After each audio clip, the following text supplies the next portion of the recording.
Hello, everyone! It's such a pleasure to have you all here for our very first match of the CWC season. I am Connor, the advisor for CWC, joined by Jay, otherwise known as Elux. How are you doing today? Doing good. Got off work about an hour and a half ago. How are you doing? Wait a minute, Connor, what are you doing in here? Get out of here. This is for the casters. Okay, You're an organizer. Get out of here. Sorry about that, guys. Snow Leopard, and I'm actually going to be here with Elux to cast the very first match of CWC 2023. This is going to be the round of 32, Mexico versus Hong Kong. Are you guys excited? Ooh, yeah, Connor wasn't wrong. Just started and already 126 people watching. Yeah, very great turnout so far. And we can see on the screen, we've got the teams Mexico and Hong Kong. So that's going to be Captains Firu and My Angel Otto. And it looks like they're already getting into the rolls. Very strong roll from Hong Kong, 95. Ooh, that's huge. The 92 from Firu, not quite enough though. Really high rolls Close. from both. That is going to be Hong Kong winning the roll.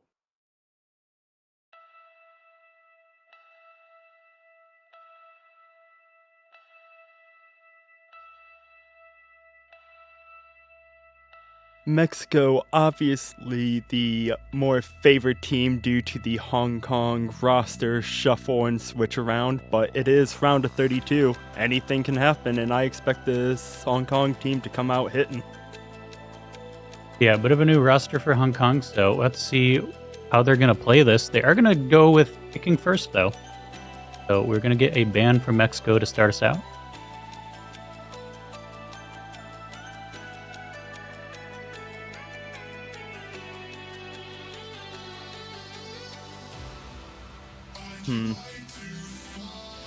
Have to wonder what Mexico would go and ban here.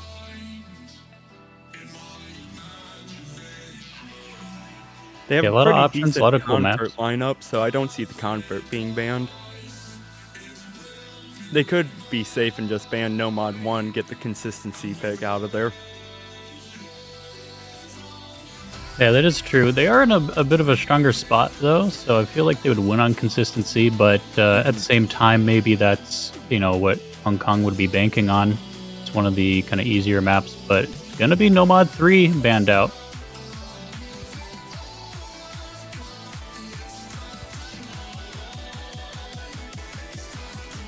That more gimmicky Nomad pick. Mexico apparently not wanting to mess with that. And now it's Hong definitely a Kong's fair turn. choice.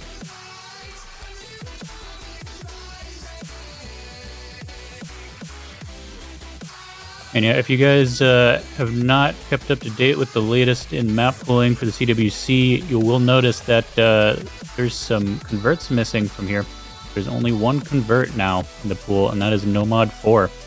So converts have been removed from the rest of the mod pools. Which does hurt a lot of teams, actually. Definitely, yeah. A lot of teams that are just known for strong convert play kind of have to rethink how they're going to do this and only have one map to work with.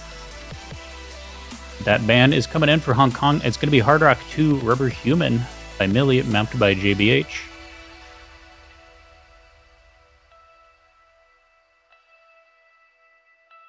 And it makes you wonder if Hong Kong is just feeling a lot more comfortable with Hard Rock 1 over Hard Rock 2, or if their Hard Rock in general is going to be lacking. Yeah, we'll have to see if Hard Rock 1 comes out from Mexico, but going to be starting off with Hong Kong's pick, and they want Hidden right off the bat. So Hidden 2, 215 by My Sound Life is going to be the first map of the match. This is the low AR Hidden. You know me, I love my low ARs. Unfortunately, due to work and finals, I have not gotten the chance to play this map myself. Coming in at an approach rate of 8.4, slightly higher circle size than what we see, coming in at 4.2. Yeah, definitely getting low there in the AR. A bit of a slow start then for Hong Kong, but can also be good to get that out of the way instead of having to jump into this right off of hard rock or double time and mess with your reading a little bit. So, bit of a smart move to get it out of the way. Also, just 2 minutes, 13 seconds long. So, a nice shorter length map to ease into the match. And the big thing here is that circle size. If those slightly smaller notes are going to trip any players up. You'll have to see. It looks like rosters are mostly sorted out at this point. We got Sakana's Euphoria Hua for Hong Kong. And at least so far, we got Firu Muragaki and CX Lucha for Mexico.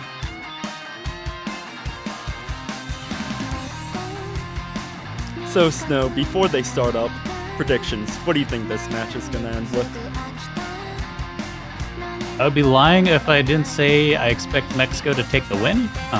They're on paper a stronger team, but I also wouldn't be surprised if Hong Kong surprises us a little bit here. So I think they're going to at least get a couple points, and I think a win is possible for them. But they are at the slight disadvantage in this matchup. But my thoughts. What about yours? I'm predicting that Mexico is going to win it. Hong Kong's going to definitely be able to take a couple points off them. I'm going to say about a 5-2 win in Mexico's favor. Though it is round of 32, Hong Kong could just come out strong and just ripple FC throughout the board. Yeah, definitely a bit of a wild card stage. Surprise stuff. The maps are going to be at their easiest, so that lets even some of the less strong teams really shine. Doesn't get up to where they're reaching the peak of their skill ability, so anything can happen as we're going to hop in now. First map of the match.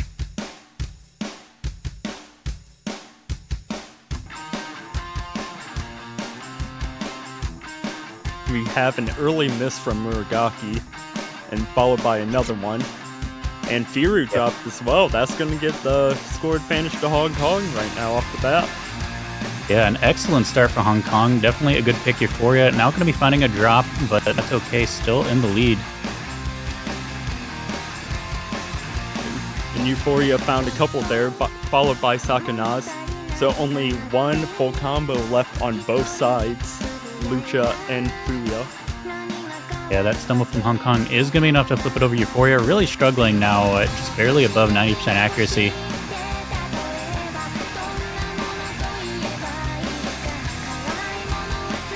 Went from what looked like a strong pick to maybe a worrying one. Let's see if Euphoria can catch back up. Might just be some, early match jitters. Possibly, we see Muragaki and Firu both caught back up to that 200 combo mark as Euphoria drops again as Sakanaz gets up to that 200 combo. Euphoria dropping right before the break, and that is huge for the mental. Yeah, that is always rough. You have to just sit there and think about the combo that you just dropped. Having a Does seem to be tough time taking on a that toll. longer slider and these slider drop works. Now Fuya going to be dropping. Lucha's the last person full comboing in the map, holding a double S right now. Yeah, this has completely turned around from the beginning. First, I think 200 combo or so was looking great for Hong Kong, but Euphoria definitely been struggling, and just in general, Hong Kong slowly letting that gap get bigger and bigger. And I think Mexico's going to be taking this one. Yeah, approaching 400,000 and still increasing. It is safe to say that Mexico is going to be up 1-0 in this first match, taking the break point right away. Yeah, there we go. Beautiful play from Lucha there, getting a nice SS, flexing his low AR skills. That's a 1-0 breakpoint right off the bat for Mexico. A really great position for them to be in. They're going to get their next pick and have a chance to bring that to 2-0. Everyone but Euphoria S-ranking that. Euphoria with a B act, not having the best of times with a lot of those sliders, missing a lot of the ticks, and just... Yeah, low AR. rough time. Yeah. Probably not See if- not their thing. Can Yeah, definitely you see from fall that back. performance graph in the beginning, definitely was doing a lot better, and then about halfway through just started to struggle a bit. Mhm. But it doesn't matter. That is in the past. We are now going to mixed mod. So it's going to be one Nomad, one Hidden, and one Hard Rock player.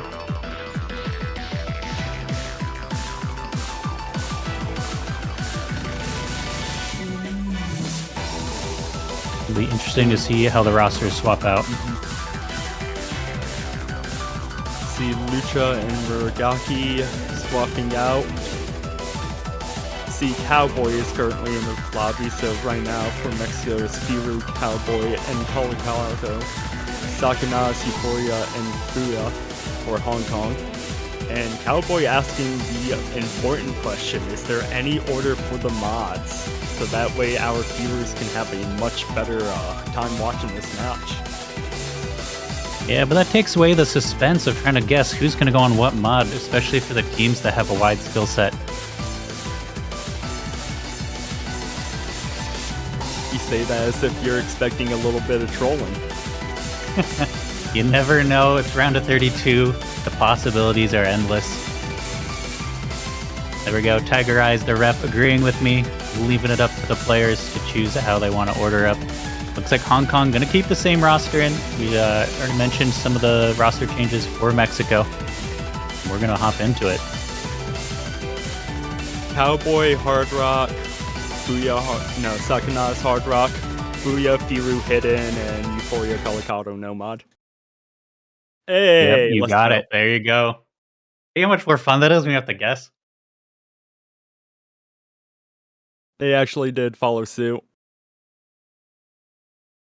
Yeah, and that's what I'd expect. I would have been really surprised to see Euphoria hopping right back on Hidden, so Nomad seems like the right choice here. Akana is going to be finding that early miss around 35 combo.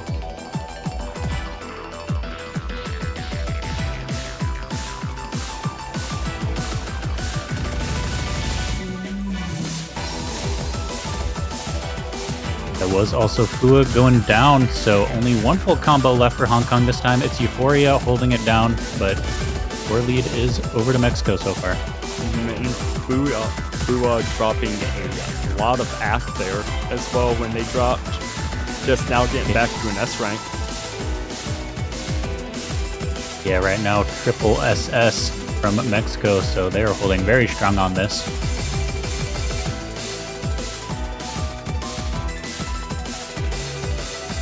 Map is just shy of 3 minutes though, and we got a good 2/3 of it to go, so plenty of time. And there we go, Cowboy. And that's what Hong Kong needs to get tied back up in this.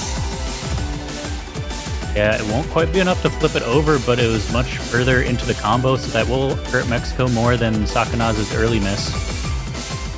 And for those of you watching who are not aware, Hard Rock and Hidden both have a flat 1x multiplier to keep up the same pace with Nomad, so that way we don't have any funky score changes or anything due to the mods.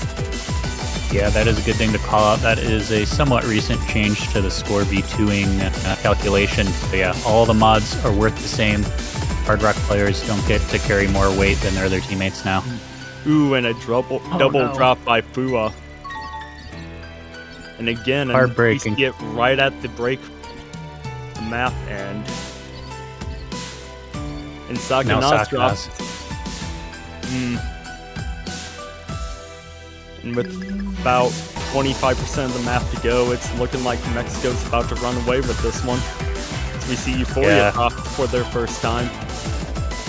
So no combo at all on the side of Hong Kong right now. The highest is Fua, followed by Sakanaz a little bit, but that score is just growing. Yeah, there's definitely a glimmer of hope there for Hong Kong. Score got real close to center again, but those 3 misses, that is just going to be a death sentence.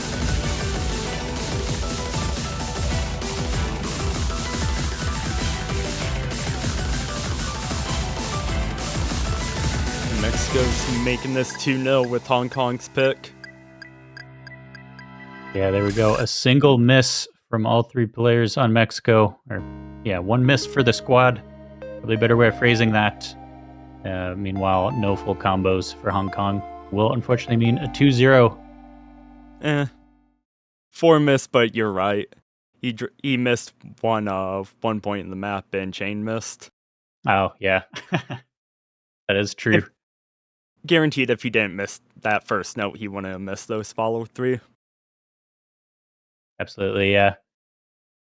So we're going to go over to Hong Kong now for their second pick of the match. First one didn't go so hot, although it went pretty well in the beginning. First half was looking okay, so they still have some strategy to try and take it back. I don't think they're out of this race by any means, but they definitely want a point here. If they lose a second break point, that is going to be catastrophic.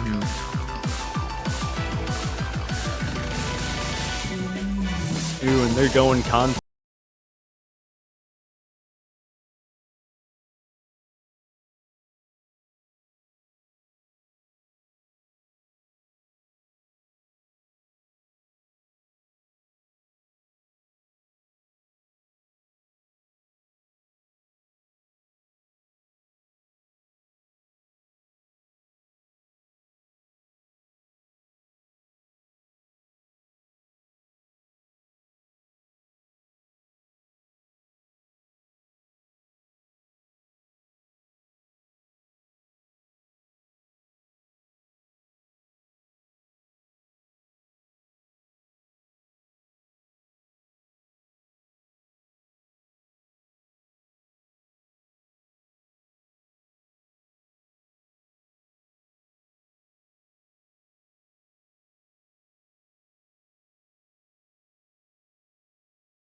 We're going to hop right into it. Nomad 4.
That will be the second break point, bringing the scoreline 3-0. Hong Kong now in a very dangerous spot. You can see two very nice FCs and even an SS for Cowboy.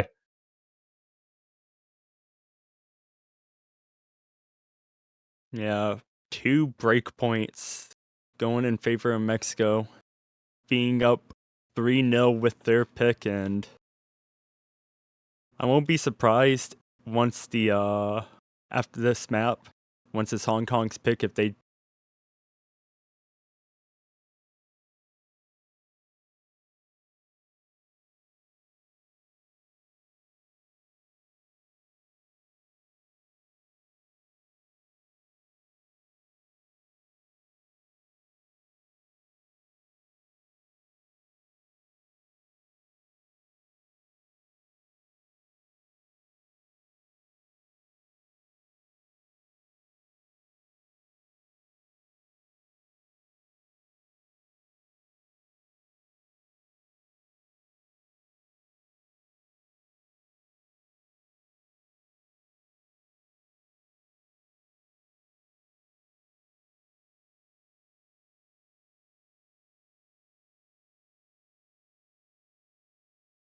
banger map, okay.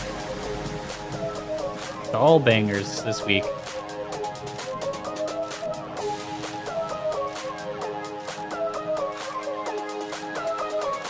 I personally, this map is my favorite in the pool, and I know I am not the only one who shares that sentiment.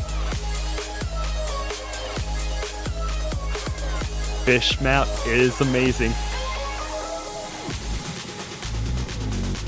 Yes, this is going to be the second highest AR of the map by just 0.1 AR. Come out to 9.7 after double time is applied, and be 2 minutes and 18 seconds long. And I quote Biru in the chat, "Fish, my beloved." Fish chocolate.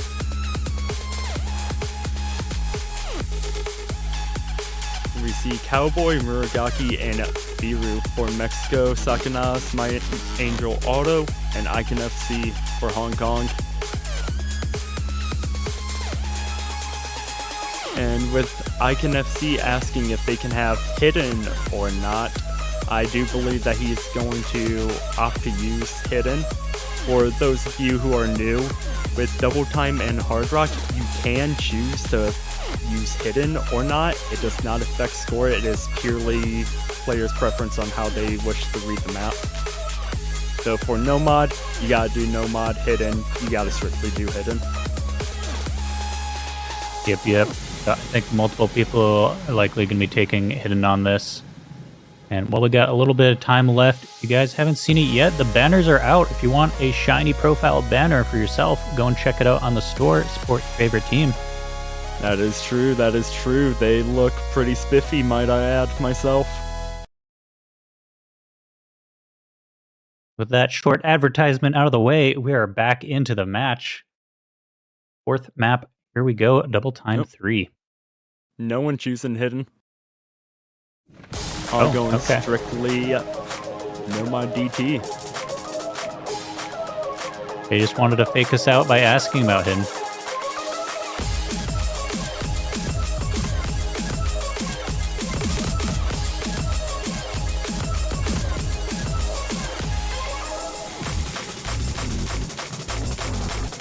Icon FC dropping there on those vertical walks. My Angel Auto dropping, Icon FC dropping as well. Sakanaz the only one on Hong Kong holding, while we see a triple FC on the side of Mexico. Muragaki drops. Yeah, more drops from Hong Kong now. Still just Sakanaz holding that full combo for them. Biru, Cowboy still holding it for Mexico. But continued struggle in those bottom 3 on Mexico and Hong Kong.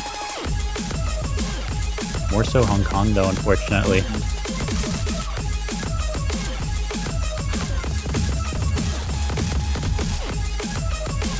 Already got about 170,000 score gap for Mexico. Not quite halfway through the map, but not looking super promising so far. Mexico at this break moment in the playing knows they are in full control. Yeah, that's the other good bad thing about the break section. It lets you see that score difference and know if you're ahead or behind. So pressure on for Hong Kong.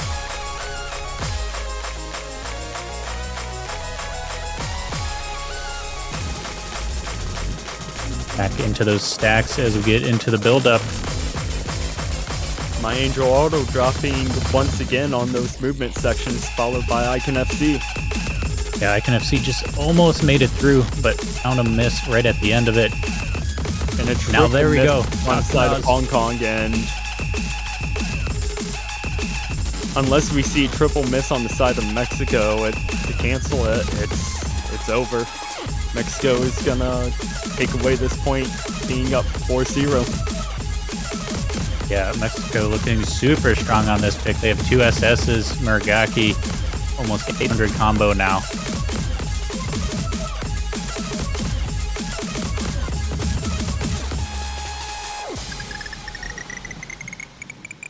Yeah, Mexico showing they still got it on double time. That will indeed be 2 SSs locked in from Cowboy and Firu. Beautiful play from them. Just a single miss, not even a stack miss this time. Single miss from Muragaki brings them to match point. Pick will go back over to Hong Kong, so they have at least one last chance to try and turn things around, but backs against the wall. Their best hope right now is the reverse sweep into the tiebreaker. And looks like they don't need a timeout. My Angel Auto coming in, wanting Nomad too. Yeah, ready to go.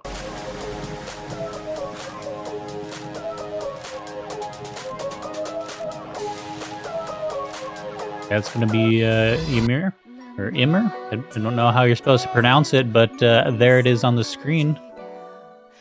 Map from Ascendance.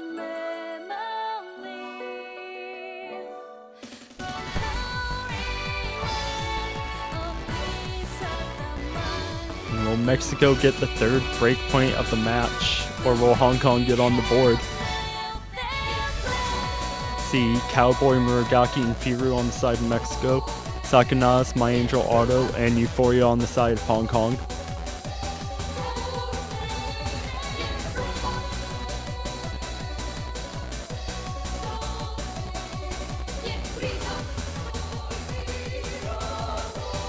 Yeah, still waiting on that 3rd player for Mexico. They're figuring out who they're going to have for it, but yeah, as you mentioned, Hong Kong roster seems to be figured out, and looks like Lucha will fill in that 3rd slot for Mexico.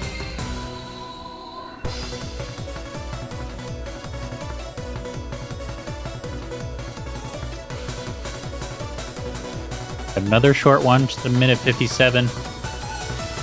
Going to be more the technical map being in that Nomad 2 slot. Just waiting for all players to get on the right teams and ready up.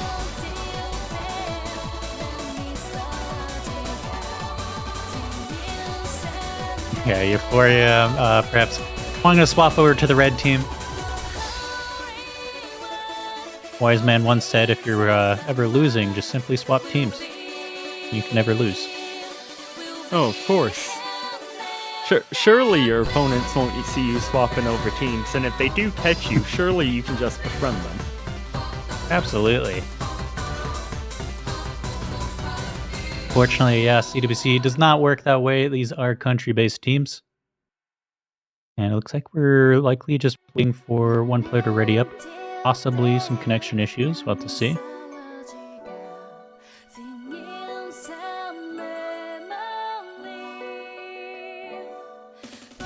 Okay, and there's the start command.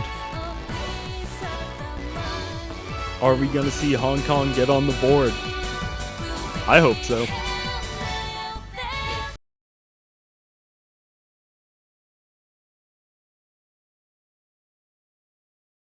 All right, here we go. This could be the last map, or it could be the first map of the comeback for Hong Kong. We have Time will seen tell. comebacks before. Absolutely. Next 2 minutes will decide the fate for Hong Kong.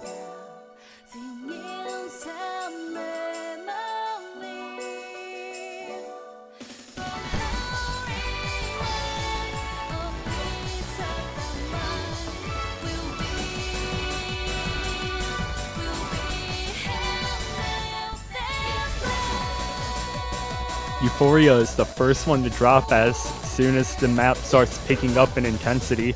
It was before that 200 combo marker, so it's not gonna hurt too much, but this is a shorter map. Yeah, the shorter the map, the more so that has a chance to hurt. But definitely a miss from Mexico would be enough to swing it back to Hong Kong's favor.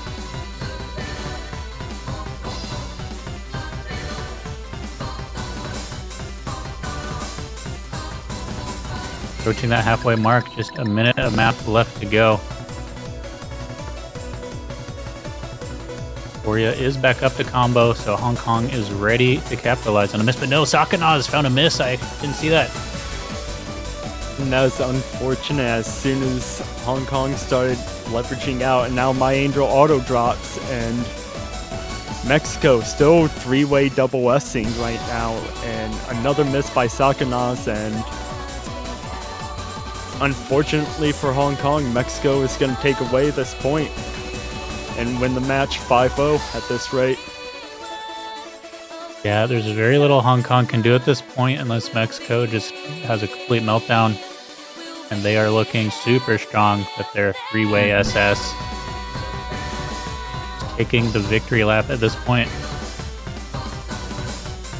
And your first victors of the round of 32 are Mexico. Hong Kong will be dropped down into losers bracket.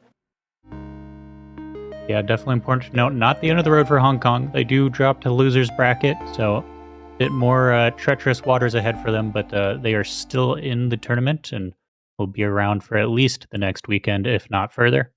But yeah, congratulations, Mexico, for winning 5-0. A very beautiful sweep to start us out. Short and sweet match. A bit bittersweet for Hong Kong, but they have plenty of time to make it back up next weekend.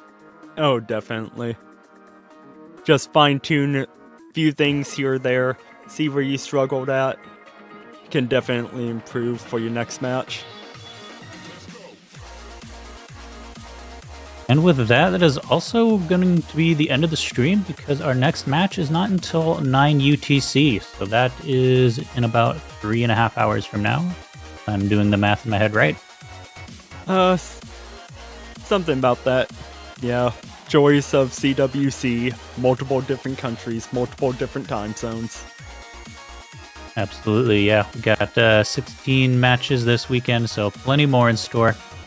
But as I mentioned, yeah, there we go. Yeah, about 3 hours from now.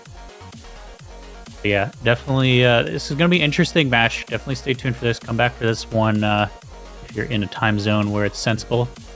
Or come back anyway. I don't, I'm not your mom. If you want to stay up till 5 a.m. watching CWC, that is you.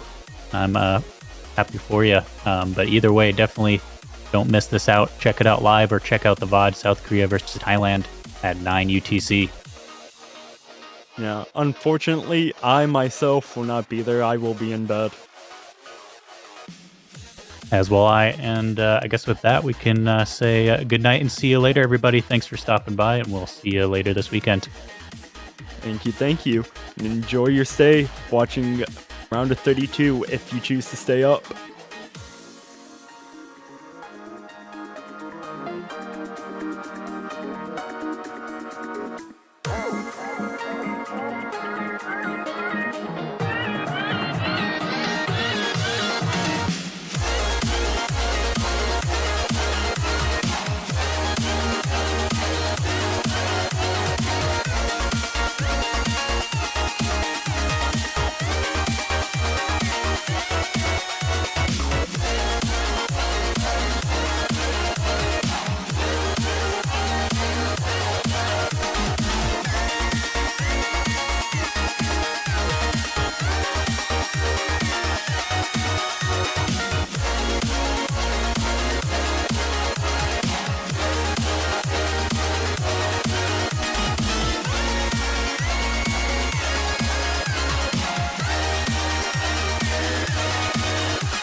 Hello everyone and welcome to us live for the second match of this CWC 2023.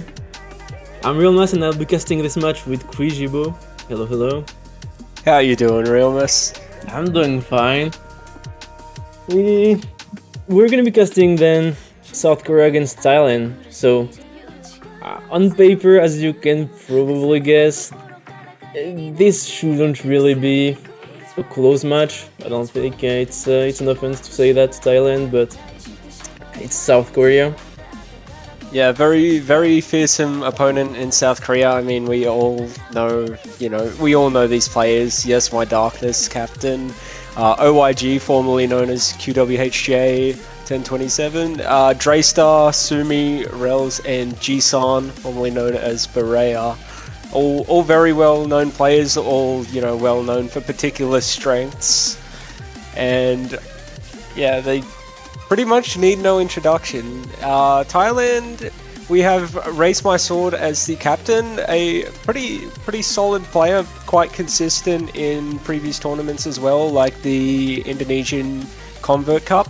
Patarachai is a fairly well-known player, I'd say. I'm not too sure about some of their mod skills, but I have seen them play in a couple of 4-digit tournaments quite a while ago. Then you've got N3 Mari, Tana Kito, EZS, and Charon. So it'll be interesting to see how they perform, as we do have a few first-time performers here, and I do believe there's the odd couple of return players as well. But yeah, very, very strong opponent. And the first ban is going to be No Mod 3 coming out of Yes, My Darkness. And this is the second time out of 2 matches that No Mod 3 has been banned by the high seed team as well. Yeah, not really surprised. This map, for me at least, really stands out from the pool in terms of everything, difficulty and style. I wouldn't be surprised if just South Korea just don't want to bother with it, and even though they know they would win. Yeah, it's just one of those maps I find where it's like really easy to miss a slider tick, to miss that 100 and just lose combo. But I'd say it's something that they're pretty well able to do. I don't think that they'd have too much trouble on any of the no mods, but it's not too surprising to see him ban that, just because it's probably less of a hassle to play the other no mods.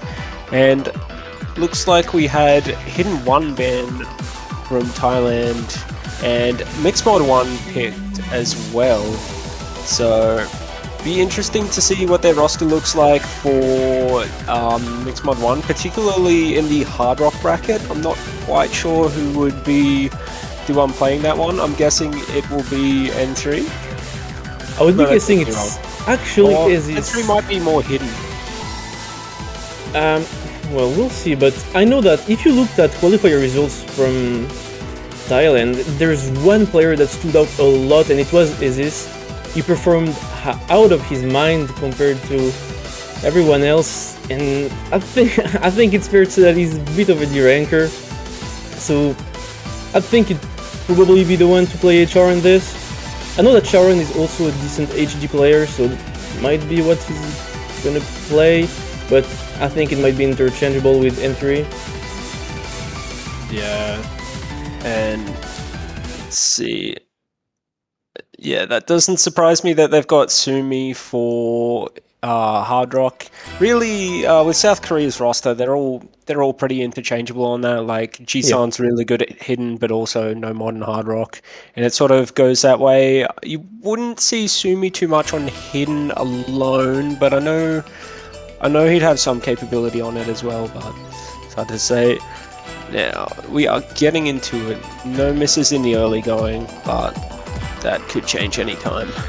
Yeah, on this pool, you expect South Korea to pretty much triple FC everything. It's probably not gonna happen, but that's what they expect at least.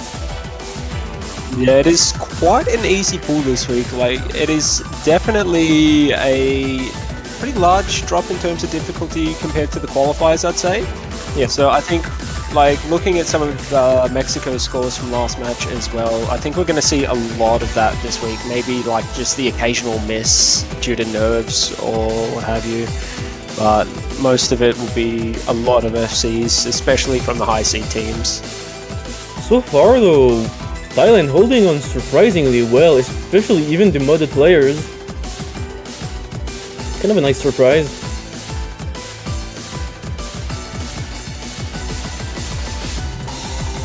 And at this point, if South Korea even just finds a random miss, it could flip the score to Thailand. Yeah, very solid first play, and you know they definitely picked Mixmod 1 for a reason. Yeah. I wasn't really expecting them to perform that well, but still holding like halfway through the map. Still no misses in sight. I think there is like a little bit of missability on Hard Rock coming up in a little bit, but it's not something like it's something that you either could miss or could not. And Entry is going to find a miss, so that is, well, going to be pretty big considering, you know, no misses on the other side yet. 2 SSs. Yeah, pretty unfortunate. Oh, and is this in the slow part? It's traded by Tsumi though. Both HR player getting caught up by that. Yeah, unlucky. That's HR for you. Otherwise, the HD players both still assessing, but yet the difference right now is Venomod player. A single miss from N3 is gonna cost a lot, and it's followed by 2 misses from his teammates. I think that's the end of it. Yeah, definitely a fairly comfortable point for South Korea here.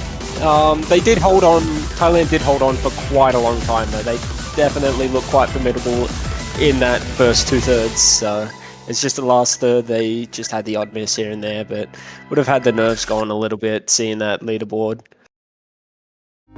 No, yeah, for sure. Actually, I'm quite surprised by Thailand's performance. It's pretty good, and it could have won the point against some pretty high-seeded team if it weren't for Korea, but it's solid first pick anyways, but we're gonna see what Korea goes for, and I think at this point Korea can kind of go for whatever they want. Yeah, they do have that fair bit of freedom. I'm feeling they'll probably go for either Hidden or Hard Rock. Looking at Korea, they could go for double time, and that looks like double times 3, if I'm not mistaken.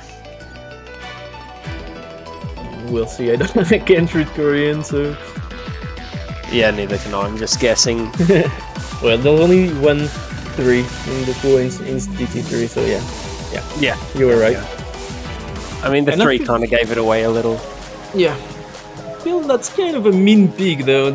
It's kind of arguably the hardest map in the pool for a lot of players, and I know a lot of especially lower ranked players are gonna struggle a lot on this pick. So it's Yeah, probably I gonna be a bit can tough for Thailand. definitely see that happening. I think for a lot of high seed players, it's quite an easy map. It's just kind of easy to just, you know, slightly move off of one of those like snaps between some of the kicks. But aside from that, you know, it's fairly straightforward map, I'd say. Yeah, what would cause the issue for players that maybe are a bit below the skill requirement for this would be the speed required on the tap dashes. Yeah, I can definitely see that coming into play. We're gonna see the DT roster for South Korea. It's gonna be Jisan and Bristar entering to play this, because my Darkness is still staying in.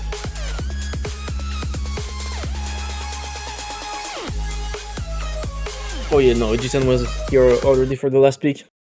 But it's gonna be Pataracha entering to play this for Thailand though. M3 and is he still in the lobby?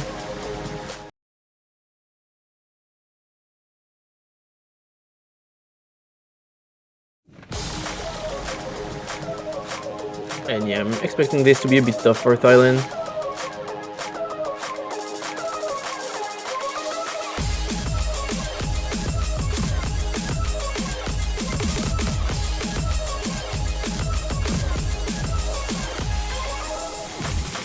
Yeah, everything's staying stable. Padarachai under dashing one of those quad streams, and N3 missing a fair bit between those little little platter distances in those streams as well.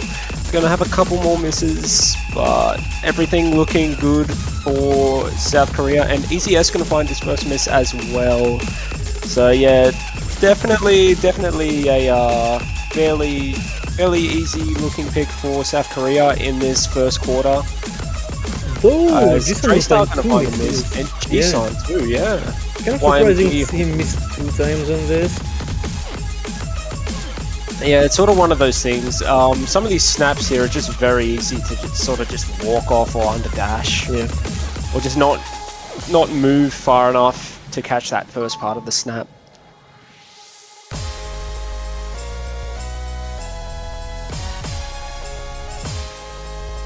Yes, my Darkness will be the only FC left, and SS at that.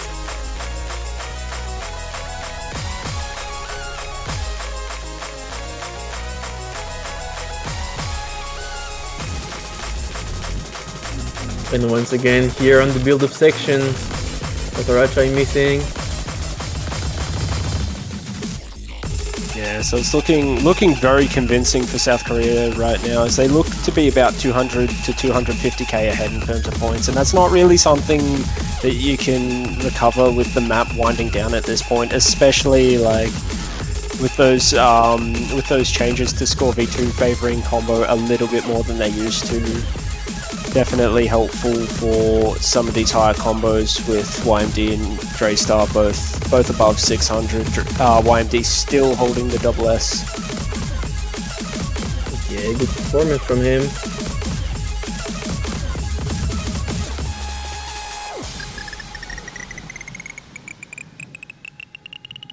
So that's gonna be not that bad of a performance, I think, from Thailand, given the fact that it's quite a difficult map.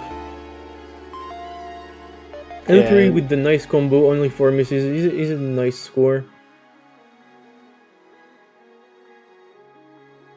Yeah, still solid performances from Thailand, but yeah, this is one of those maps that, you know, the high seed probably will pick on the lower seed, at least for the further match one, to just gap them a bit.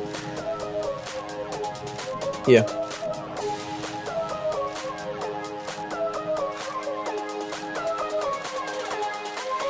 Now it's time for Thailand to pick, and it's gonna be Nomad 1 actually. Going for the consistency test, and I think it's a good bet for them. It's probably a map that they all have the potential to FC, and if they manage to all get an FC and there's like 1-2 random misses from Korea, they could maybe get a point. I think that's a good strategy to go for. Yeah, slow, sort of longer consistency map. It is very easy to do well, but it's sort of one of those slower AR maps too, so it can be quite easy to just, you know, walk off a node or just over dash it a bit. But yeah, I'm expecting definitely high sides for high scores from both sides. And it looks like they're calling for a timeout as Tanakito's PC got turned off. That's kind of I don't know if that's a technical issue or whether someone's done it, whether someone else has turned his PC off, but yeah, it looks like we will be seeing the timeout. Yeah, only 2 minutes, hopefully that's enough.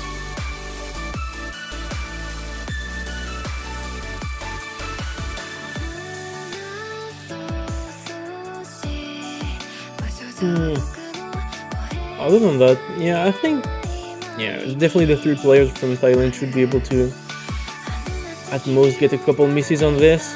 It's the outcome of this pick, and I think of pretty much every pick in this match, is just gonna depend on whether South Korea finds some misses or not.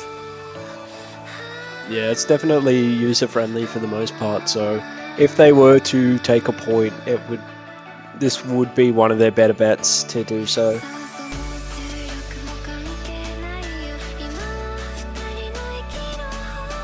Okay, looks like they're back.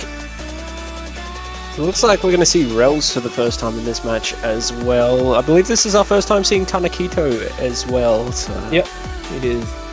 So looks like we've got a bit of roster rotation from both sides.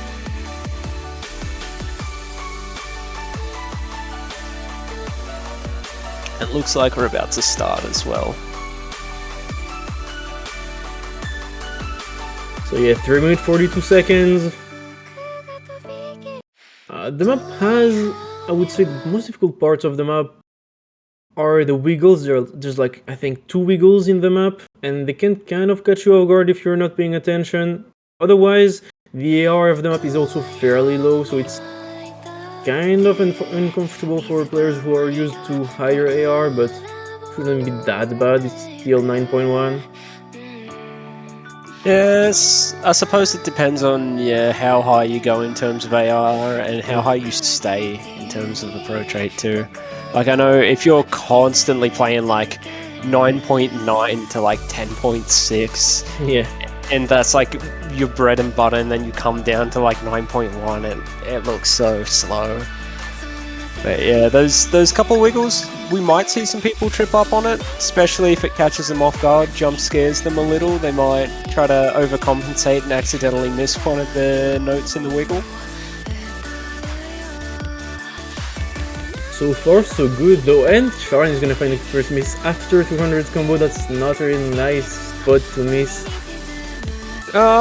It's not necessarily great, but it's not as punishing as it used to be, I don't think, with the older rules. Like, if one of South Korea's players miss at about 600, then that might be a bit more punishing than that 200 combo miss. Yeah, But so- that's going to be punishing a miss coming out of Easy S right now. Tanakito's still holding FC. Oh, and he is going to drop. Looks like he found himself off rhythm a tiny bit there, and that kind of just cost him the combo. Still 3-way FC from South Korea. Rels is the only one who's dropped Akadol. Looks like a 1 or 2 droplet miss at this point. Yeah, I would say 2. And at this point, it's gonna be really hard to recover from Thailand. It's kind of out of their hands. Yeah, and just those few misses earlier out of Thailand, and we're already up to 100k point difference. So yeah, this might be difficult to claw back at this stage. It is one of those maps that is really gonna just run into favor of a lot of high seed teams, as it's very FCable. Yeah. For teams that are a bit more in the middle of the seeding, I think both teams are probably going to be able to FC, but yeah, Thailand seems to be struggling a bit more on this one.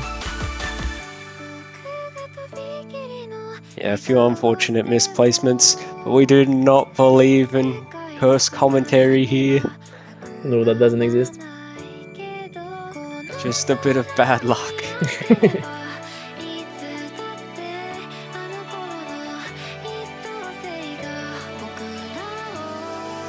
Yeah, a little bit of backdrop out of Sumi, but still 3-way FCs, and as it winds down, I don't think the misses will matter too much out of Korea side, as it's looking like it's close to 200k difference now, and that's the last sort of difficult-ish part of the map. The rest is pretty straightforward. It's just, sliders, movements, light jumps, and Tanakito did find the odd miss or two in there, which is very unfortunate, but I mean at this point I wouldn't say it matters too much. Yeah, no, it really doesn't. Against the triple FC, you can't really do much.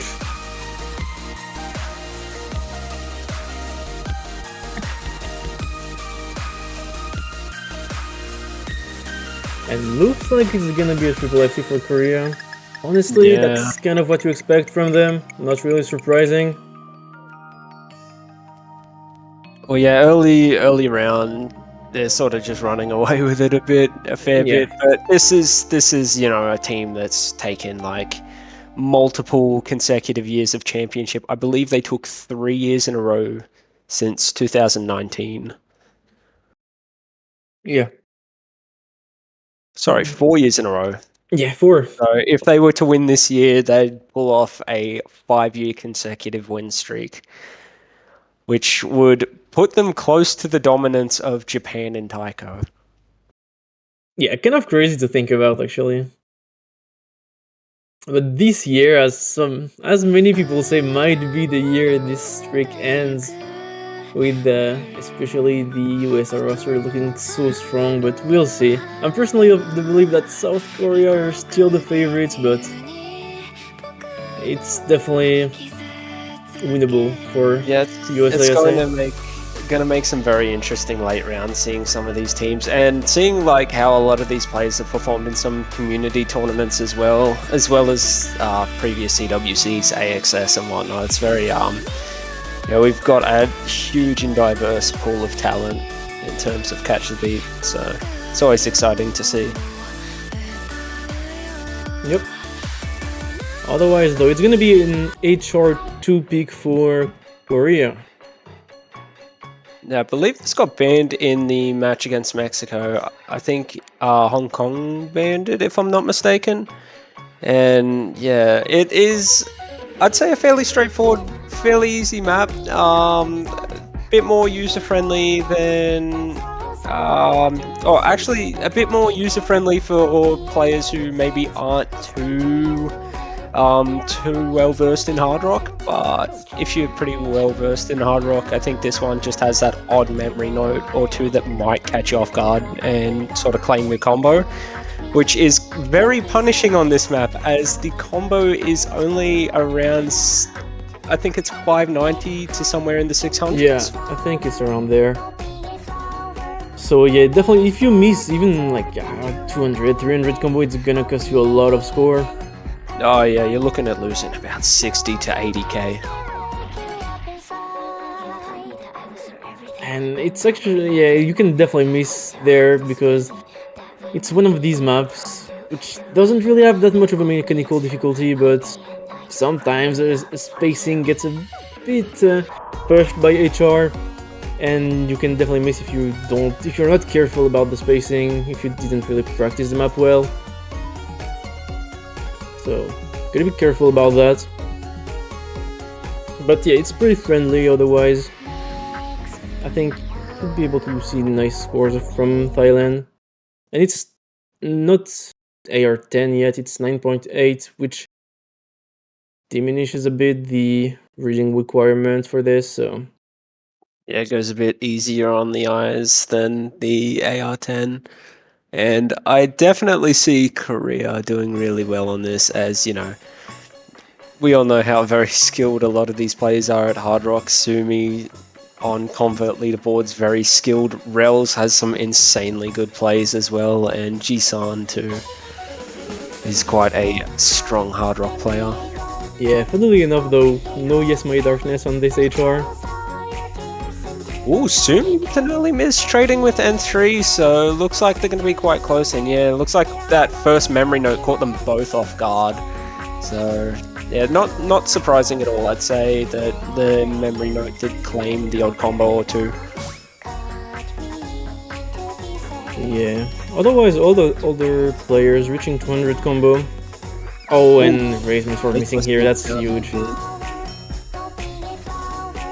Yeah, they need another miss out of Korea's side now, and yeah, they're looking pretty good. I don't see Rels or Jisan missing at the moment. Yeah, neither do I. Yeah, Sumi's very stable as well, and looks like we're gonna have 2 misses out of the Thailand side right now. So yeah, a bit tricky. It is one of those maps that is sort of more memory skill aligned too, which, yeah, can definitely catch a lot of people off guard, even with the more user-friendly approach rate. Yeah. And looks like the Korean players practiced the memory jumps quite well, as they're not getting caught by them. With Sumi at the very beginning, but that's not gonna cost them a lot. Yeah, I think that might be the meanest jump out of the lot. The rest aren't too bad, but they can, Yeah, I think so.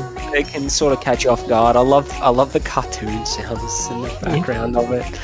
I almost lost a practice run because I kind of giggled at it a bit. But yeah, that's gonna be once again a solid pick from Korea. Double FC.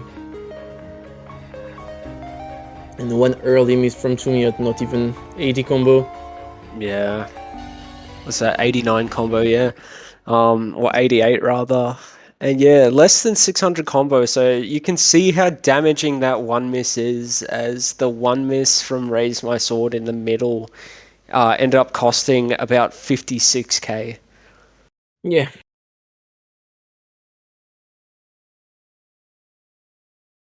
But still, nice score from Raise My Sword and Aziz. 1 and 2 misses on that.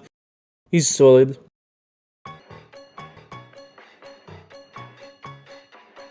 And now Korea are up to match point, and it's time for Thailand to pick.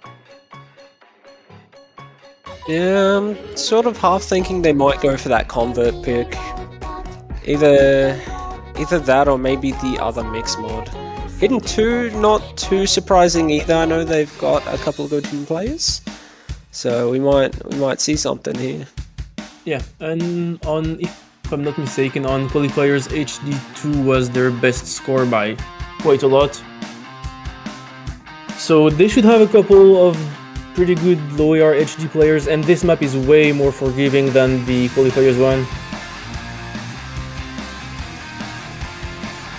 It's only AR 8.4, the map is way more basic in its style and difficulty.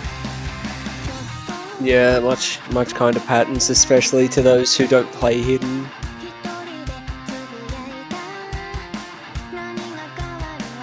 Whereas the density of the AR8 qualifier kind of catches you a bit, even though the patterns aren't too hard. Once you put hidden on with that high density low AR pick, you know, the low AR making the density higher, it's it's kind of spicy. Yeah, if you're not used to low AR, it is. But from their scores on qualifiers, I would expect them to have players who are comfortable on this. Now the question is Korea gonna miss on this? And honestly, given their lineup, I don't really expect them to miss.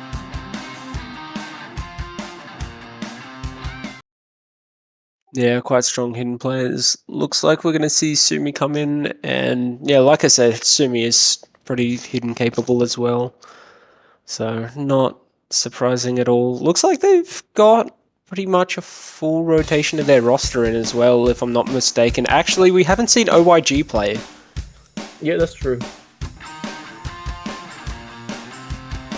I don't know if we've seen Raise... Oh, we did see Raise My Sword play for Thailand, actually. Yes, we did, yeah.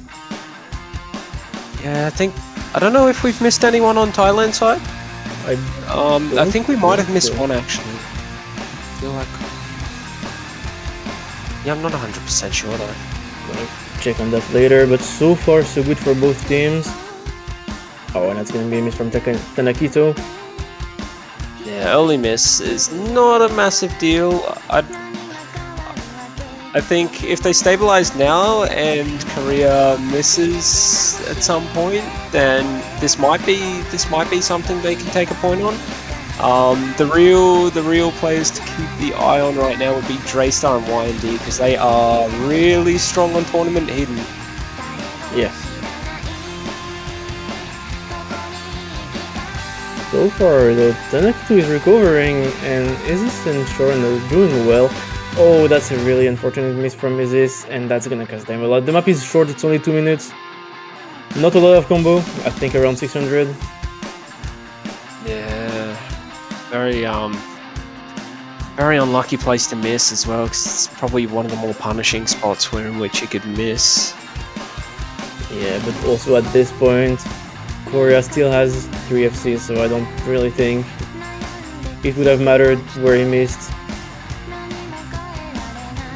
Unfortunately.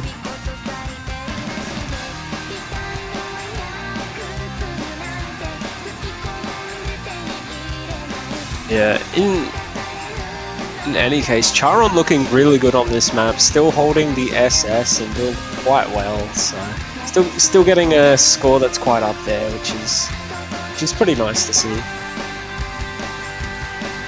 And everyone's pretty close to that 900k mark, and looks like everyone's over it, so everyone did quite well there.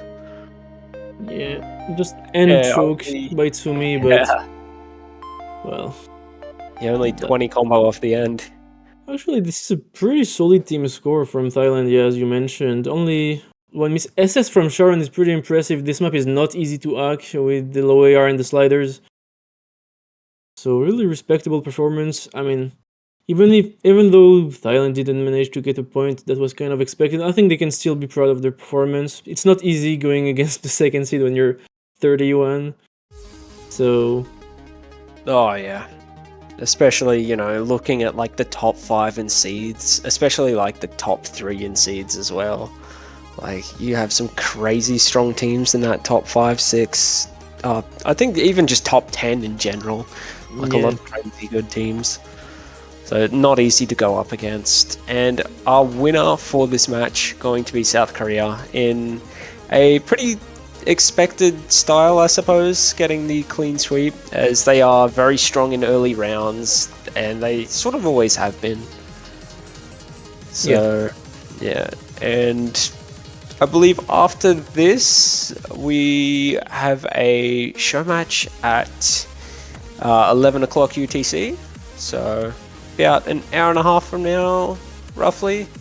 I believe it's a mix of some of the players who didn't quite make it through qualifiers, like a mix of a few players from each of the team, and they're gonna do that show match.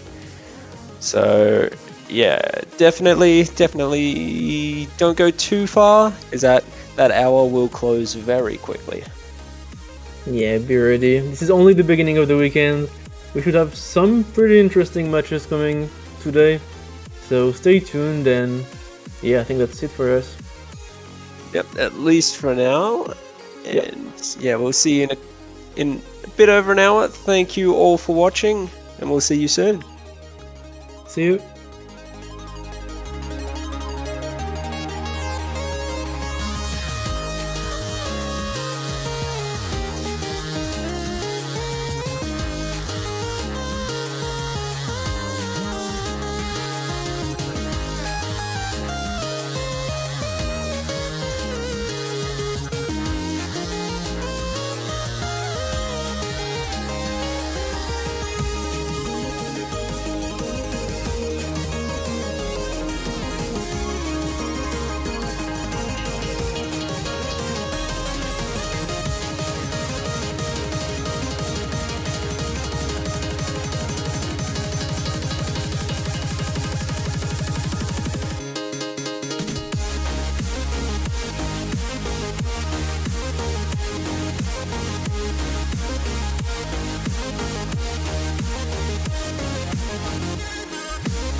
Hello everyone, and welcome back to this CWC 2023.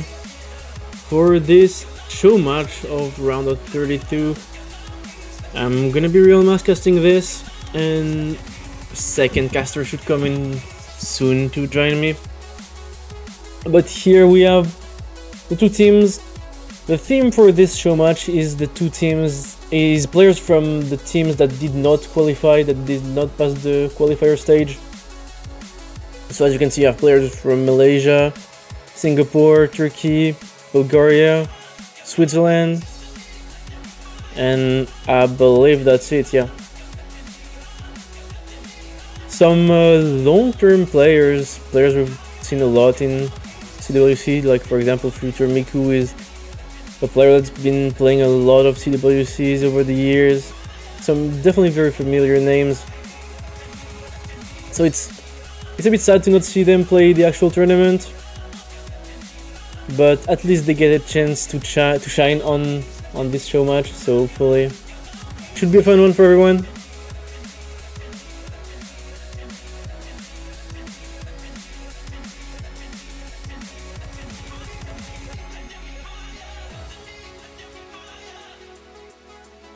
It's gonna be a bit tough to predict who's gonna ban what and who's gonna want to pick what, because these two teams are fairly balanced, I want to say. With players from everywhere who did not qualify. But you still have some very solid players.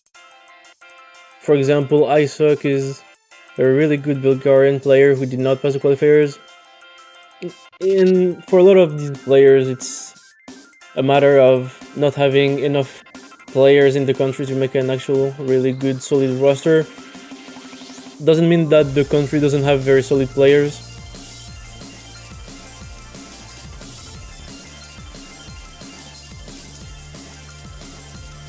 It's gonna be a first ban though from team... Oh, it's gonna be a bit hard to tell. I believe Isaac is in team blue. So yeah, it's gonna be team blue ban HD2. So HD2 is the low AR HD. Probably not feeling confident enough to get 3 players to play this.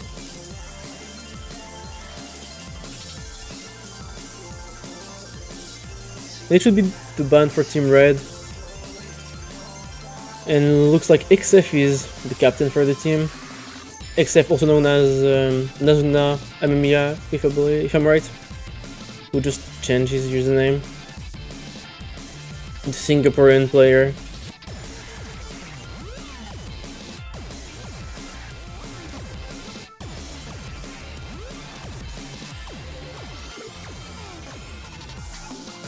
It's gonna be a DT3 ban actually.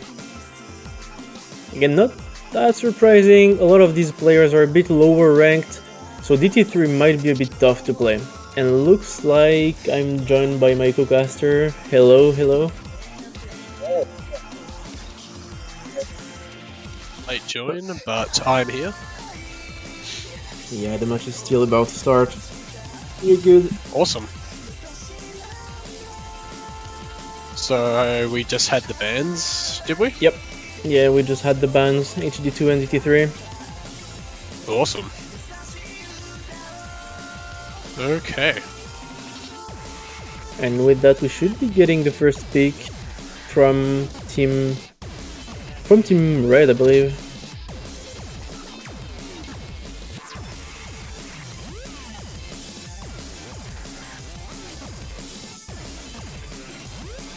So yeah, this is a bit of a special match, isn't it?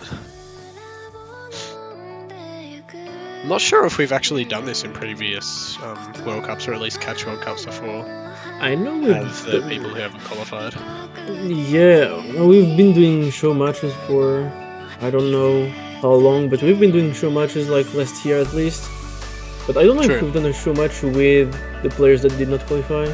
That's fair, I don't know. Yeah, well, it's definitely a good idea, and shout out to Quinton for coming up with it. It's a really interesting, and I think it's good to kind of get them involved. You know, they just not making it, but still being able to play and kind of show off their skills. So yeah, I think it's a great idea. Yeah, okay, and yeah, we get the confirmation. It's the first time with people who did not qualify. And yeah, I think it's great. It allows for players who won't have the chance to play in the tournament to actually shine, maybe in the show match. Get a couple nice scores. That's always nice when you might be a bit sad that your team did not qualify.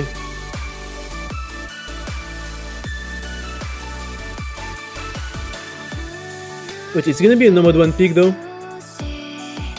Nomad 1 being the typical Nomad 1, very long, very consistent map.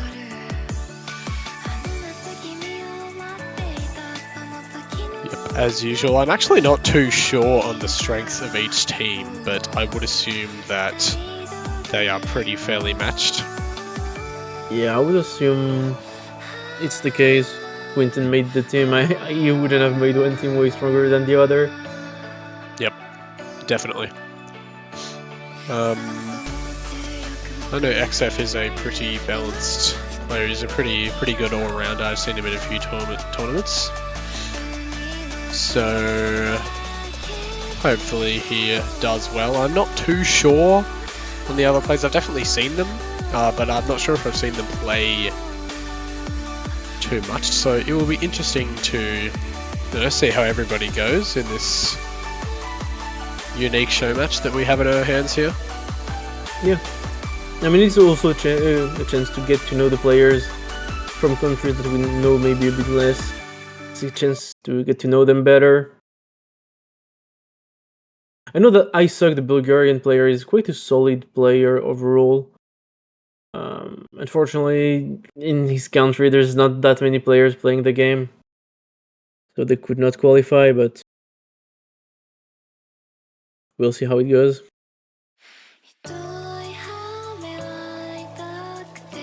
Okay.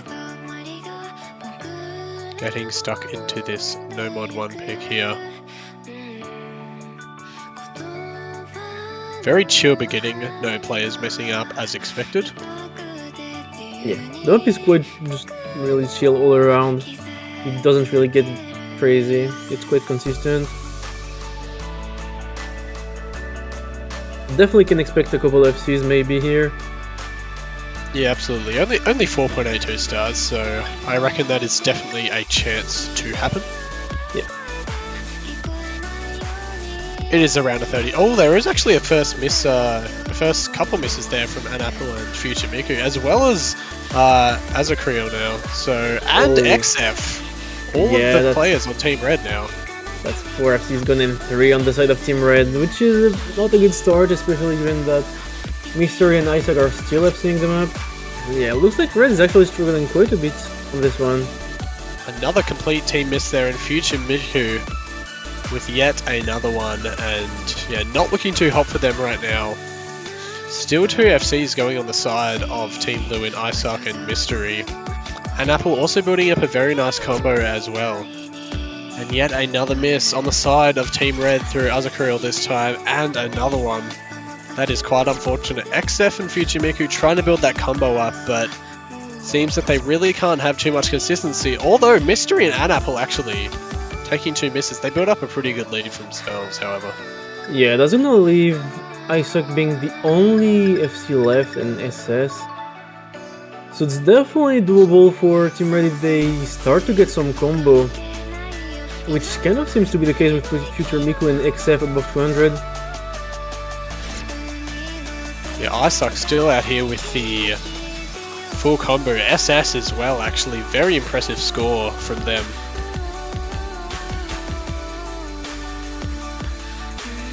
Couple of misses in this section for Future Miku and Azakriel, but XF seems to be holding quite well, building a nice combo back up.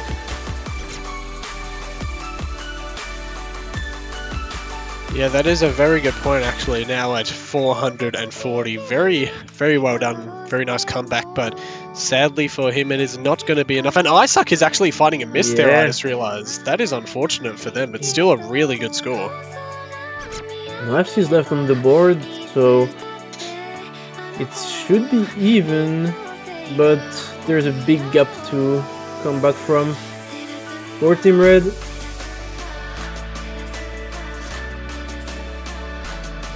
Yeah, it actually is a pretty close score gap between XF Future Miku and Team Blue, but Azakriel just unfortunately not able to find combo. Oh, another miss there. Actually went a whole team miss. That's a triple miss. While Future Miku and XF are still holding combo and the score bar is slowly going towards Team Red, but is it gonna be enough? The map, there's not much map left, so I'm not quite sure they can do it. Yeah, I think if Azakriel maybe was able to hold on just a bit more and get some combo up, they might have had a bit of a chance there, but unfortunately, despite Future Miku and XF's best efforts, it is just not going to happen, it seems. Still really good scores though from all players, and Team Blue going to be taking that first point out and starting it off with a very nice first point. Yeah, lots of 900Ks around the board, which is really nice to see. Pretty low miscounts.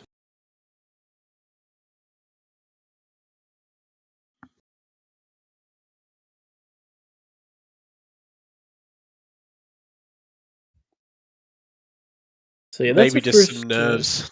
Oh, yeah, sorry, you go. No, yeah. Yeah, actually, you bring up a good point. So these players, a lot of them are players who never got the chance to actually play in CWC. So getting to play on stream on the official CWC stream might be a bit stressful for some of them who are not really used to these tournament settings. Yeah, definitely, and I was just informed by Trosk that this is indeed the first time that a show match of this kind with the players who didn't qualify has happened. So, yeah, really good to see something like this happening. Of course, as you just said, them getting a chance to kind of perform on such a big stage on Osu Live, and I'm sure some nerves are definitely equated with that, and maybe messing up a few more times than you normally would. But still, really good performances so far. Yeah, definitely. We're gonna be expecting the next pick though, because it is a breakpoint in favor of Team Blue. We get to pick the next map.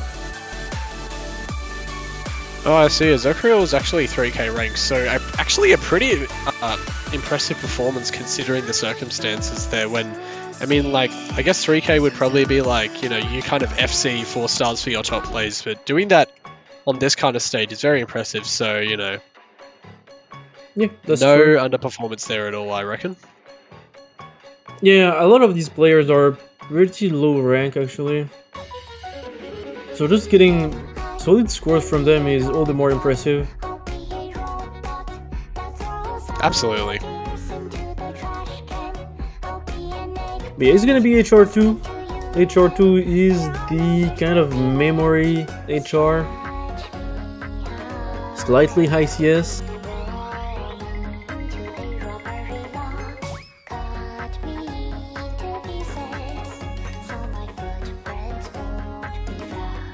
It's also only AR 9.8, so maybe these players who struggle a bit more on HR and on AR 10 are gonna have an easier time with it. Still some pretty mean spacings at some places in this map. Yeah, and also a song by Millie, which is very nice to see. All our Millie fans out there. I'm a big fan of those songs, so nice to see. And also mapped by our very own JB Hyperion, so yet another thing that's really nice to see. Yeah, it's a really nice fun map.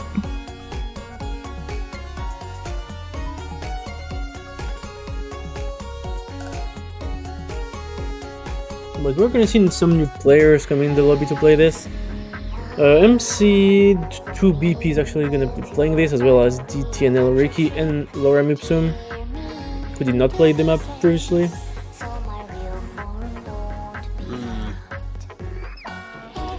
Not sure. Actually, yeah, we do see quite a. Is that 3 swap outs there? I think it's a Zokriel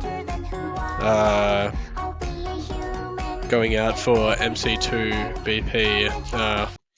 Riki or DTNL Riki subbing in for. Who was that actually? An Apple and Mystery. Yep, that's the one. Thank you. Sorry, my mind was blanking a Yeah, little no bit there. problem. So, okay, here we go. Seeing one player on each side taking the hidden mode. Interesting to see. And also, oh, that is actually going to be 2 players on the side of Team Blue now, losing the FC, but MC2 really not having too much of a good time at the start of this map, and now XF is also dropping, so an early lead going to Team Blue. Yeah, the beginning of the map I would say is probably the hardest part. You have a couple of really mean spacings and jumps. All things considered, not that many misses.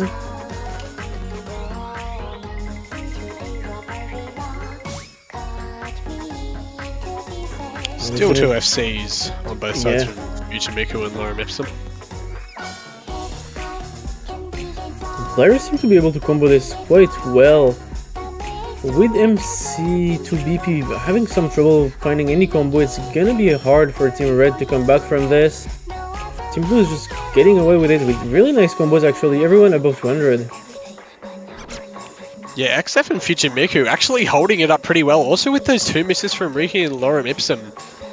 going to give them a good advantage now. MC2BP kind of needs to just hold it up for Red Team to be able to capitalize on that, but with such a big score gap, I'm just really not sure if that's possible. Even with yet another miss from Riki now, I'm just not too sure if it's going to be possible. Although it is going back a little bit. Yeah, MC2BP seems to be finding its footing in now, right? As I say, that's fine as a miss, but it's traded by Riki. And it's actually fairly close, it's only 100k points. We're at the end of the map though, so I don't know if this is still comebackable. Oh no. MC2 though, finding yet another miss. Another couple misses actually. And even with Isaac and Riki messing yet again, actually it is closing up a little bit, but there's so little map left, I just don't think it's going to be possible. Oh, XF, no, definitely not. Really good performances from Fujimiku and XF on that map, actually across the board. An FC! I didn't even realize that actually. I thought you missed at the beginning, yeah. But no, So did that's I. actually FC. It's a really nice performance from Fujimiku. Long-time veteran player from CWC from Malaysia. Showing up in this show match. And still a really nice scores all around. One miss from Lorem Ipsum. 2 misses XF. That's really solid scores.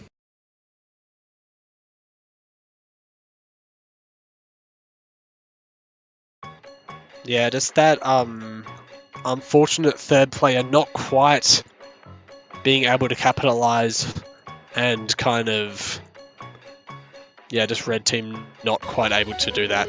But still really impressive performances all around. Yeah.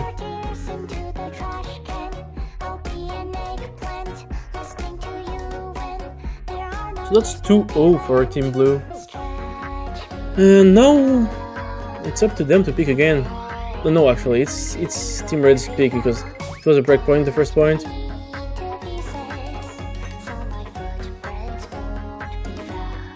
It's really unfortunate that this HR did not work because they had 2 really solid scores, but kind of lacking a third player.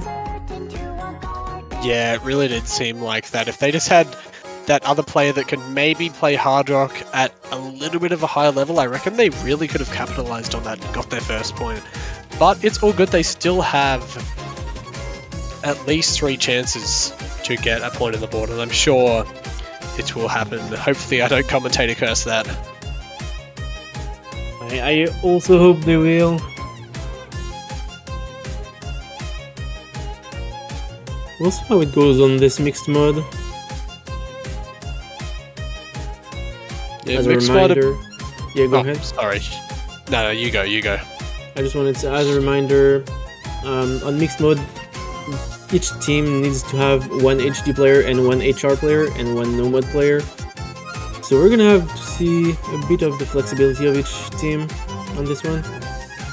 Yeah, absolutely. And also another thing that I'd like to add is that Mixmod is a little different here because of that Hard Rock multiplier no longer playing as much of a factor anymore, being the same as Hidden and No Mods. So it's going to be interesting to see kind of what strategy players will put forward in terms of that pressure on their Hard Rock player.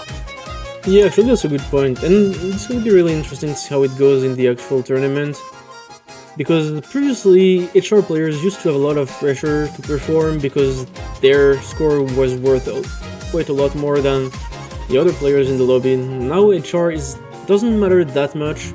Obviously you still want the highest score, but you don't have that pressure to extra perform like you used to before.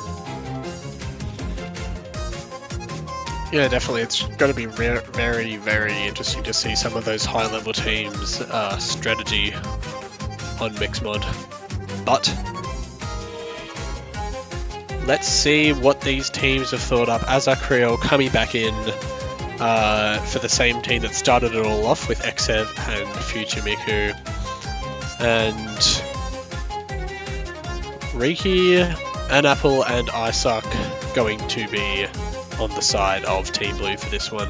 Is it Nomad at the top or is that Hard Rock? I really am not sure. I'm pretty sure at the top it's Nomad and bottom right it's HR, right? Yeah.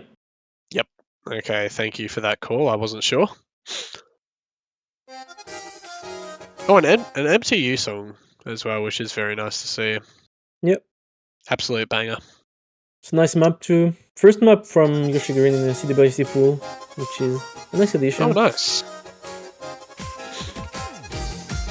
Okay, so yep, we've got our no more players, hidden players, Hard Rock players lined up here, that being Azakriel and Apple, Future Miku, Riki, XF, and Isaac, respectively. Yeah, it's gonna be a couple of misses from Riki and Azakriel, but otherwise everybody else holding quite well so far in the intro. And oh, there's going to be another miss from Isaac, and also Riki now, as well as Azakriel. Red team just clenching that score ahead, but it is still very, very close. Yeah, and I think XF and Future Miku getting these high combos is really important because it's not very easy to combo this map, Oh, so no. getting as much as you can is very important. Yeah, I was going to say one miss is definitely going to be able to sway that over, and you can see that score bar flipping and flipping, yep. and there it goes over to Team Blue. Isaac, Riki, and Apple all now getting their combos up very nicely. That just one miss from Future Miku spelling a little bit of disaster early on, but still lots of time to come back, and it is still very close. I'm quite impressed by these scores so far, honestly. Very few misses, and even XF still FCing them up so far. Oh no, that's another miss from Azakriel there, but still the score is pretty close. Another one is going to dampen that a bit and give Team Blue a little bit of a buffer zone in case of a miss. And there is one from Isaac, but it is traded by Azakriel again. Yeah, they will need another one from one of the other big combos if they want a chance to come back from this. Yeah, they really need a miss, absolutely, from Riki and Apple, and Azakriel just falling yet again. Really not looking too hot for Team Red right now, and that score lead for Team Blue, you can just see increasing and increasing and increasing, completely capitalizing on that combo. Although Riki does miss, I think Team Red is going to need another one from Apple if they have any chance with such little time, but it's not going to happen.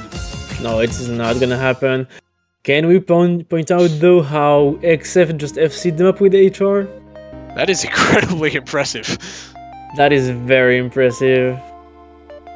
Also, nice lot of- mod FC from an Apple though, too, which is pretty impressive. That player is ranked 3.6k, so FCing him up like that in a tournament setting, in a big stage, is quite the performance as well. Yeah, absolutely. That is really, really well done to them. And quite a lot of good scores, really, across both teams, to be honest. With those nerves that I mentioned before that I'm sure are still there. Only a single miss from Future Miku and 2 from Isaac. Azakriel just a little bit more, but still well done to them, of course. And Team Blue are taking their 3rd point here. Really putting that pressure on Team Red. Yes, they are. And we're gonna go right ahead with a HR1 pick actually. HR2 worked for them, so why not go for HR1 after that?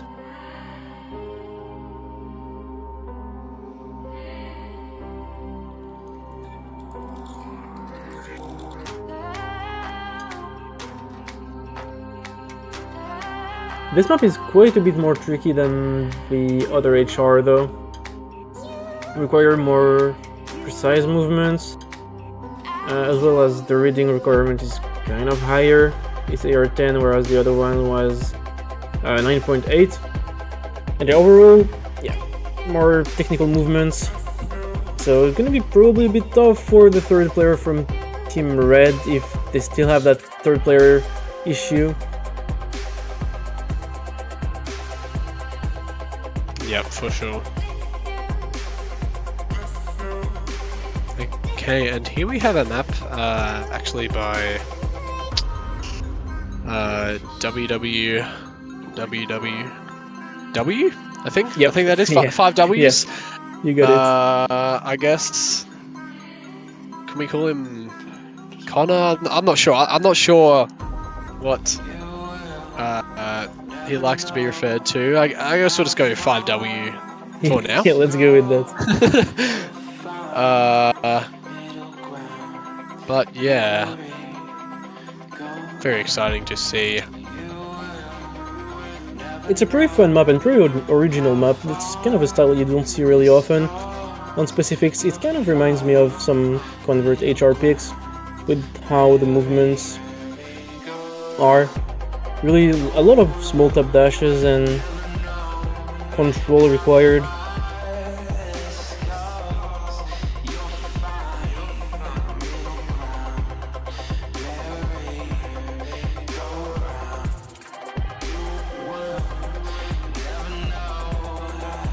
The HR rosters are going to be a bit different this time, though. For Team Red, this time it's going to be Azak Riel as a third HR player. And for Team Blue, Laura Mips... No, actually, it's going to be... yeah, it's going to be Mystery instead of Ricky on this one. Trying different combinations. We're going to see how it goes. I think this is quite a bit more tricky than the other ones, though I'm not really expecting an FC. It would be really nice to see, but I'm not really expecting an FC. You never know. You never know. Yeah, It could happen. You never know. Well, already we have our first miss from Azakriel and a bit of a bench show lag there, but it's all good. We are back.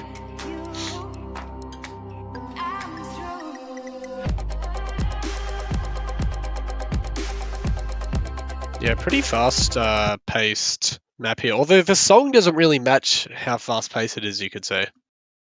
Yeah, you can. It sounds a bit chill. It sounds But really in chill. reality, it isn't. Well, that's hard rock. It's still quite low BPM and kind of plays like a low BPM stream map. But yeah, it's just HR making it quite fast. Hopefully we still have all of our players though. I see Bench was struggling a bit. Oh no, no more bad show, please. Other than that though, a lot of players still holding well.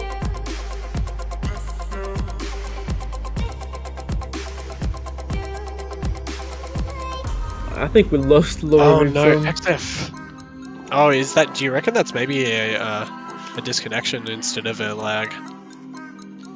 Because that would be Maybe. very unfortunate for team. Oh no, nope. There they are again. Actually, never mind. Well, it's gonna But be a bit not hard to synced. tell the score Not now. synced Yeah. at all. I think we might need to get another sync. Oh no, no. It's still not synced. No, it's not. But we can see the score, can't we? I'm pretty sure. I think the score is still calculated from the From their place in time. yeah from where they are. So Oh no. I'm pretty sure Team Blue is winning this by quite a good amount now. Yep, that would make sense. You can still see that they are holding a pretty significant amount of combo, and with Azakriel's misses yet again, I'm not sure if Team Red's going to be able to do this. Although XF and Future Miku are holding quite well. Those two FCs. Oh no. Okay, one FC from Isaac and still a really nice score being upheld by Mystery is still going to propel them forward, I'm pretty sure. Yeah, that's quite a big combo that they got. And on the other side, again, Future Miku performing on this HR pick as well as XF. Isaac though, still holding the SS so far. Can he get the FC maybe?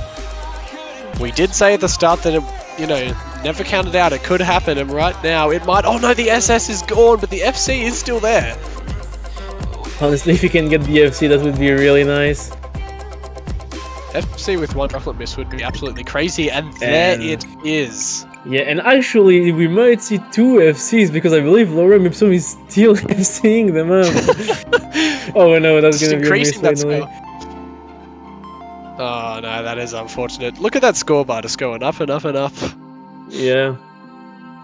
Actually, really nice score from a lot of these players. Almost everyone above 900k. Yeah, very well done. XF and Future Miku, 2 and 4 misses respectively, and obviously that FC from Isaac is just crazy. Yeah. Kind of surprising that the two FCs that we've seen so far, I believe, are two HRFCs. Actually, three HRFCs if I'm not mistaken, we've seen one HRFC on the other HR, one on the mixed mode and one on this map. So 3 HRFCs on this pool is kind of surprising. Usually you'd expect players to FC no mod more, but that's actually not the case here. That's a very good point. Yeah, usually in these kind of in these lower stages, Hard Rock, sticks out a little bit like a sore thumb. Obviously, you have your specialized players, but with these teams, you kind of expect that. But no, really, really nice Hard Rock performances, as you said, from all these players. Very high quality of play. Really nice to see. However, though, now Team Blue is on match point. It's up to Team Red to pick, though. They have one last shot. So far, we've not seen the DT pool come out yet, so maybe this could be something that they want to go for. HD as well, especially given the fact that they banned HD too. That is a good point, but maybe,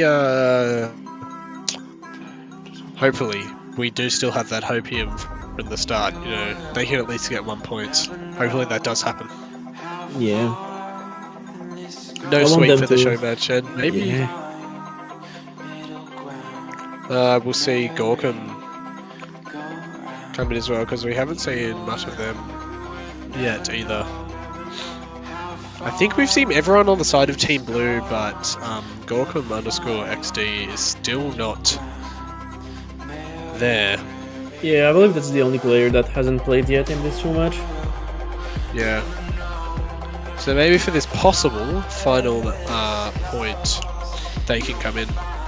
Oh, there it is. There's the score.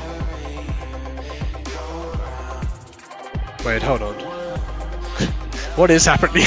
I'm looking at the MP link and there's only 3 scores on the MP link actually. Oh, wait, hold on. What happened? Wait, Lorem, they disconnected. Wait, whoa, what is happening there? That is very odd. There's only one so score confused. for Team Blue. Only ISOC has a score on the MP link. Well, I'm not sure how... Didn't we see the final scores? Yes, we did. So I don't know what's going on. Hopefully the ref manages to get that sorted out.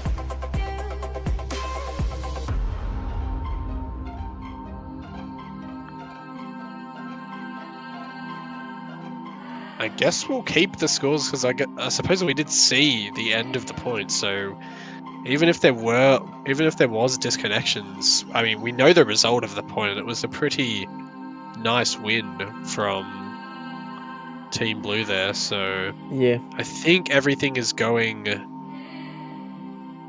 ahead as we saw on stream. Yeah, I'm not a referee, but I'm pretty sure that in this case, as long as we have a proof that of what the scores were, we can count them for the actual scores, even if it's not on the MP link. Yep, that should happen. That is very bizarre though on the MP link. That is something I have not seen a lot. I'm not gonna lie. Yeah. Oh, and here we go. Hidden One is actually going to be picked. That was a nice little prediction there. Yep. So yeah. Quite different from HD2 though. This one is AR9, the other one is 8.4, quite lower AR. This one is more a consistency pick. Yep, and backed by Xerox, who I know, nice mapper there. Will this be the final point, or will Team Red finally get that score on the board? I guess we'll see.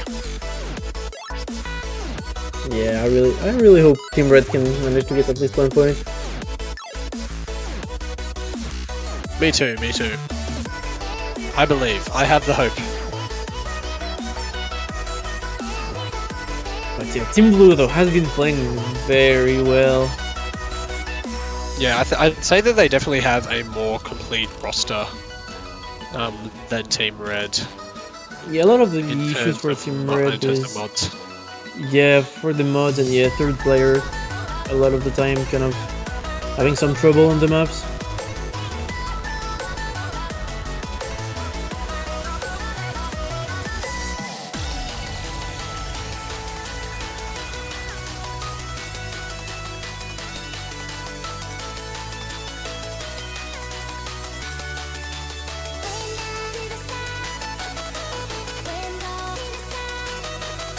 And I think we're still missing one player.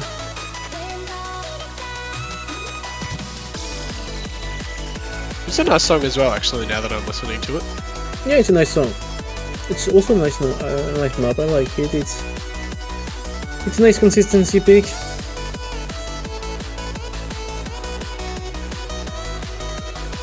Well, let's see how these players go. Yep, there's that roster.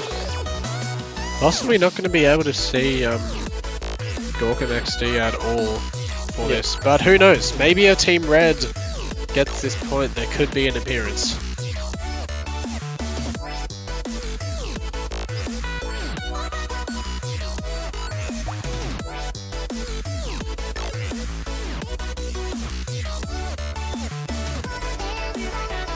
And I think in a way at the end of the match, even if it ends up through this map, we should see the tiebreaker.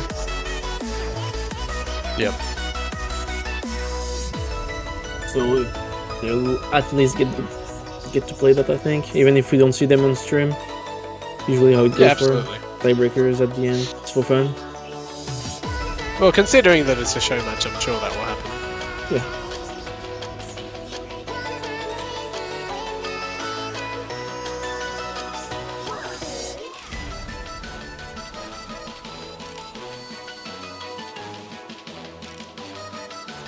I think we are having some Bencho issues again. Yeah, talking about someone stuck in the lobby or something. Oh no, that's not good.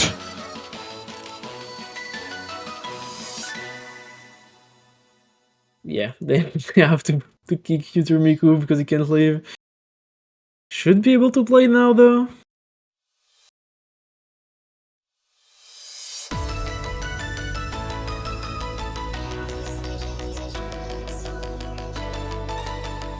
Okay. Hopefully, it is all good now. Hopefully.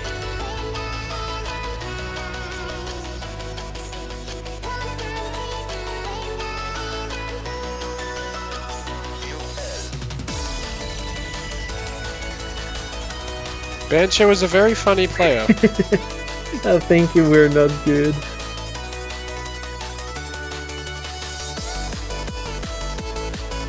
Yeah, Miku is probably the best HD player on the roster of Team Red. They definitely want him playing, but looks like Boncho doesn't want him playing.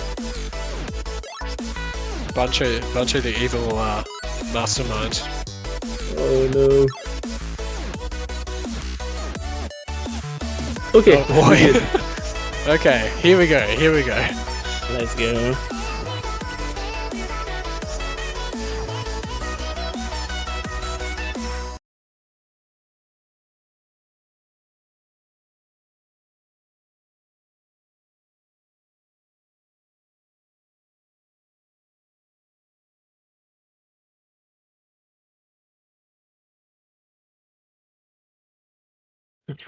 Can we get started? I think we can. Okay. Yep, here we go. The possible final point between these two teams, but we will have to see how it goes. A good start from all players across both teams. It is a very chill start, so can't expect too many misses, but will hype up soon. Oh, and there's a first miss from XF actually, and as well as Azakriel. Oh, that's not good. Team Blue taking that early advantage, and another miss yet again from Azakriel. And another one, I think. So already that early lead is quite significant, honestly, from Team Blue here, with yet another miss coming from XF is going to give them even more of an advantage, and already it is pretty early on in the pick. Anything could happen, of course, but it's looking pretty nice for Team Blue here. Yeah, Anapol is gonna find a miss, but still his teammates got his back. Isaac and Ricky still with the FCs. Miku is also FCing, but he's gonna need a bit more of support from his teammates. Yeah, still with that SS. On the other side of the board, Isaac as well, holding the same score. Very nice performances from both of those two players, and Ricky's still holding an FC. Just giving Team Blue a huge advantage so far. Oh, and there's actually missing in the build-up section again.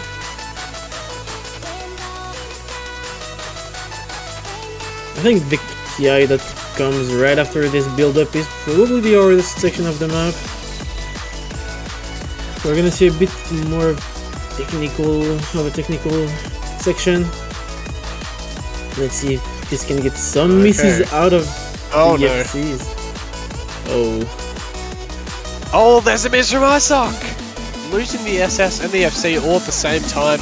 Yet another one from XF and Ricky, now the only FC left on the board. Let's see if they can make it through to the end of the map. It might be possible. Ah, Miku missed though, so I think that's Oh, no. it. And Ricky's gonna Oh, no. finally find a miss, but it's too late. I think for Team Red they have 300k to come back from. Jeez, misses just absolutely everywhere right now. You absolutely called it on that technical section. I guess it was kind of coming, but yeah, Miku with the highest combo right now.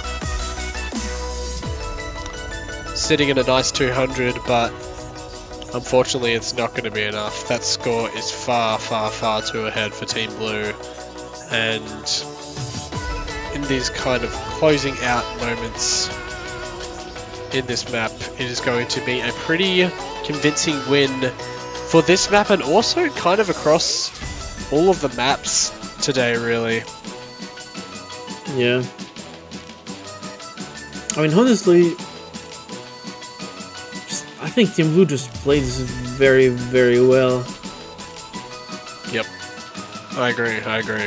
We're getting lots of really good scores on pretty much everything, with a pretty solid roster on pretty much every mud pool, actually. So it was pretty hard for Team Red to do something. But yeah, nice scores again on this map. One miss from Miku. It is a really nice score. 974k.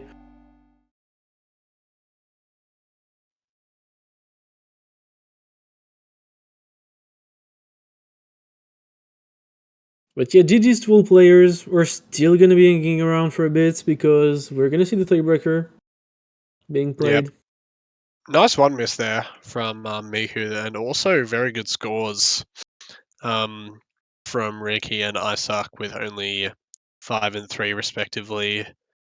Overall, across every map in this match, it has been some really impressive stuff, considering, you know, as we've said, on such a big stage, and just, yeah, very well played to all players and giving it your best shot. Yeah, for sure.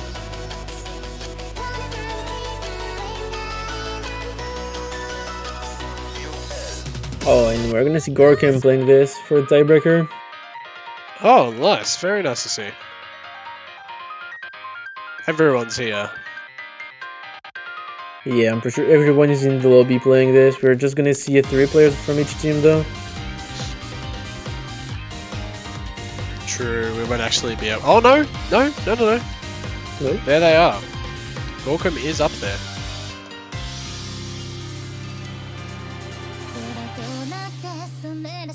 Tiebreaker is quite a step above the rest of the pool. It's your classic overdose tiebreaker. Nothing really too crazy or technical, but it's still a 5.5 star tiebreaker. So maybe can be a bit hard for some of these players. Especially towards the end of the map, in like the last quarter of the map where it gets pretty hard.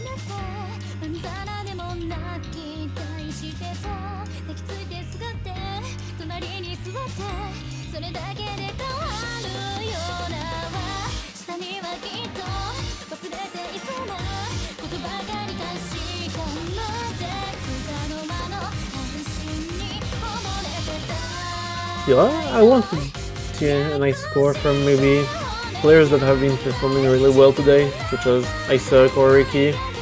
Even Miku has been performing quite well. XF, actually, lots of players have been performing well. No, I don't know, you're definitely right. They really have. It's been very nice to see such nice performances from every player here. And hopefully it will be continued, I'm sure, into this tiebreaker for the final map during this awesome showcase that has been brought to us all by these players.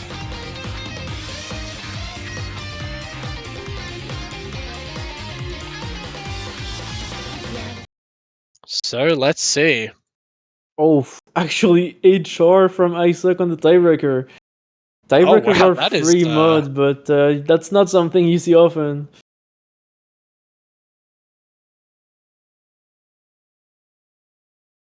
That is definitely an interesting decision, but hey, you know, it is a show match, you might as well show off Yeah, a little bit, you could say. Why not? Have a bit of fun, put on Hard Rock.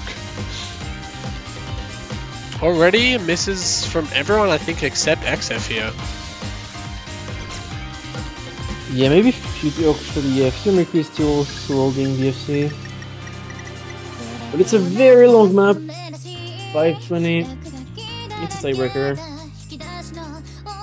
Yep, for sure. And actually, Team Red is going to be in the lead right now.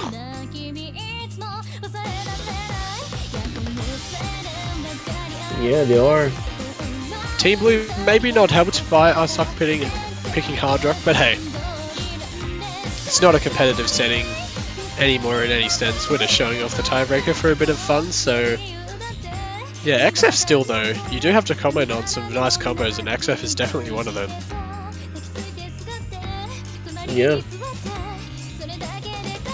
Been playing really well. I believe he put the mixed mode with HR. It was a really nice score from him. So definitely a player capable of a lot of stuff.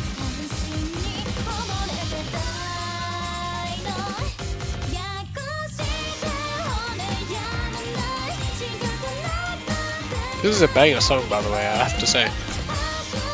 It's a nice song. And a nice map also, I think. Really fun to play. Definitely. Really enjoyable.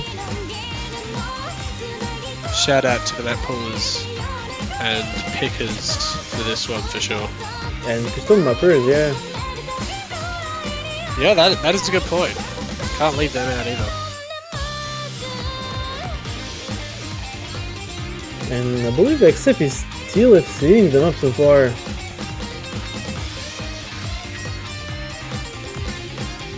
Oh, that's gonna be a maze finally. Still exceeded 1/3 of the map, that's pretty good.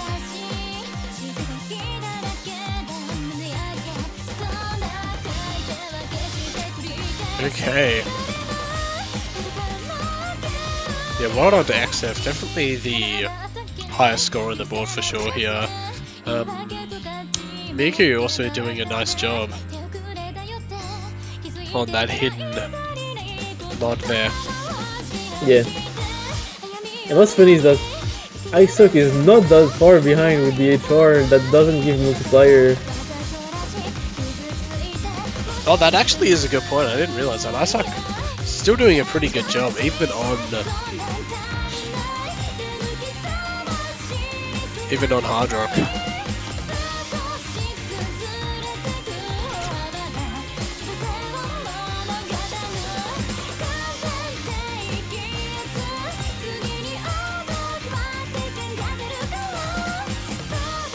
Okay. Oh, sorry.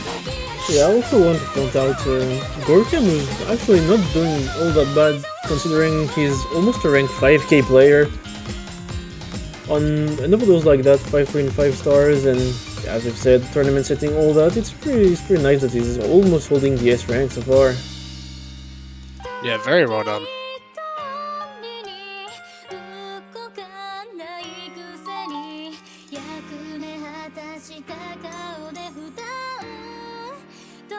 especially after, you know, maybe not being able to warm up as much as the other players as well, Yeah. playing all the other maps.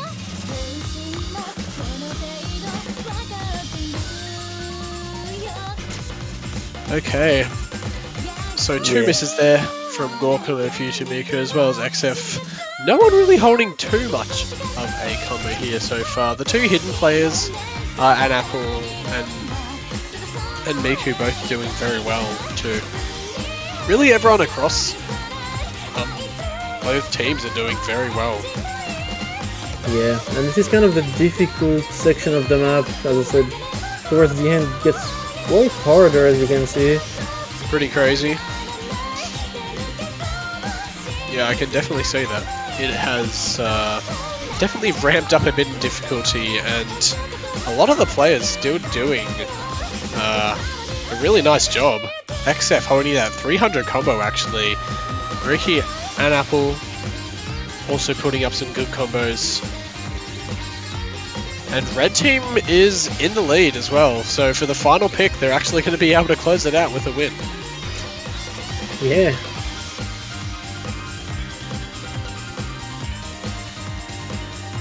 So, nice performance to them too, and I think is XF going to end this off with this 500 combo? I think he might. Yeah, it looks like he will. There we go.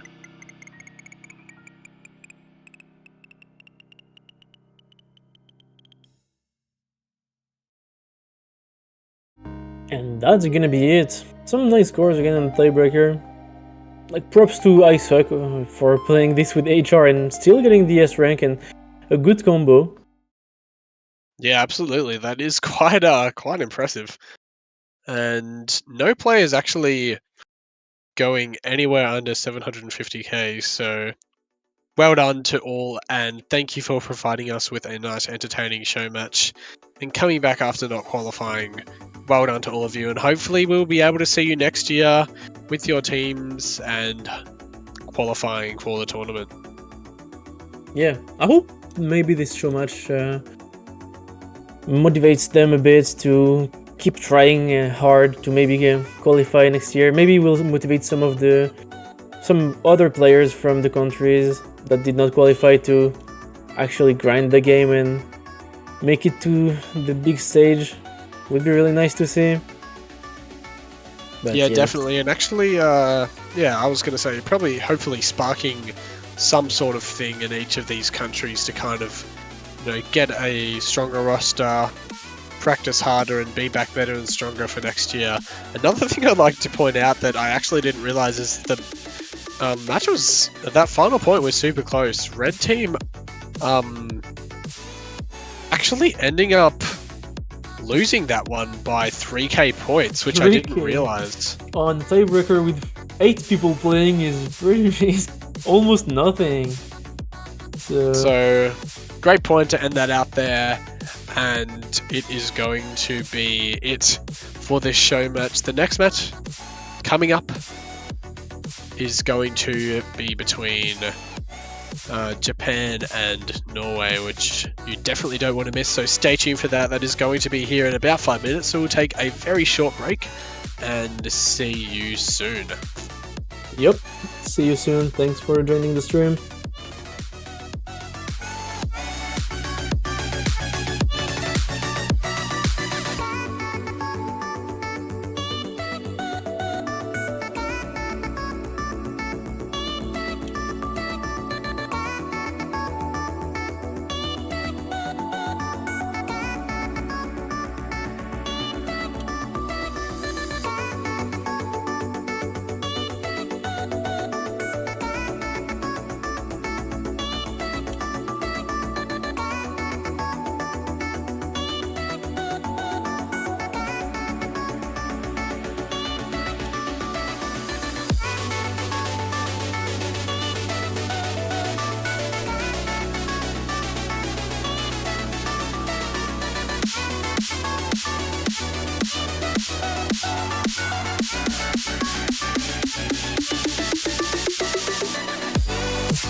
Hello everyone, welcome back to the Osu Catch World Cup 2023, round of 32. We have Japan vs Norway coming up now. I am Koijibo and I am being joined on commentary by Maito. How are you doing?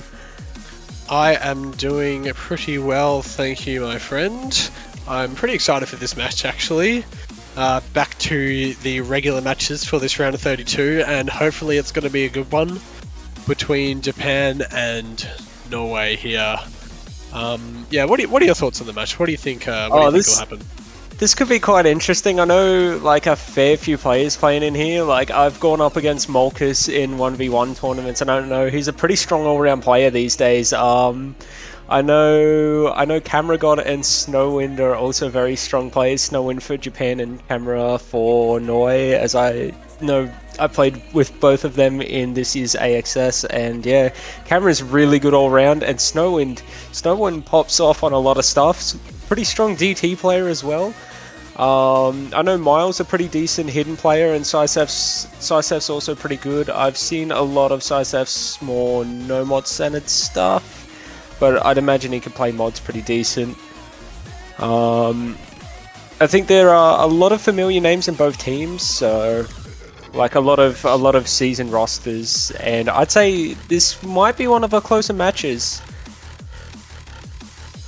Yeah, hopefully we don't see a sweep for this one. I mean, obviously for the team that wins, it's nice to see, but for the casters, you want a close match.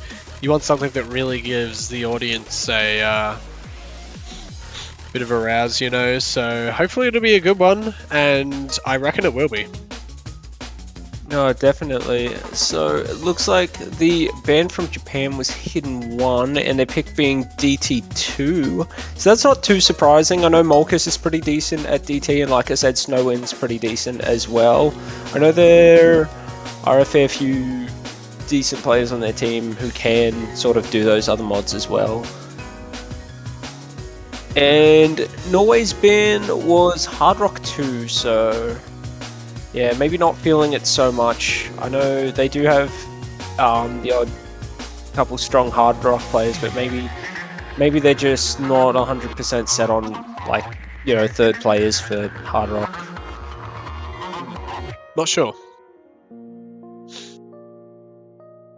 But yeah, as you said, Molkus, yeah, at least I know from last year, is a very, very strong player, and I reckon we'll see some great performances from them this year. Oh yeah.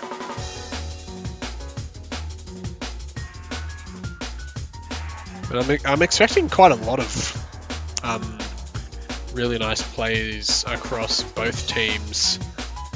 There are some great players on either side, so I'm very excited for this match. You know, it's definitely one of the closer ones.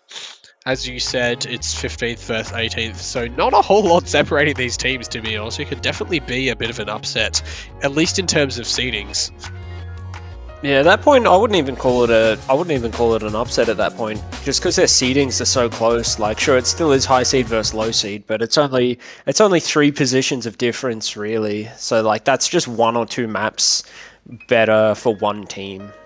Like, that's not, you know, that's not a large gap at all, so far as I remember. Definitely not. And here we are going to be getting stuck into this very first pick here between Japan and Norway. Round of 32, here we go.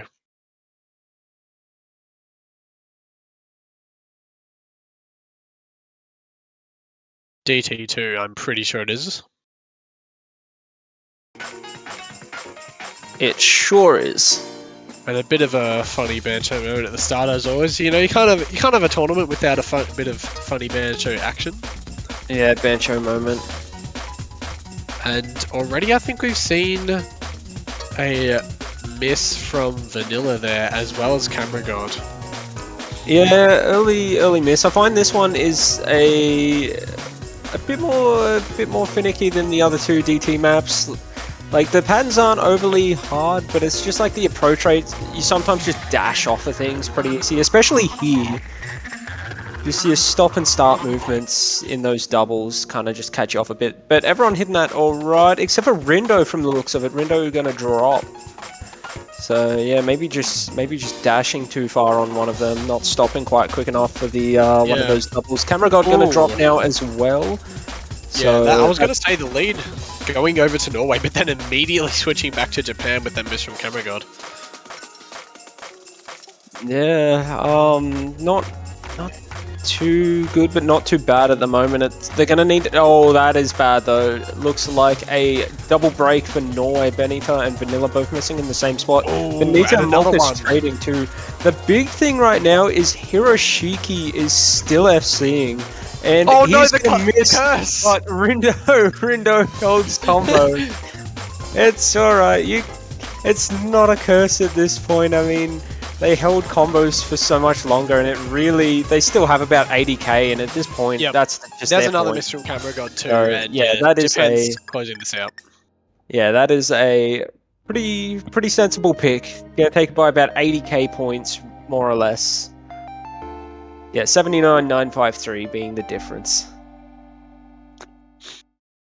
I promise you, we are not trying to curse any team. We are providing a balanced experience. No, we don't No believe in the bias. curse, only platter issue. Very true. Those DT platter spacings. Oh, and immediately Norway going for no more.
the only convert of the map pool.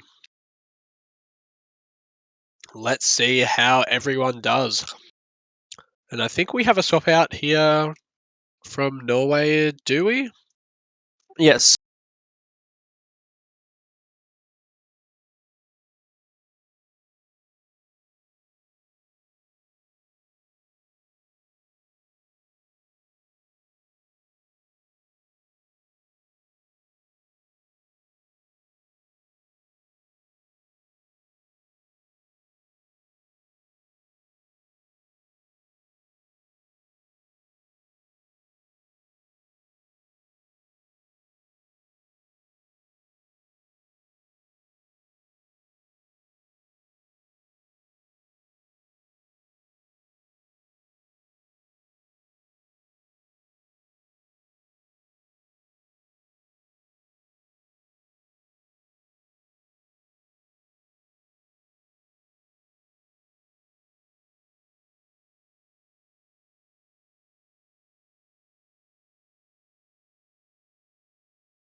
But one miss between 3 players in the last 65 combo. I mean, that is an excellent run out of Norway, and yeah, very strong point taken. So very understandable as to why Norway picked that map. Yeah, definitely.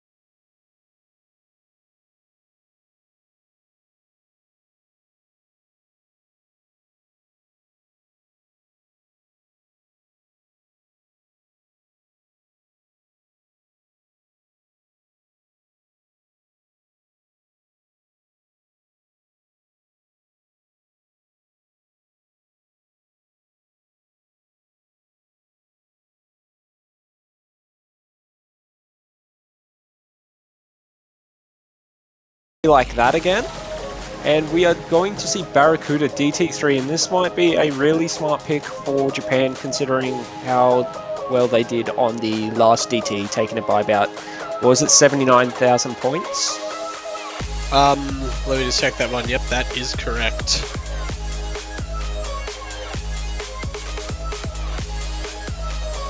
So clearly their confidence is definitely set on DT. Oh yeah, they do have quite a formidable DT roster. So the MM is Mixed Mod. So Mixed Mod is a mixture of no mod, hidden, and hard rock. One player plays each mod for each team. But for now, we stick with the double time picks as we get started on DT3 Barracuda. One with a lot more, I suppose, sort of platter issue movements. You know, a lot of snaps, but at that low AR, it can sometimes be very easy to just dash off the snaps. Especially for people who tend to read that bit of higher AR as well.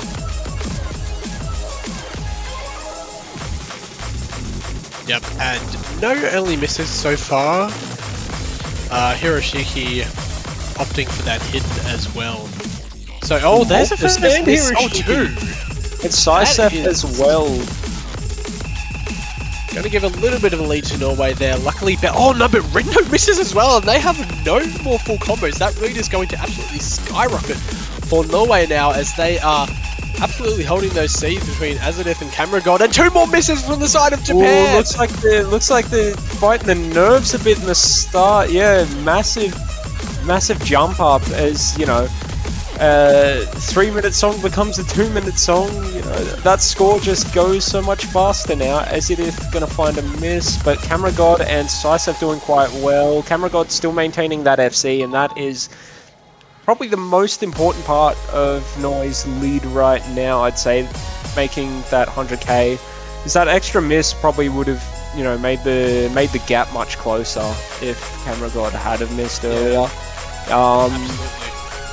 So yeah, looking quite good for Norway in the first half, as you know, this could be the first break point, and if it is, then that's going to put massive advantage Norway's way. Especially taking it on a stronger mod. Oh, most definitely. Hiroshiki gonna find another miss. So yeah, this is looking Norway. This is looking like a Norway point right now, as yeah, this is becoming very quickly unrecoverable. As you know, a quarter goes a lot faster than you'd think, and yeah, it looks like they will cruise to their first break point. Yep, Rindo, Hiroshiki both missing as well. Camera God just absolutely showing off right now with that SS. I think maybe they're going to be able to hold it all the way to the end here, it seems. And all of the combos across every player on Norway have been so impressive for these picks. Actually, the last two picks really have been really well done. And there we go, closing it out with an absolutely dominant performance in the end. Almost 300k score winning by and taking that first break point. Yeah, Cameron got hidden all those stacks. SSing on DT3. Very, very good breakpoint for Norway. And yeah, Molkis with the one miss. But I think nerves getting to Japan a little bit, as this is the sort of map that you don't want to be nervous on.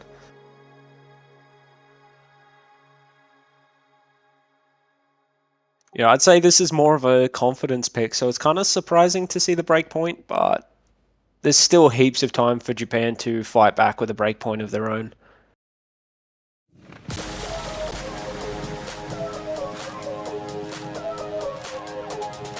Okay, so now Norway has a really important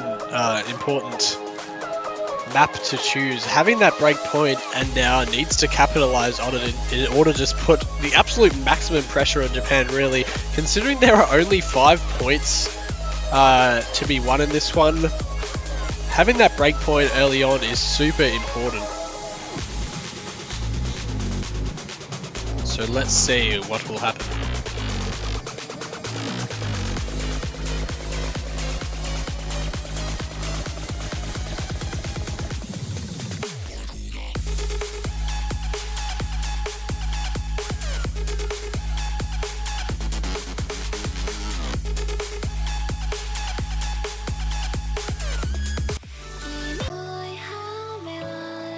Okay, so here we go. Is going to be No Mod 1, picked by Norway here, hoping to consolidate that break point and get onto 3-2-1. Undersea Train, mapped by Soliquil. Wow, I just like completely messed it up. But I like this song actually. I'm a bit of a fan. Nice no mod consistency. 3 minutes and 42 seconds. Let's see how these teams go. ASK now going to be coming in. Who I'm pretty sure played for Cultural Cup last year as well.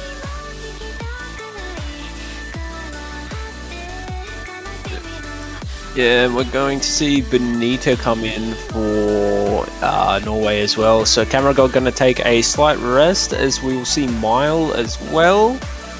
The captain finally entering. Yeah. And then Isuke taking over for Hiroshiki.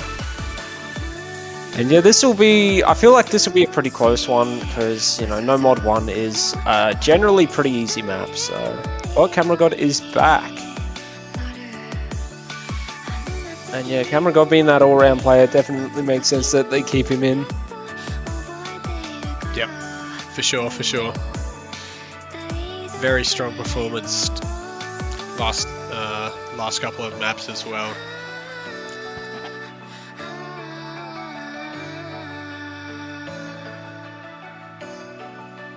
So here we go, getting the MP settings in.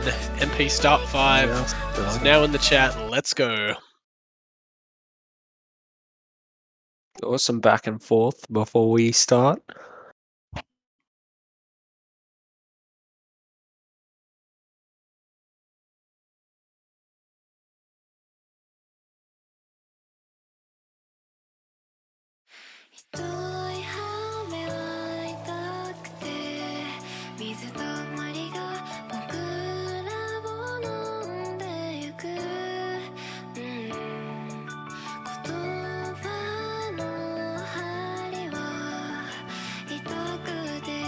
Alrighty, getting started on this pick here.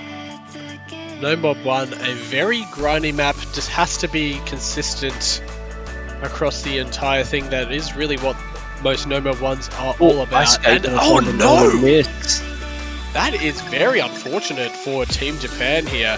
That early in the song, especially considering it's such a chill start, already Norway going to be having that advantage. Maybe just a few nerves that they need to shake off coming in for the first time here, and still tons and tons of time for Japan to make that back up for sure. Yeah. Oh, that's not going to be as easy to make up, but so long as they combo, so long as Rindo and Isuke get good combos, like, it's not too consequential, especially like with Isuke's miss, regardless of old versus current score v2, like missing 100 in isn't such a big deal, but yeah, both of them missing quite early isn't so bad, because they should still be able to get like 970 maybe, and that is going to be a lot more punishing, as yeah, Chunk missing, or more like broken up misses, like 1 every 200-300 combo is, and another miss from Rindo. Oh yeah, and it looks like Norway once again looking very strong on No Mod again. 3-way FC right now. Everyone 3-way SS. That is a very, very nice team score so far. No slip-ups at all in any sort of manner, and yet another miss there from ASK and Molkus now too. Cameragod does trade that along with Mile, but they've built such a huge lead for themselves that I don't even know if I can really see Japan coming back from this stage. It could possibly happen if Norway just completely falls apart. But Benita holding that SS. Oh, that is... Okay, Benita does drop, and Japan does actually have a combo advantage technically here, so they will be able to pull that bar a little bit back towards their side, but they need to absolutely hold on to all of their combo here and pray that Norway finds a few more misses if they have any chance of winning this point. Yeah, looks like it's still you know, quite a large advantage to Norway. But if they miss a few more times and Japan manage to keep all their combos intact, there is a chance it could swing back. I mean, 100k is still quite a large gap right now, and it's going to become bigger as Molkus, being the only one to drop in that section, looks like he missed one of the wiggles. Yeah, unfortunate there, and now Norway building that combo up very nicely here again, and now it's going to be a pretty comfortable end for Norway here. Closing it out with some nice combos. Ace K and Rindo also finding good combos too, but unfortunately in the end they're just not able to capitalize on those few misses that Norway had, and as I said at the start, Norway is able to successfully consolidate that breakpoint and is now leading 3-1. Yeah, all 980k point runs. Yeah, 983 and 2 985s. So very, very solid overall run, as the average miss is about 1 with that sort of scoreline, even though, you know, you do have your 3 misses there from Cameron Benita. But yeah, overall just, yeah, very well performed out of Norway, and this is going to make things a bit trickier for Japan, as now they need that break point.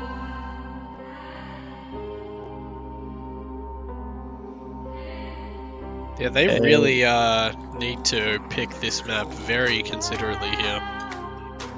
I think that Hard Rock might be a fair pick to make. Only thing is, it sort of just depends on those other Norway players, because if you've got a couple of strong Norway players on Hard Rock, like especially early Hard Rock, where it's a lot more generous to a larger variety of players, like you've got your sort of like rock players for each mod. Like if you get, like, if all it takes is a few good scores from Norway to potentially take another breakpoint, but you know, there's a reason why they picked, you know, what they picked. Yep, absolutely, and definitely thinking about it, that's for sure.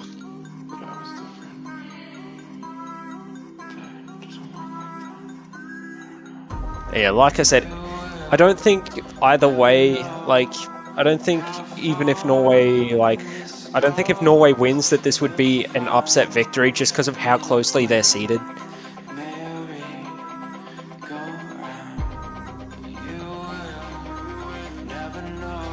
Yeah, the interesting part will be to see if anyone sort of misdashes towards the end around where your 700-800 combo is, because there is the odd note that you can just sort of ignore and miss, which is kind of like a silly miss that you can make. It just sneaks up on you. So, you know, and sometimes in 20 situations, that sort of thing can kill a run. Yeah, for sure.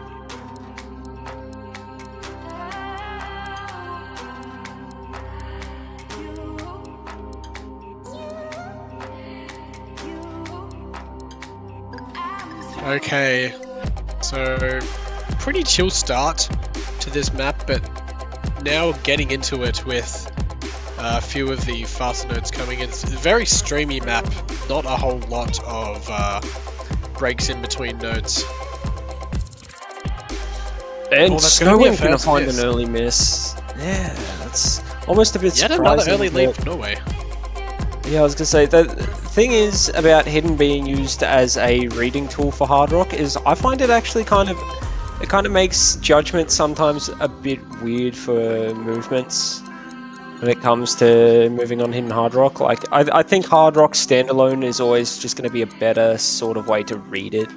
Unless you're just used to farming with Hidden Hard Rock, then of course, you know, you go with what you're used to. And yeah, 3-way FC from Norway right now. Want to get 3-way SS. Only the one miss from Snowwind in the lobby right now. And we might see a fair bit of this throughout the weekend, especially as we get to our closer seed matches where you just have whole teams like FCing and the difference is like one person missing. especially in like Yep. next week's matchups when the seeding gets a bit closer as well. Absolutely, and Snowwind, yeah, just that single miss from Snowwind is causing Japan to be a little bit behind here, but that is a miss from Camera God. That's going to swing it back, I think, isn't it? Yeah, that is a big miss. Oh, and a Benita miss from though, going to Benita! miss as well. This is really good for Japan as they are going to defend against that second breakpoint. It's looking like all they have to do is just hold on. They've got, especially if they wind it down, if they get it down to like the last 5-10 seconds and miss, it might not be very much of an issue. Look at that, they're already a fair bit ahead, but that might create a bit of issue. But that won't. They're going to trade with Vanilla. Yep, there we go. No issues at all, and I think with not too much of the map left, there is a little bit of a hard ending here, but if all the players hold on for just a tiny bit longer, I think that's going to be No, it. it is over. This is just, yeah, that last 10 seconds, and Not gonna that matter. is going to be about a 40-50k point difference, and Japan going, less than 37k. 37k points the difference. Molkus going to FC, and that FC made a lot of difference. As you can see, you know, everyone who missed dropped down to 970k, so that would have made it so much scarier for Japan. Yeah, Molkus, That the FC absolute coming carry in. there with the SS.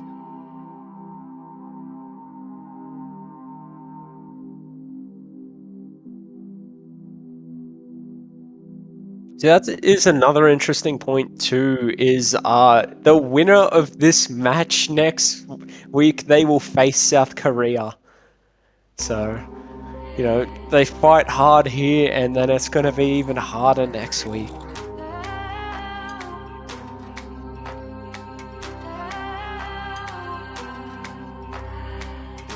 Okay, so now 2-3. Japan still definitely keeping their hopes alive for sure, but now it's back to Norway's pick here. Japan really need another breakpoint or it's going to be over. And it's going to be Mixed Mod 2 being picked here by Norway. The M2U song Corvadis, I'm sure I'm pronouncing that wrong, but mapped by Yoshi Green. Absolute banger. And let's see if there's going to be some swap outs. I think there might be.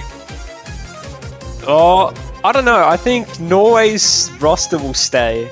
That is a very hard rock hidden no mod lineup right there. So Mile will probably be taking hidden, then Camera will take hard rock, probably hidden hard rock, maybe, and then Sysef will be the no mod player. I'm guessing for Japan's side, we'll probably see. Oh, I'm not 100% sure actually. We might see we might see Molkus go hidden and then Hiroshiki no mod and Snowwind hard rock. If I were to register a guess anyway. I know Snowwind and Molkus can both play hard rock. Molkus might go for hard rock, but I guess we'll find out in 4 seconds. Oh, Molkus sticking with no modders. Yeah, no mod is a very important. No mod is like really important mod to have, you know, your FCs on. Oh no, we don't have them completely lined up here. Molkus, unfortunately, being in the bottom round of Japan, and Hiroshiki taking that top spot as a hidden player, but you can still lift them off. Hiroshiki and Mile on hidden, Snowwind and Camera God on hard rock, and Molkus on Sysef on no mod, or respectively for their teams. Starting it off with a miss actually from Hiroshiki on hidden very early. Yeah, it's not too big of an issue, as we saw, you know, the early misses don't make too much of a difference in the last pick that we saw. Biggest thing will be, you know, going from now. And this is Norway's pick, so this might be the opportunity to take a breakpoint, as I find Mixed Mod tends to sometimes make a lot of skill gaps a little bit closer sometimes. As, you know, it has one mod that, you know, every player can sort of do. So if you have, like, players where you don't have quite the 3-man roster for each mod, but you have players who can play each sort of mod on their own, then mixed mod is sort of perfect for that. Yeah, and Sterling's absolutely. going to find a miss where Norway's looking really strong at the moment. Just the 2 droplet misses from Mile. 3-way FC. Yeah, really impressive from them so far. Just holding that lead out and out. Those misses on the Japanese side are making all the difference so far. And, only 2 misses, but Norway is able to capitalize to the absolute fullest so far, holding that 3-way FC and showing no signs of slowing down at all. As you said, only 2 droplet misses from Mile. Oh, that is going to be a miss from Cameragod though, so that is the start of what Japan needs, but they need to also hold on and get a few more misses from Norway here. I reckon another miss might be able to do it if all of the Japanese players are able to hold on here. But right now, Mile and Saisef are looking super strong, and Hiroshiki is missed! That is huge for Japan, and also Norway, who are going to be able to, I think, consolidate their lead here and take this pick. Yeah, you just see that blue bar creeping further and further towards Norway, just that little bit, and I think that is just point. It is, once again, like 80k ahead, so close to the end is just, too hard to make back. But it was Norway's pick, so Japan does have another chance at a breakpoint, but they're going to need to take that breakpoint soon, and Norway has secured match points, so all they have to do is take 1 more point, and they take it home. Much to the well, let's just say a lot of people's pick'ems are about to go up a bit. But for and my channel points as well. Yeah, down for the drain. potentially 23% of the players, that is a big boost to their pick'em.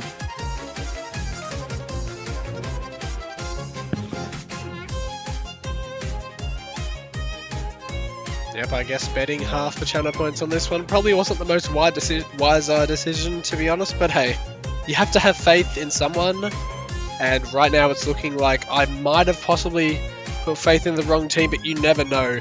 Japan can definitely still come back and put on an absolutely great performance, at least bring it to tiebreaker even. They do have this pick. But unfortunately, if you think about it from their perspective, they are under a heap of pressure right now, being 4-2 down on match point, having to make up 2 points right now in order to save themselves. Yeah, and they don't have that other Hard Rock pick to go for. So looks like they want to call a timeout. I think that's a fair shot to call timeout, strategize a little bit.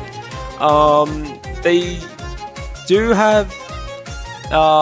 have 2 no-mod maps open, but considering how Norway played the last 2 no-mod maps, very strong performances on no-mod 4 and no-mod 1.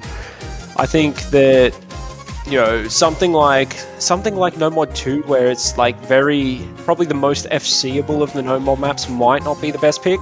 No-mod 3, you might be able to do something there, but at the same time, with how strong Norway is looking on no-mod, they're probably best off maybe looking at DT, or even though they did lose the point on mixed mod, there is always that chance that they could take the point on mixed mod 1, and we haven't seen Hidden, so that could be an interesting pick as well.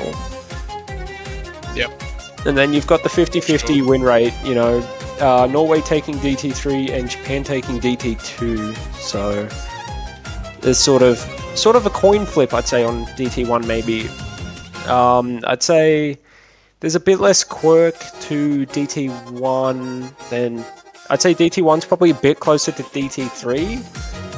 I suppose it's probably more of the speedy pick as opposed to the other 2. DT3 is still kind of speedy because you need to be fast on the snaps, but I'd say that's more like a technical precision pick over DT1.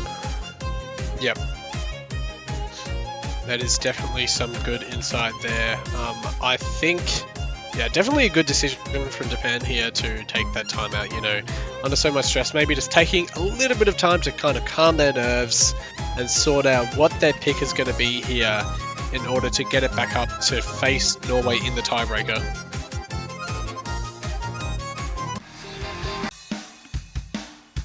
And here we go. It is going to be Hidden 2, picked by Mulkus there just now. Mapped by Moru, My Sound Life. Let's see. Yeah. How DT this mapper turns out. on Hidden. Very interesting.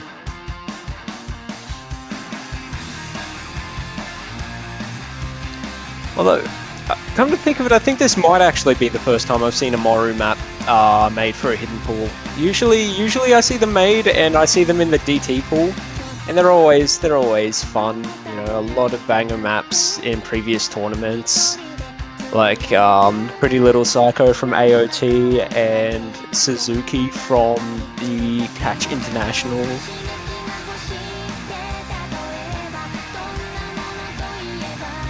Yeah, quite fun tourney maps that Moru tends to make, so yeah, this is going to be no exception, as it is Yep. quite a nice hidden map.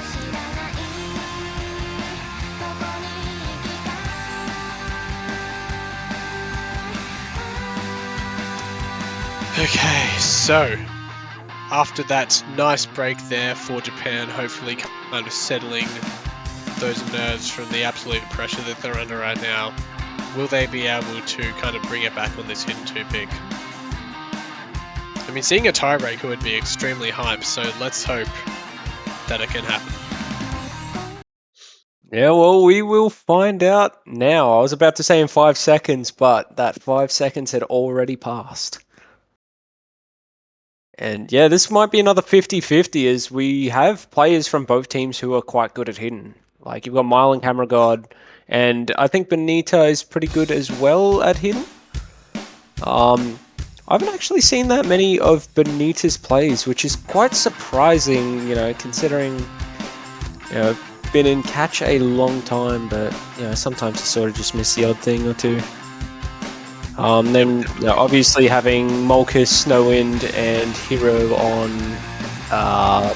hidden for Japan. Mulkus being a very strong hidden player, and I believe Snowwind's pretty good as well. Oh, I think that's a really Hiroshiki miss can from play. Benita. Yeah, so I think that is a second miss actually.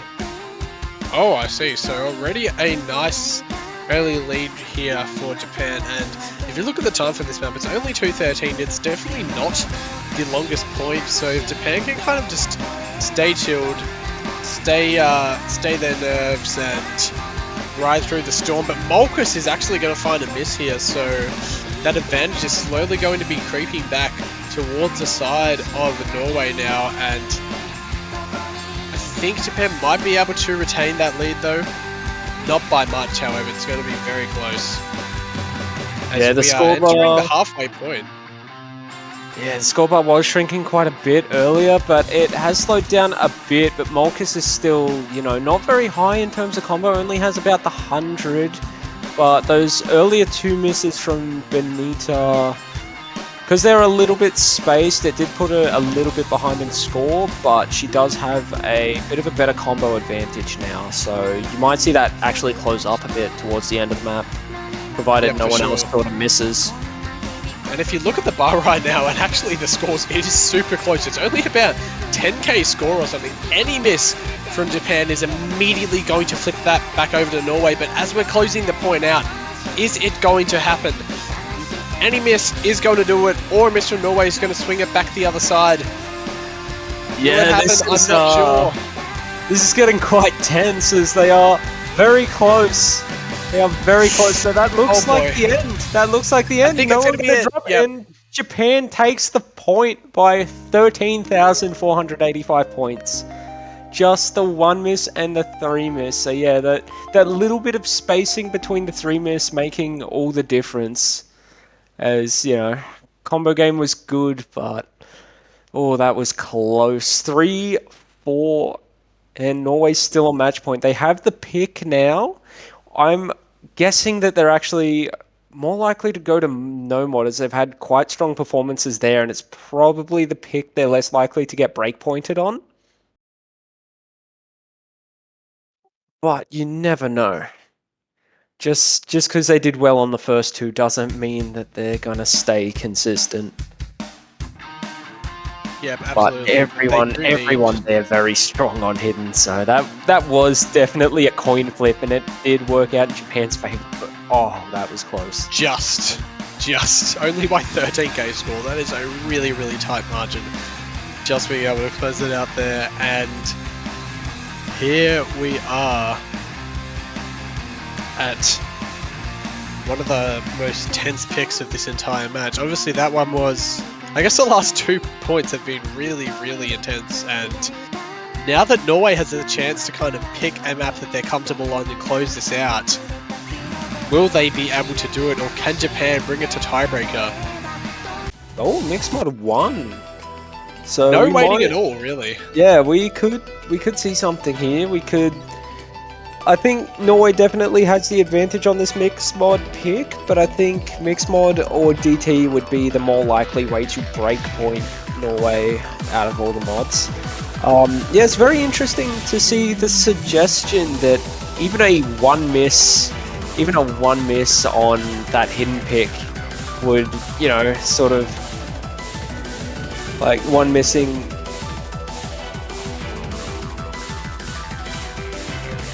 Would be able to Like, flip yeah, it over. Malkus saying, you know, that, you know, getting carried by his team, even though he only one missed. That, Speaks like, volumes. I wouldn't say carried, but, you know, the suggestion that that could be the case is just kind of crazy, considering how close a lot of these points sort of have been or have had the potential to be, considering like the overall FC ability of the pool as well. But it's the same artist that did Firmament Star. I think it is. Yeah, it is. Yes, it is. Right, Raymond. It sounds very similar. Yeah, it does sound a little bit. Banger. Could be from similar album. It could be from the That is same actually a album. good point. But aside from the music, this is incredibly intense. Here we go. Possibly yet another possible final point. Now on Norway's choice of maps, so let's see how it turns out. We have Rindo and Cameragod on Hard Rock, Malkus and Saisef on No Mod, and Hiroshiki and Mile on Hidden for this Mixed Mod 1 pick. 4-3, the way of Norway. Can they close it out? Will Japan be able to bring it to tiebreaker? We will see in about 2 minutes and 51 seconds time. Yeah, perhaps sooner. Ooh. Ooh, that early miss from Hiroshiki in the first 100. It's not going to be too consequential yet, but yeah, quite nervous. Hopefully, it's not a sign of what might be to come.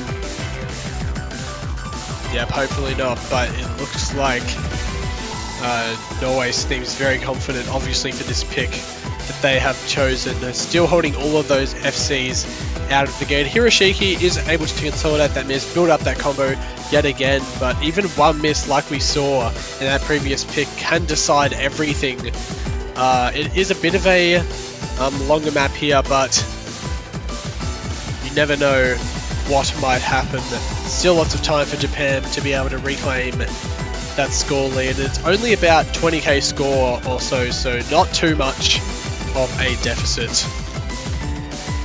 Yeah, and also with this one, it actually has a proper break too as well. I can't remember if the last one did. I don't feel like it did.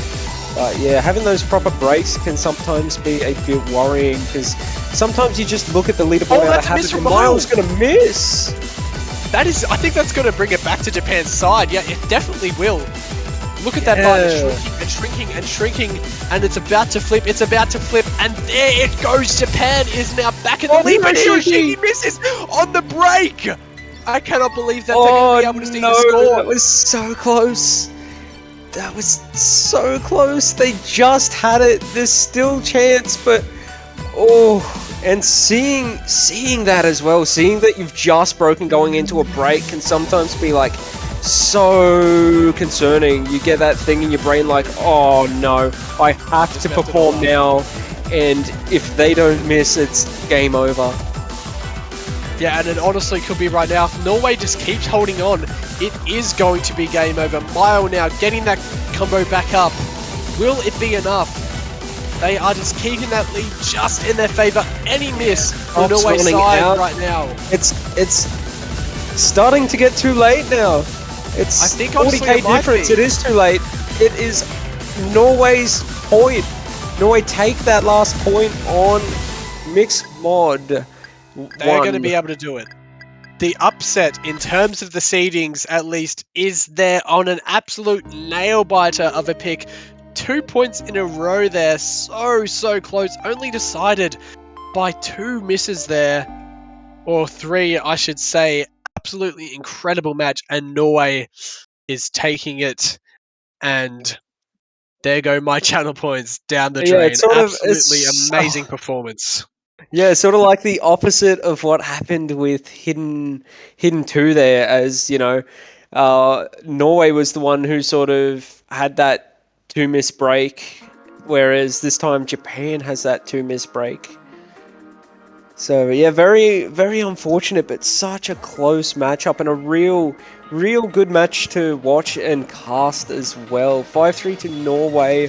And that is going to throw a lot of people's pick'ems down a bit. But for those 23% of people who just had that foresight, who knew what was going to happen, well, that will give them a bit of an advantage. Absolutely, and wow, that is just such an incredible performance. Just a really hype, exciting match between both teams there. Thank you all very much for playing and giving us such an experience. It was really just incredible, and there is going to be another match, hopefully just as exciting, in about 6 minutes. Yeah, 6 minutes. That is going time to be now. between Taiwan and Great Britain. So this will be interesting. I don't know if I've actually seen UK and Taiwan face off in CWC before. This one might be a new one to me. I feel like it probably has happened, but I've just never seen it. So yeah, 5 minutes from now we will have Taiwan versus UK, Great Britain. So that is going to be a interesting match to see, and then yeah, we've got a fair few back-to-back matches. We'll have Chile versus China, and at I believe it's 14 UTC, and then France and Finland at 15 UTC as well. So yeah, a lot to tuned for look those. forward to. It's going to be a lot more very exciting matches, just like that one in this round of 32. So definitely stay tuned for all of those. But for now, I will be departing you for tonight. Thank you all for coming along to this stream. I am Maito, joined by Quijibo, and we will see you all soon. See you very soon.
Hello everyone, welcome back to the Osu Catch World Cup 2023 round of 32 matches.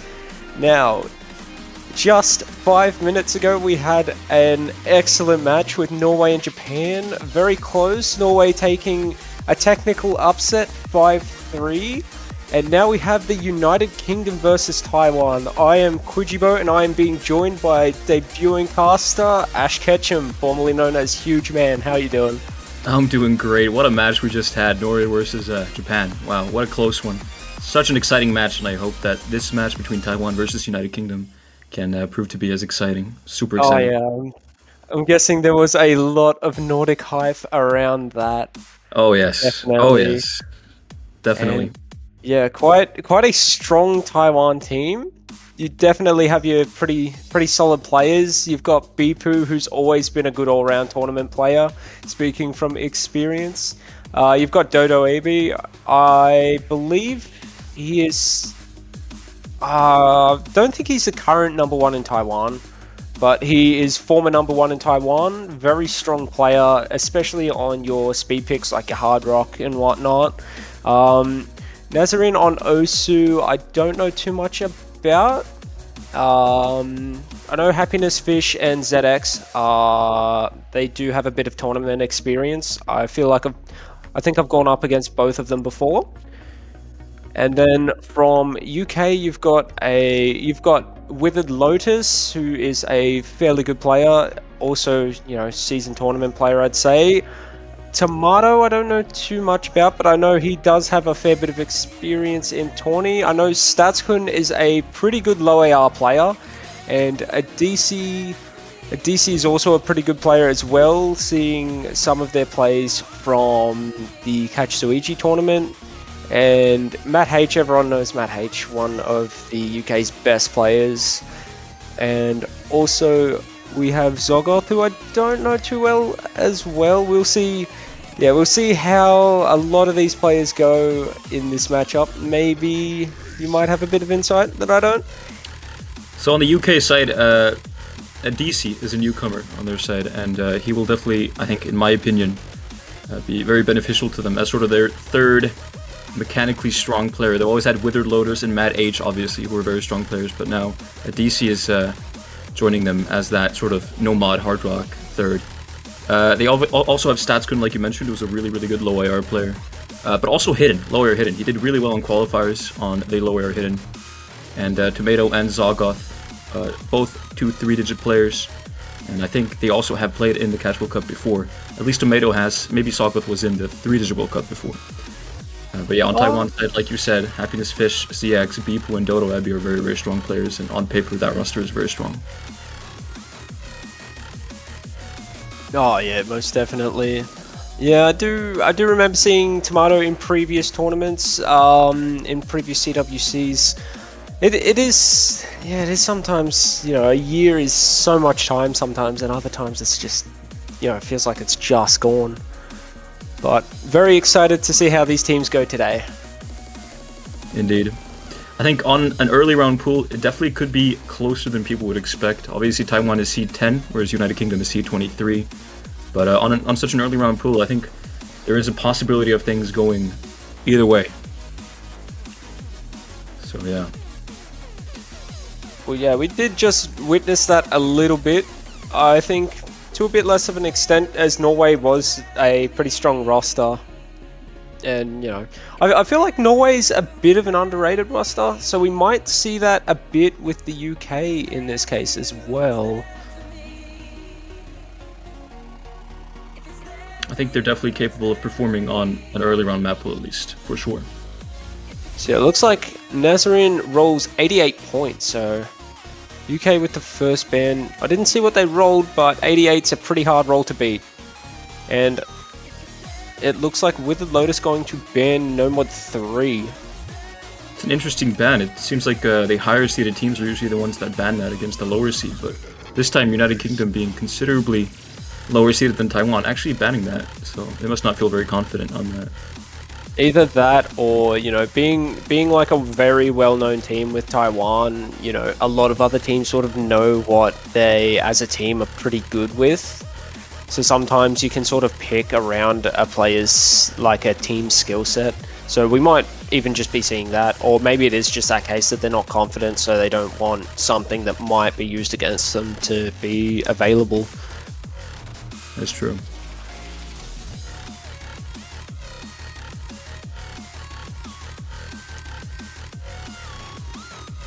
Both teams are actually quite strong on hidden here, so I don't think...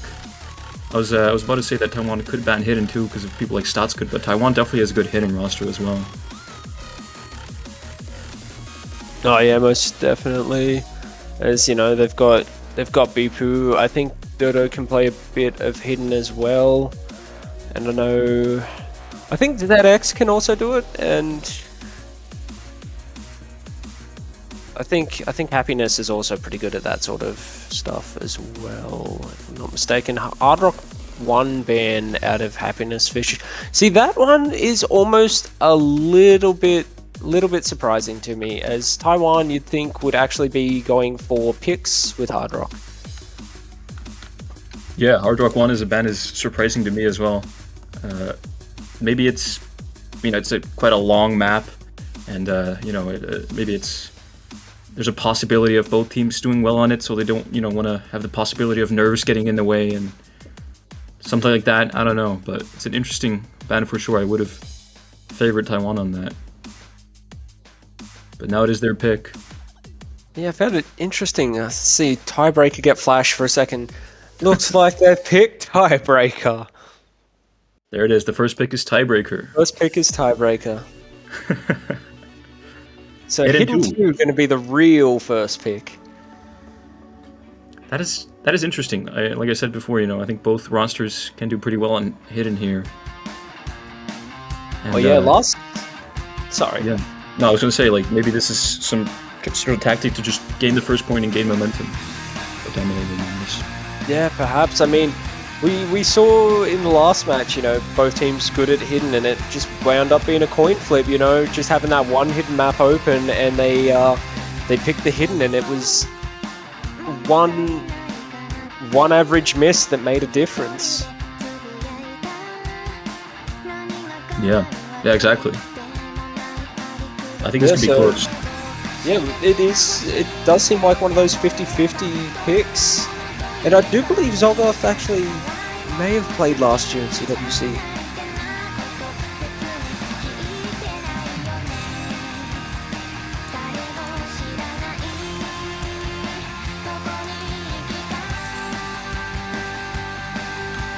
Yeah, I was going to say, it was a very familiar name. Yeah, I remember seeing Zolgoth play. Was he on the roster? Yeah. So he does have that CWC experience, and that may come in handy here. As we know, while the nerves truly never leave, experience helps calm them a little sometimes. But yeah, I was gonna say, because he did seem like, one of their lower AR players a little bit, but yeah, that bell didn't ring for a minute until I actually looked at the lineup for the hidden pick.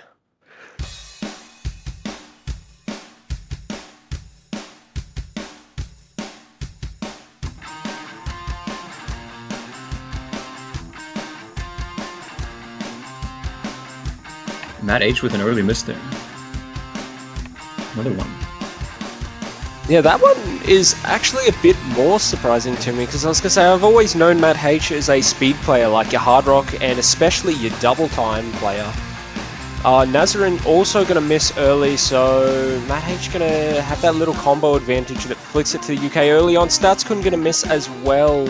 Maybe just feeling those 20 debut nerves, sorry. And it's still early days, so it's just a difference of one miss right now, so we'll probably see about 50-60k points difference, as there wasn't much distance between each of the misses. Yeah, a bit surprised that StatsGood missed on this, to be honest. I would have expected him to be the carry for the UK here, but Zolgoth still with a full combo, but a double FC on Taiwan, so It could just be one of those. Oh, Zolgoth gonna miss. It could just be one of those things where you have like, you know, those nerves don't necessarily crop up as much in qualifiers just because like it's a bit less like your actual match formatty, and you do have like those two chances. It's not, you know, it's not just here's your map, this has to be the play. Well, StatsGun did play in last year in Catch World Cup, and he did really well in the lower hidden maps as well, so he does have experience. Oh, he does have that experience. Yeah, there you go. TX phone him this there, No though. mistake. The Yeah, score that is going to be very helpful for the UK. The score's actually really close, only about 50,000 points between it, 50 to 60,000. Any miss from either side to change things up here. Approaching the end of the map. Could Oh, be Dodo, too big. maybe Dodo, gonna he finds a miss. miss there, but it's almost right after. No! Oh, there goes the hope. That's very close, you know, very close. I think Taiwan might have still had the point even if Zogov held that last bit though, because the distance was still about 49k, where like being so close to the end you may not necessarily close that in all that quick, but I do know that was Taiwan's pick anyway, so you know it's no big issue if your opponent takes a point on their own pick in the early game. Yeah, I think you're right. I think it was too late, even if Zogov didn't miss there, but that was still a pretty close one to start things off with.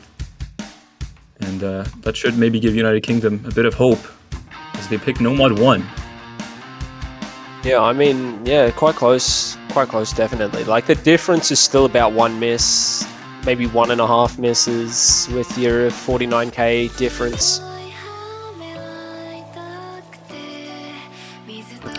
Interesting Yeah. pick here, Nomad 1. I guess they're trying to rely on consistency and, you know, maybe rely on some nerve misses from Taiwan. Yeah, well, I was going to say AR 9.1, it is that lower AR, but then they did ban Nomad 3. Although I suppose Nomad 3 is a bit more of a technical pick than Nomad 1. And, you know, it's got its wide sliders and whatnot. It's got those patterns that you sort of really need to hit well to perform on, whereas Nomad 1 is a lot more relaxed, I'd say. You know, the only thing that I've seen trip players up for the most part is just the wiggles around the streams. That seems to be, especially the second set of wiggles into streams, that seems to be the one that catches the most players out.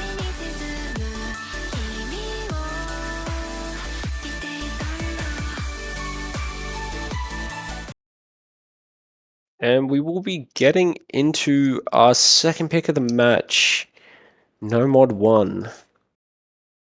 I still believe that this could be a close one.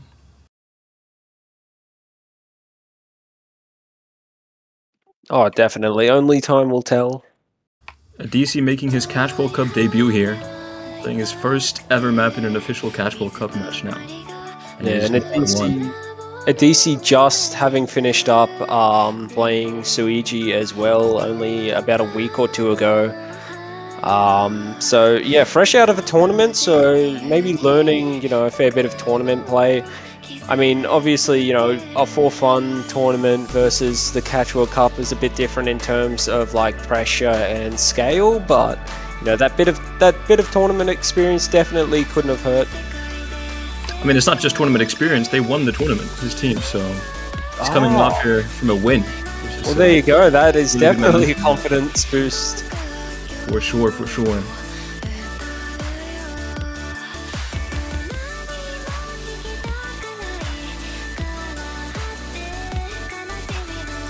Triple FC from both teams here. Just a spinner difference so far on Taiwan's side, I think. Yeah, everyone looking quite clean at the moment, and yeah, Taiwan, I suppose, does make sense that they would have that little bit of spinner advantage, especially having like so many like veteran players and like very high level players. You know, spin is definitely something that they would have practiced a fair bit. We do have one droplet miss coming out of Withered Lotus from the looks of things, but that's not really going to make much of a difference. That miss might make a difference though. But there's still heaps of time. We're not even halfway through. is an unfortunate miss from Withered Lotus. He's not going to be too happy about that, I think. Yeah, quite a good first spin out of Happiness Fish. The second spin kind of 50-50, but I'd say the third definitely made up for it. All Taiwan has to do now is just hold those full combos, and the point is theirs. But you know, on such a map, such a consistency map, here we go. The wiggles and the stream parts. Oh, Soggoth finds a couple of misses there. And Taiwan's lead will only grow. Yeah, that's just 2 sets of 1 misses so far. DC still maintaining his full combo. But yeah, the 3-way SS from Taiwan looking very strong right now. And yeah, we might see an early breakpoint, but an early breakpoint is still recoverable. And we still have about another 300 combo to go. So there's still time for that gap to close. It is running out, but there is still time. I really don't want to curse it, but look at a DC on his debut here. His first ever Casual Cup map, full comboing. Yeah, with only the 1 droplet miss too, so quite good accuracy as well. I hope I didn't curse him. Nah, there is no such thing as cursing. Zoggoth gonna find a miss, and a DC hitting the streams almost. Gonna come a bit loose there and miss, but definitely still doing quite well. Dodoabe gonna trade, but the 2 SSs are just proving to be too much to handle, and yeah, Taiwan gonna take a very healthy breakpoint here with the 2-way SS. I want to make a formal apology to a DC for mentioning that he was FCing. I feel like that's on me, and you know what, you can blame me for that one. There are no curses here. Just bad luck.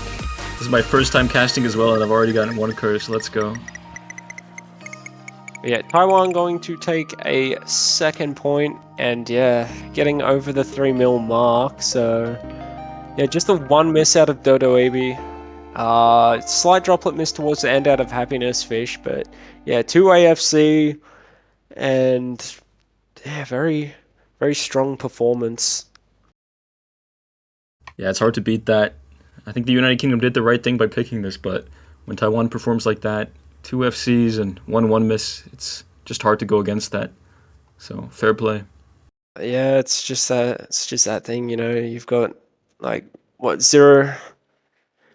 like half a miss average for Taiwan is just really hard to go up against.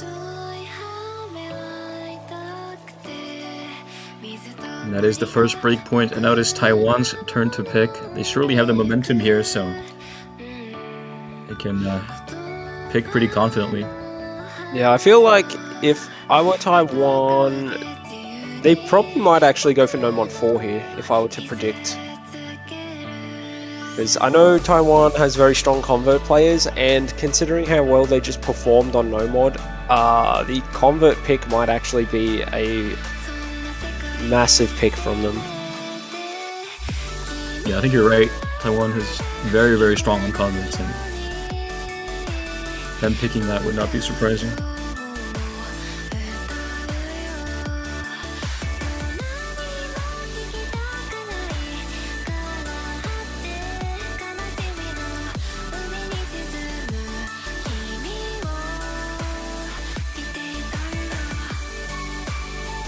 DT1, so I think this is the first time I've seen DT1. It hasn't been picked a lot, at least. Yeah, maybe never.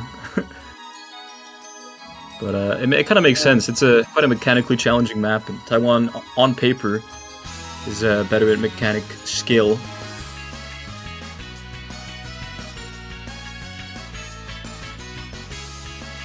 Yeah, I'd say out of the DT maps, I'd probably say DT3 would be a bit more of your sort of technical or mechanical pick, as opposed to this one, where this one is probably your closest to a speed pick. Although none of them I'd really say are speed picks that, you know, AR 8.2 being the highest. But yeah, for a relative speed pick, I'd say. Yeah, I mean, relative to this map pool for sure. Although DT3 is, like you said, probably the most challenging one in the whole pool, in my opinion.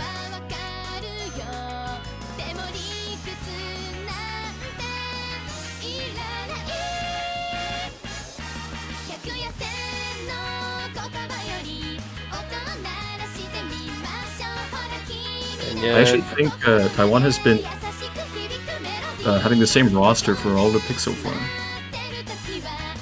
Yeah, I don't think they've actually changed up yet. Yeah, it looks like we will have Withered Lotus, Matt H, and Zogoth for this pick for the UK, which does make sense as I do believe Withered Lotus is also pretty good at DT, and obviously we know Matt H is pretty good. I think Zogoth would. I haven't seen Zogoth play much DT, but obviously he'd be, one of the better players on DT out of their team as, in that third player. Oh, Happiness Fish gonna find the early miss. That was a very interesting miss. Yeah, it looked a bit fishy. Oh my Matt god. H trades right after. That is really, really unfortunate. Matt H is supposed to be the DT player, and he misses again, actually. That is really not good for the United Kingdom. That is what I define as fighterish, when you're used to reading all those faster approach rate DT maps where you just misjudge the distance because of how slow some of the maps are. There's another miss from Matt H, and Sokol finds one with him. Oh, it's not looking good for the United Kingdom here. Taiwan growing their lead. And yet, Dodo AB and ZX still assessing, and with the Lotus also still FCing as well. And yeah, very skilled team on pretty much everything, especially in the early stage with Taiwan, as we sort of have played everything aside from Hard Rock. Yeah, that's a good point, actually. Taiwan seems to be a really, really solid early round team. Getting really, really good team scores on every map so far. And United Kingdom is struggling to compete with them. Even now, they don't have too bad of a team score here, but Taiwan, just with that double FC, and then that one miss from Happiness Fish early on, it's really hard to compete against such a performance. Yeah, Matt H gonna find a miss there, but yeah, like you said, with this strong performance, it's really hard to fight against that. With the Lotus gonna find a miss, Zogoth is now the combo, keeping the flame burning for the UK right now, but it is a very rough fight in this last quarter. Yeah, Matt H just found some really uncharacteristic misses here. I guess, like you said, it's the platter issue. Used to playing higher DT, and you're forced to play air 8.2 DT in a tournament. You're maybe gonna struggle with it. Mix that with nerves too, and you do find a lot of those uncharacteristic misses. And yeah, looks like if I'm not mistaken, one miss runs from Zogoth and Withered Lotus. Yes, Matt H missing a little bit, but with the two FCs, the two SSs coming out of Dodo AB and ZX, there's nothing they really could have done there, I guess. Yeah, I mean, the only thing that could have beat that would have been a triple FC, but that's a lot to ask for. So yeah, Taiwan just played really, really well. Not easy. Yeah, very, very strong in this opening.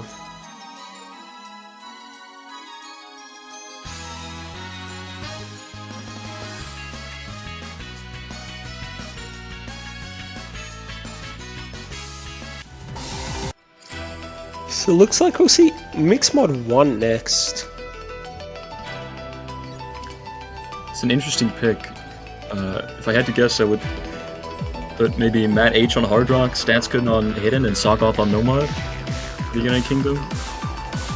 On Taiwan's side, they can do a lot here, actually. They could do a lot of variety.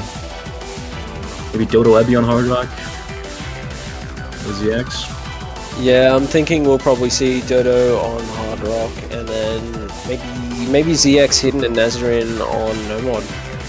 If I had to pick, then definitely see Stats on Hidden there, I reckon, and then maybe Zogoth be the Nomad and Matt be their Hard Rock player. Although, considering how well Zogoth played that DT, if his speed ability is interchangeable, then we might actually see, that flip. We might even see Zogoth play Hard Rock. Indeed, looks like Sokoth's actually been playing really well for the UK so far. And, yeah, definitely. And yeah, shout out to Sokoth.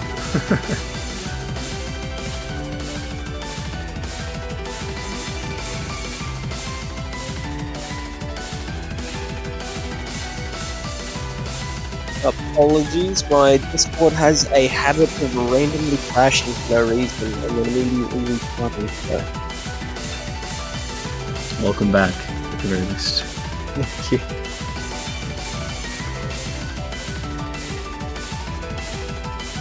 Thinking maybe Nazrin was brought in for him, because we haven't seen him play a map so far, I think. It could just be that Nomad. Yeah, that you could be right there, actually. I mean, we know that ZX is pretty good on your Nomad, and yeah, looks like you're right. Nazrin will be playing hidden. And yeah, looks like Matt's going to go for Hard Rock, Zogoth on Nomad, and Stats on hidden there, so say both outcomes are pretty expected. Did we predict 100% correctly? Are we, we go 6 for 6? Oh yeah. Yeah. That was 100% guess, right? That's just too easy to guess, you know. True.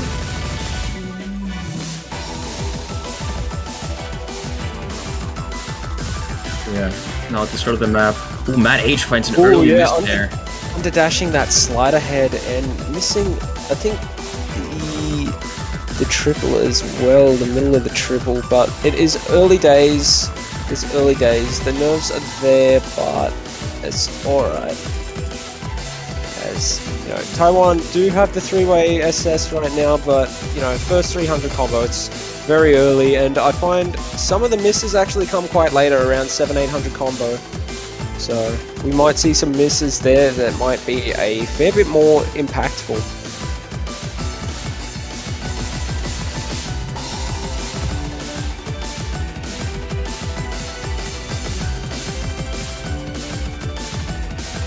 Yeah, so far triple SS from Taiwan. Nazrin on hidden, ZX on Hard Rock and Nomad. I mean, not looking like they're gonna be missing anytime soon. It's very impressive. Sokolov actually still holding the SS for the UK, but Statskun finds another miss there. So now he has to build up some more combo again. Matt H. Oh, Matt H. Like, he misses this when I said his name. That was insane. That was like witchcraft. Oh my god. And yeah, Zogoth once again the last man standing for his team, holding that SS well, tied with ZX right now. The 3-way SS, how do you fight against that? Like I said, we might see some misses around here, we may not. And yeah, see, especially with Hard Rock, like it's very easy to mess this up. Yeah, I mean, this is not an easy map on Hard Rock. Even like that's to emphasize how impressive Hard Rock is on Dodo Ebi's side here as he holds the SS. Yeah, just doing Dodo Ebi things.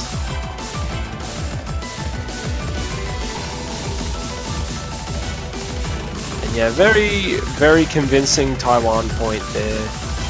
Going for that 3-way SS. Will they close it out with the 3-way SS? It would be very impressive and honestly unbeatable. Especially on a break point, imagine that.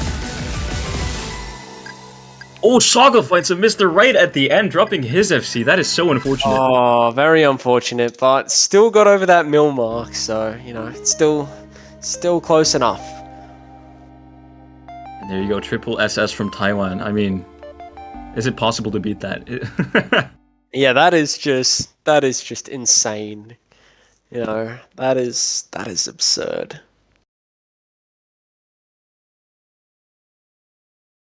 And that cannot be good for United Kingdom's mental either here. I mean, when it's 4-0 now and they're on match point and it is Taiwan's pick, UK has to just, you know, recover quick.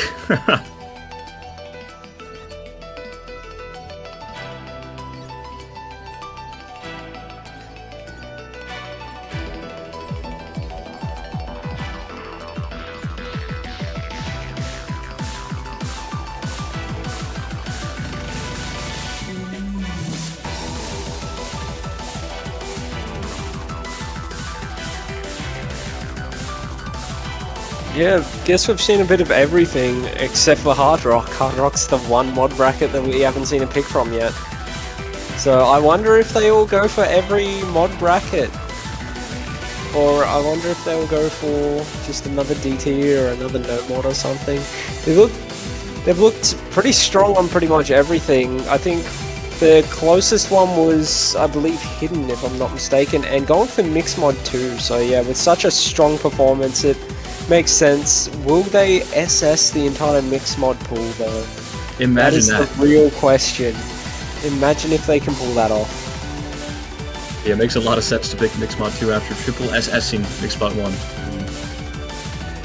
It's definitely a very straightforward pick from them, and they hope to close out the match with that. Will United Kingdom be able to fight back in any manner? That is the question. Yeah, it's gonna be a bit tricky, but you never know.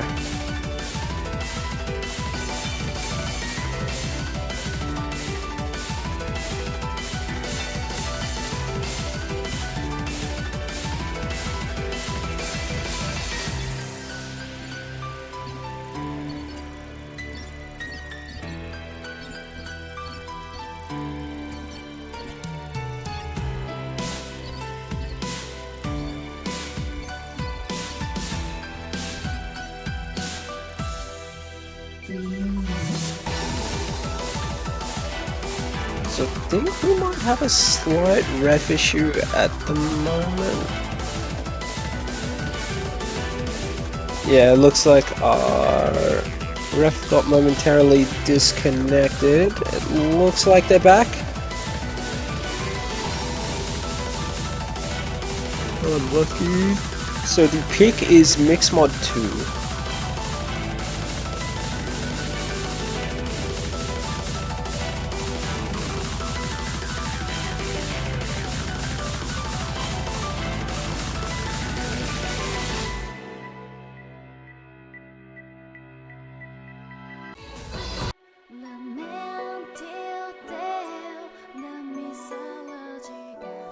Oh, looks like we've got the wrong Mixmod 2. Just a little bit of technical issues here, no big deal. But yeah, there it is, Mixmod 2.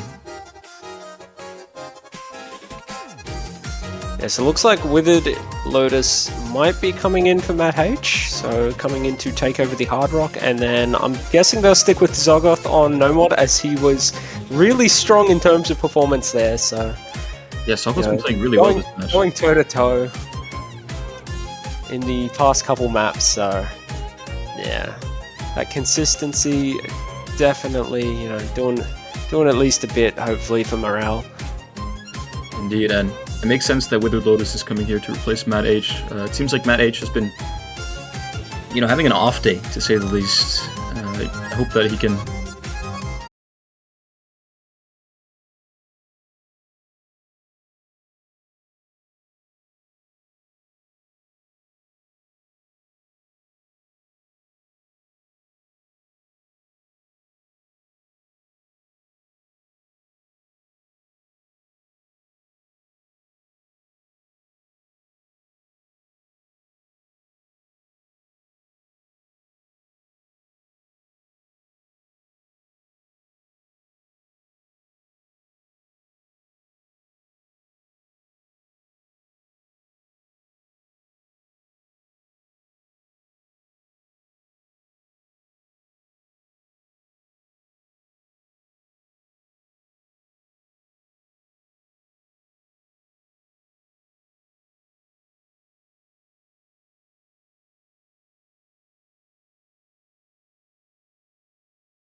4-0 down. That's impressive. That really is. That really is. And Sokoth has been playing so well this entire match for the United Kingdom. It was still really close, and Taiwan played well, but the UK can definitely be happy with that point for sure.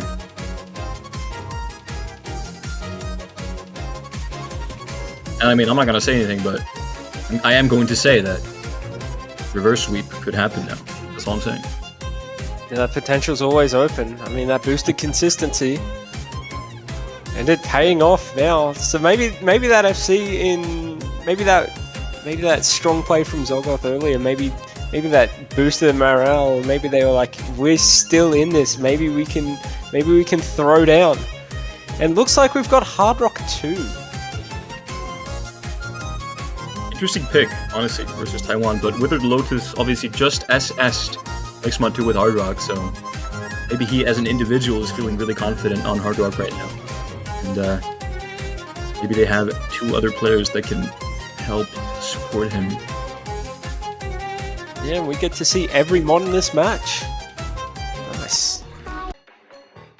It is true. Every single mod bracket has been picked.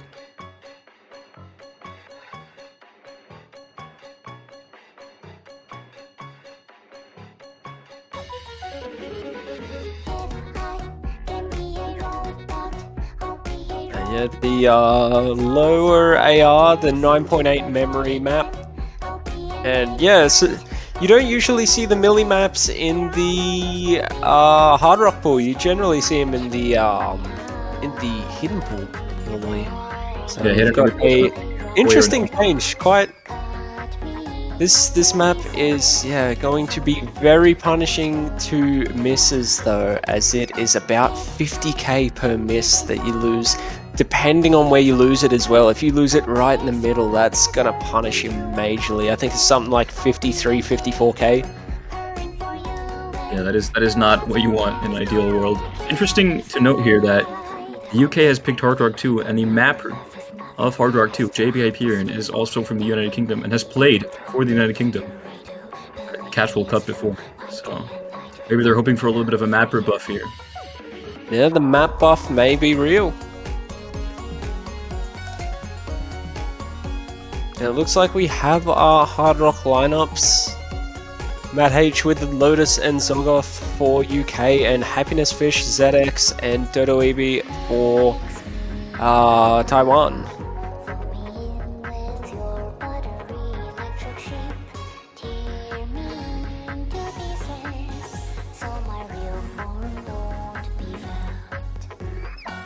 And on the UK side, Withered Lotus, the one that just SS'd Hard Rock on Mixmod 2, and Zolgoth, he's been playing really consistently for the United Kingdom this whole match, and then Matt H, the highest ranked player and the high AR carry, supposedly, on the United Kingdom side. This is the lineup that they need here if they want to get maybe a second point. The lineup. Yeah, oh my. The 50-50. So I'm seeing that JB will bring their team with the spirit, will carry with the spirit. Others not so confident that that's the case, but we will see. I believe in the spirit carry.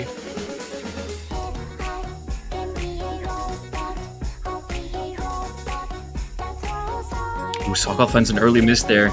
It's not starting off too well for UK. But it is really early on, so if Taiwan is able to find some misses, then it shouldn't matter too much.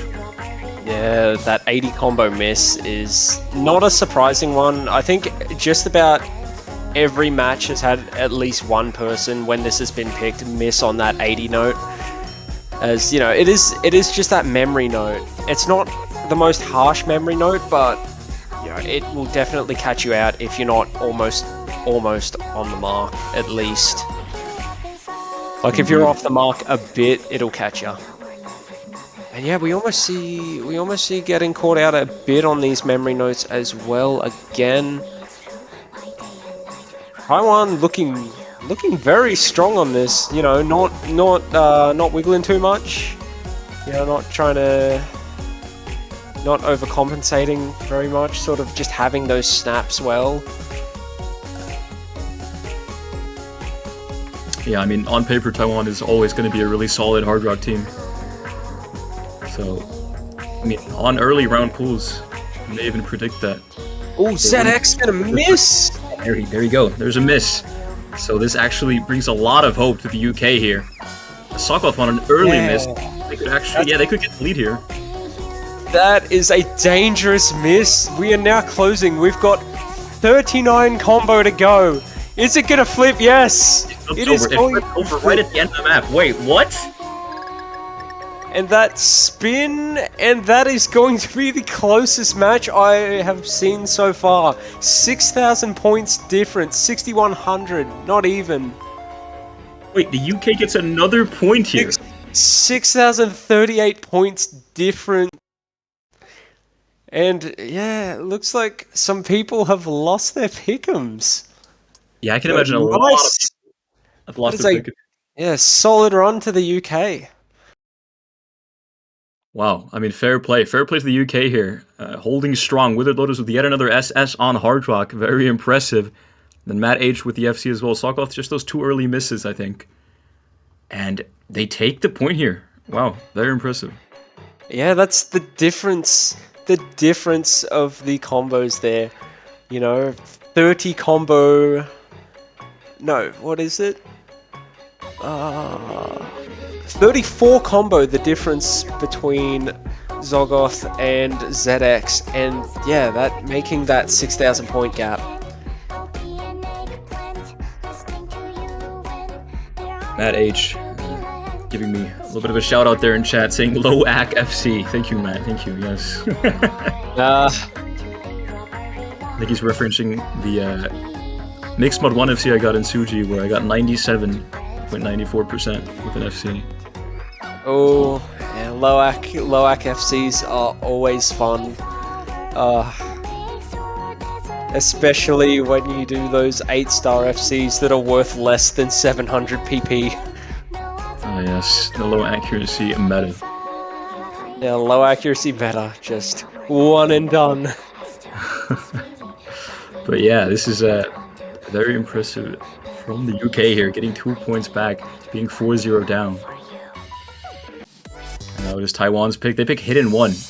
They did win Hidden 2, but it was close to be fair. It was close, but yeah, Hidden 1 is another pick, and they hope to maybe close out the match with this. Honestly, yeah, that last Hidden pick was quite close, so we might see another close match, even something that UK could potentially take. The thing is I'm surprised they haven't gone back to No Mod, because No Mod was probably their most dominant win so far. Yeah, it's actually an interesting point. Instead they opt. Well, aside from Mixed Mod 1, but yeah, aside from Mixed Mod 1, you know, No Mod 1 and DT1 were both really strong victories as opposed to Hidden, which was a bit closer, but maybe they are stronger on Hidden 1 than Hidden 2. As, yeah, I believe Hidden 2 was Hidden 2 was also a Taiwan pick. Yeah, it was the first pick of the match, and Taiwan was able to edge it out. But the UK has momentum here. Withered Lotus, Matt H, and Statskun here on Hidden. Will they be able to pull something out?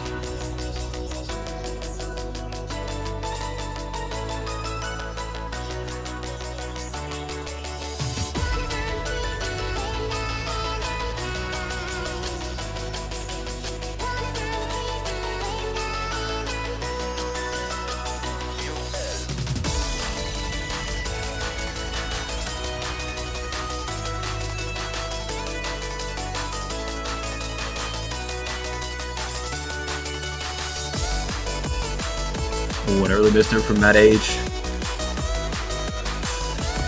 Actually, not early enough because they were already at 200 combo. Yeah, I mean, it doesn't make that as much of a difference as it used to, but it still definitely makes more of a difference than being 100 combo in. Like, it still makes that little bit of a difference, but we might see the misses come through from Taiwan. Like, if Taiwan would have missed right now, that would be very advantageous for UK. And with Lotus gonna miss instead, bit unfortunate. And yeah, that lead is gonna very quickly creep Taiwan's way. So getting about a 60k advantage in those two misses. Yeah, and still a triple FC from Taiwan. And with the Lotus Lancer, yeah, it's not looking too good for the UK right now. Stats still holding the FC though. Yeah, and I think what I was saying before about maybe Taiwan being a bit more comfortable on this hidden 1 pick as opposed to the hidden 2. I think we're seeing that right now. As yeah, the AR is a little bit up. It is, you know, probably a bit trickier in terms of like overall patterns and movements. And ZX gonna find a miss, but with the 2 FCs coming from Nazarin and Dodo AB, it's still very much just the Taiwan performance right now. And Matt H gonna find a miss as well, trading with ZX. So yeah, negating that as well. Stats still going quite strong though. And Dodo AB, ZX. If you're trading, oh, the 3 miss. A team miss. It's a team miss from Taiwan. Withered Lotus and Statskin are still holding really impressive combos here. Stats with the FC, and there's more misses from ZX. Wait a minute, could this flip over? That scoreline is closing. It's not closing fast. Matt H on a miss there as well. Yeah.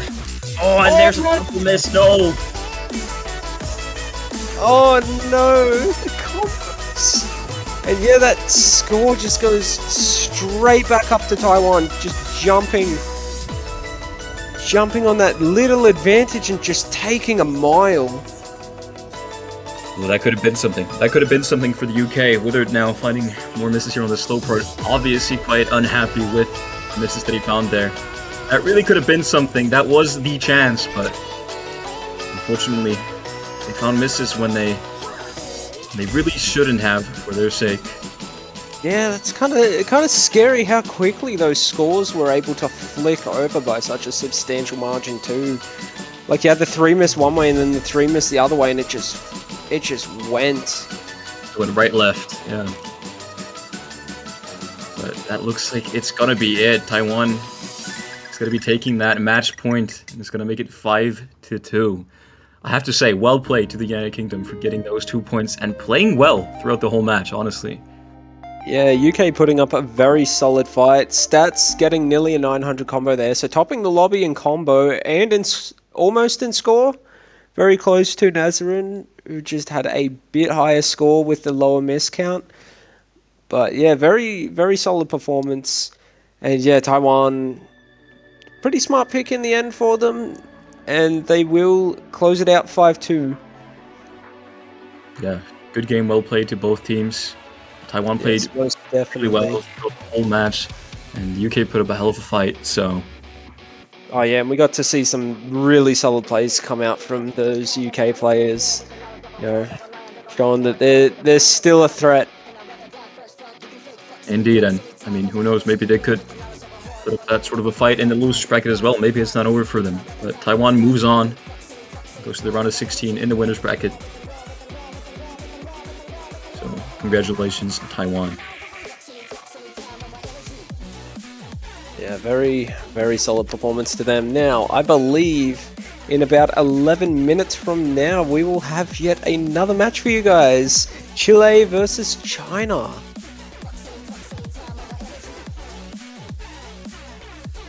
So yeah, don't go too far at all, because we still have plenty of excitement, as after the Chile versus China match as well, we will go directly into France versus Finland too. And then a few more of the matches we have lined up: Poland versus Brazil at 17 UTC, Colombia versus Russia at 18 UTC, and then Canada and Peru at Sunday 1 UTC, USA and New Zealand at 2 UTC, Philippines and Denmark at 11 UTC, and Australia versus Sweden at 12 UTC. So we still have a few matches left for today, 4 to be exact, and then, you know, that smooth transition over to tomorrow's matches. Indeed. But until then, I have been Quijibo, and I believe this will be my last match of the night. So thank you all for having me. And I have been joined by Ash Ketchum. Yes, Thank you all for watching, and we'll see you in about 9 minutes.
welcome back to the Catch World Cup, everyone.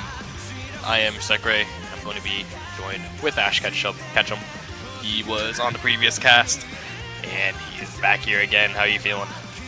I'm feeling good. Excited to watch and cast more matches here. Chile versus China now. An exciting match. I mean, it would have been a really, really big name match a year ago or two.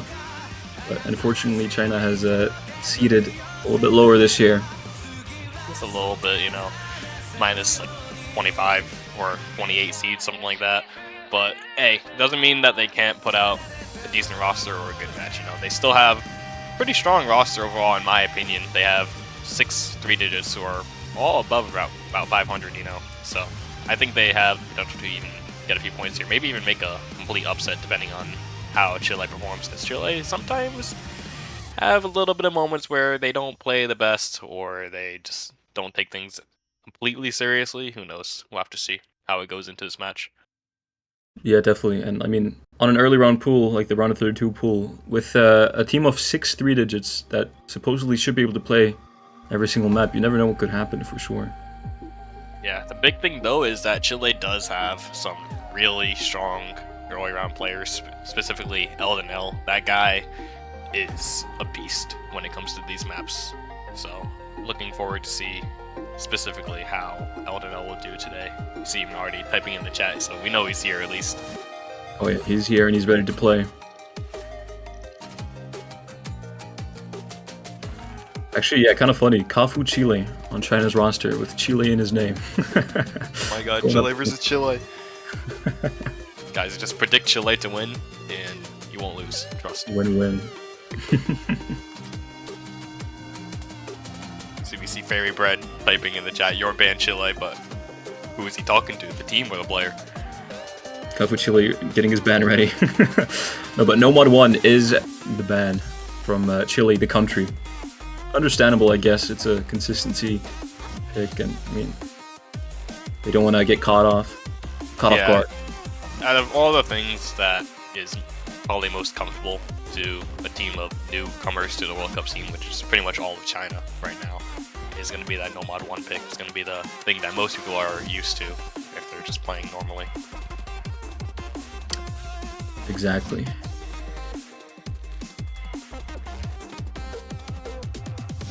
We will be seeing China's ban. I'm personally expecting maybe a Hidden 2 ban out of China, I think.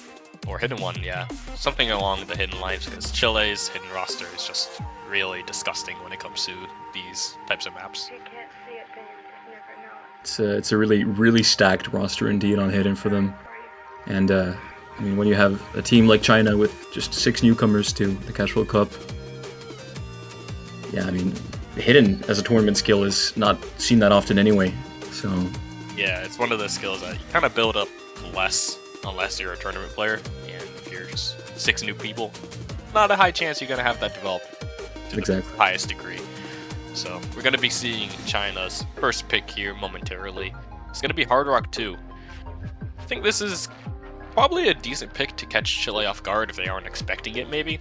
Get them off guard with the reading or some of the jumps that they might not be wary of. Indeed, I mean, there's an early memory jump in this, I believe. So if China has practiced this, then there's definitely some hope for them. And like, I mean, we've said before, like, it's a team of 6 3-digits, and on a pool like this, there's no reason why they shouldn't be able to perform on this. Yeah, I think all the players pretty much have the capability to actually FC the maps, especially on Team China this year.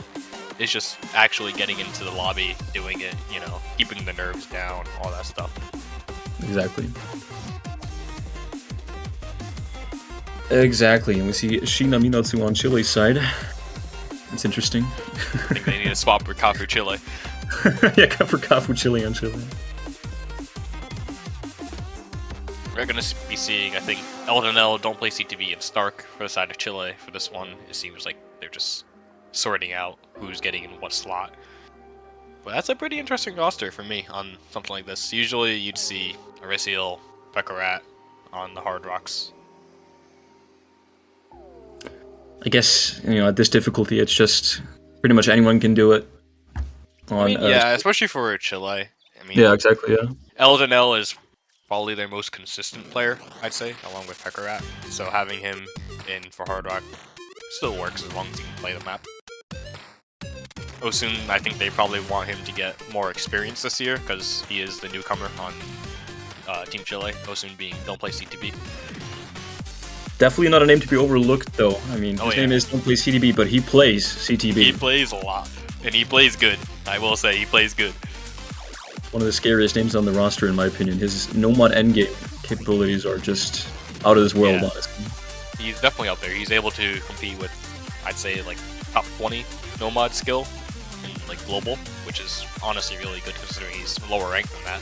So, hoping to see some good things out of him specifically this year on the Grand Finals, Finals map pools if Chile gets there.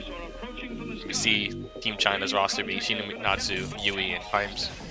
Seems like that's going to be locked in over there on the side of China.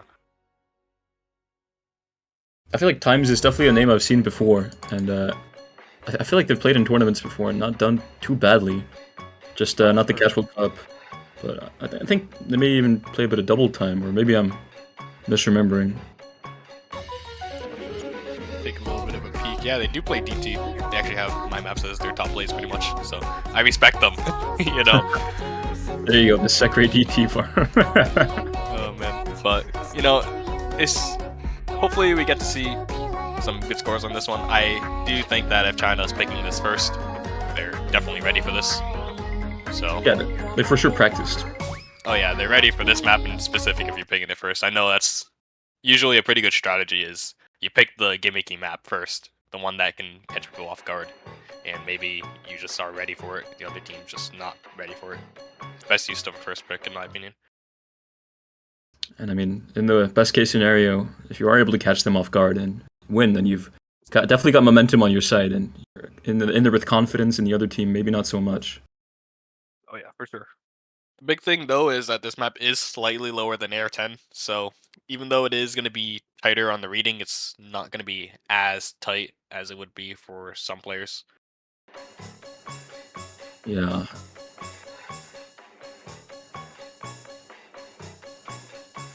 Bit of a client issue, I think, because it says don't play CDB has 100%, but his combo is significantly lower. Yeah, I think he's still FCing, just the combo hasn't caught up. But no, he's not FCing, so. But Yui's gonna trade that one over pretty quickly. And It's Time's still already gonna be found. relatively even. Yeah, Time's getting a drop as well, and make that not as even. I believe those were the memory gems as well. Yeah, for sure. Now Shiina, Minatsu, the only FC. Eldenel actually finds a miss there, so now it's just Shiina and Stark. Yeah, The it's only gonna FCs. bring it back over to China if everybody can keep their combos up going right now. It's gonna flip over just slowly but surely. And Oh, as but soon as Shiina they- Minatsu. yeah. Ooh. It ain't flipping anymore, not right now. They need at least one more miss from the side of Chile to be able to flip it back over. And there it is, right there. Stark getting a miss in the slow section. So there is hope still. Commentator witchcraft going on right now. We mention yeah. their names and they miss. It's honestly like it's real, honestly. But yeah, it's looking like it's gonna flip over actually, and yeah, China has the lead now. Yeah, this is about a miss where if you miss about 120 combo from the end of the map, it's going to get a little sketchy in terms of score for China. But given that the map's almost over, we only have about 1/4 of the map left. It looks like China might be able to steal this first pick away from Chile, and it seems like it's going to be a good pick for them, honestly. The score difference is still so close. I mean, it's like accuracy difference. Oh, but Oh, Shiina no. Minatsu miss. Oh no! That's And gonna it's put the going to lead over. swap right back to Chile. Yeah. You know, another miss at the end is still very possible to flip it right here. It's going to be close. It is gonna be close. I mean, the score difference is still so close. Yeah, there it is. Seems like they were just slightly too far away to take that pick. It's going to be Chile taking the first break point. That was indeed really close. I think China did the right thing by picking this, and they definitely, you know, in another try, I guess they could have won that one, but Oh, Chile yeah, that's just played one well miss enough. difference. That's Yeah, just exactly. one single miss, and you could have started off the match really strong versus Chile. Remember, they're like seed, what, 4? Something like that? So, bit scary. Really scary stuff. And I mean, Chile maybe woke up a little bit from that. You know, maybe they're a bit more focused now, and you know, maybe they're going to take it a bit more seriously than they planned. But you never know. I mean, yeah, it's not even like those were bad scores from Chile as well. They had a 1 miss, and a 2 miss, I think it was. So, I mean, hey, that just goes to show that China, even though they're ranked seed 29, it's still anything's possible on around a 32 pool, especially when players themselves, we know they can play the maps pretty much. They're all decent players, so just gotta pull it out. And Chile is gonna be picking Hidden 2, definitely expected for this one. Oh yeah, I mean, especially after China's banned Hidden 1, they made it clear that they're not that confident on Hidden either. And Chile just has that insane roster on Hidden, so Hidden 2, definitely a strong pick for them. You see Pekarat coming in. I'm assuming we're going to be seeing Lechu step in for Stark, Lechu being one of the players for Chile. Roster of Eldonel, Lechu, Pekarat. You don't want to mess with that on Hidden, for sure. Even Stark on lower Hidden isn't that bad either, though. He's been yeah, getting really good at it. I played with him in Suji, and he was able to FC a lot of the lower Hidden maps, actually, so... I mean, I think all of Chile can pretty much play lower Hidden. Aristiel as well. It's not that bad on it. Like they're But it is born going with to be it. that 3-man roster from before. And I think China, so far, keeping the same roster from the Hard Rock. Yeah, it looks like there's not going to be any changes there. And that's going to be a little bit tough, in my opinion, going from the Hard Rock Precision kind of memory gimmicky map to the lower AR Hidden. That's pretty much as far as a difference you can get between two maps. Oh yeah, that's a quick adjustment you have to make as well. Yeah. Especially for newer tournament players, it's not as easy switching between those two mods in particular.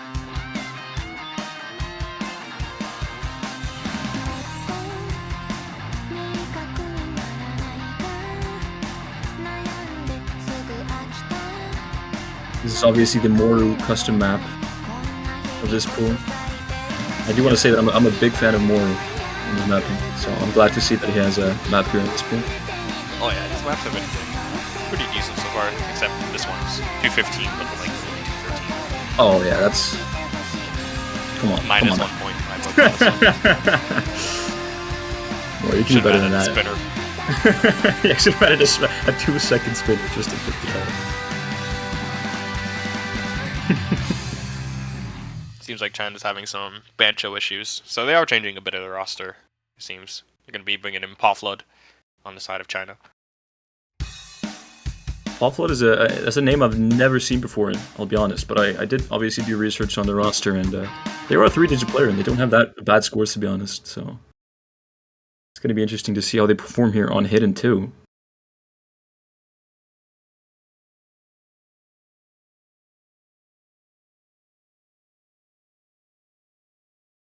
I was going to say, you know, they're making their debut, but then I realized every single person on the Chinese roster is making their Cash World Cup debut, so... Yeah.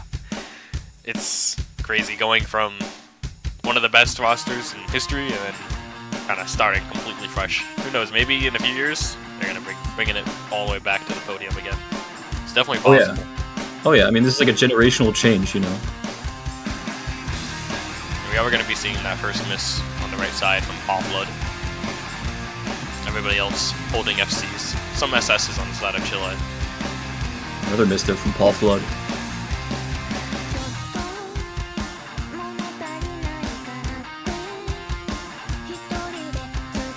So far, so good for the other two Chinese players, though. Yeah, they do have a few drop-up misses, but those aren't going to be that punishing in the long run. So for Lechu, the only one with the SS. As Pekarat and Eldonel both found some drop-up misses as well. And it really is just Pawflood's misses now making the difference. This is a fairly short map as well, so you know, any miss really counts. Yeah, and that's only like maybe a miss and a half worth of difference between these two teams right now.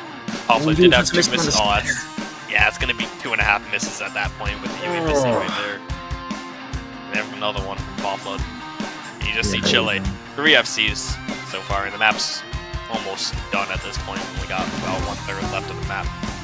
This is just the strength of Chile Hidden right here.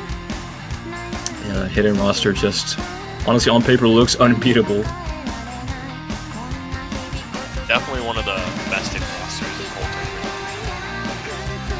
Shino Inatsu, though, still holding the full combo for China, so we're impressive from them. And, I believe Yui with just that one miss. So, not too bad. But, Triple FC. It's kind of hard to beat that. Yeah, it's a little tough, not gonna lie. And honestly though, Shino Minasa missing right at the end, but those scores from China, they really weren't that bad. Like, the only one that kind of struggled on it was Paul Flood a bit, but having a 992 and 9454 as two players, as C29 on low air hidden, honestly is pretty good. But it doesn't compete with the Triple FC from Chile. And that's just, man, that's crazy. I mean, to think that even if China had 2 FCs and 1 miss, they still wouldn't have won. It's just, a Triple FC is really hard to beat in. I mean, it's what you expect from Chile on a map like this. For sure.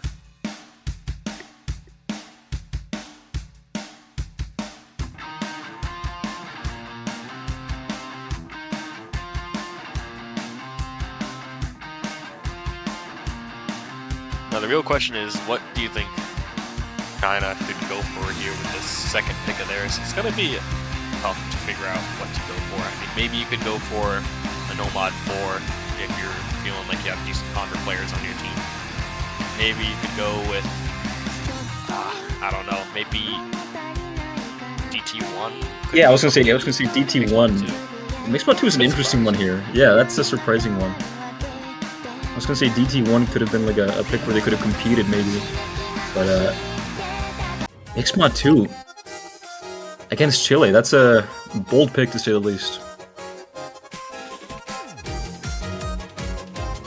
Yeah, and I think it could work out for them. I mean, we did see Shino Minasa also just one miss the last map with Hidden at the very end, so maybe they have a full roster for Mixed Mod. We'll have to see. Don't play CDB here, joining China's side. Willing to go against his name and play CDB. Sorry, I need to stop making that joke. It's gonna keep happening over and over, isn't it?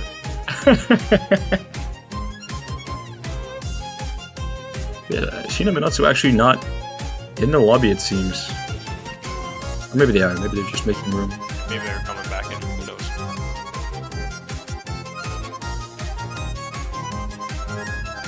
Eta Uma showing up there. I don't think we've seen them play yet. Yeah. Yeah, that's the good thing about this Chinese roster, though, is you could see somebody new joining the lobby and you're like, hey, I've never seen that person play in the World Cup before, and it's like someone new every time. That is true. It's always good to see. It's fully fresh. Fully fresh.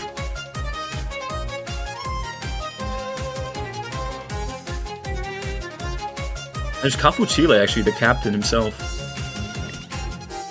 Yeah, I do wonder who's going to be that hidden player on the side of China.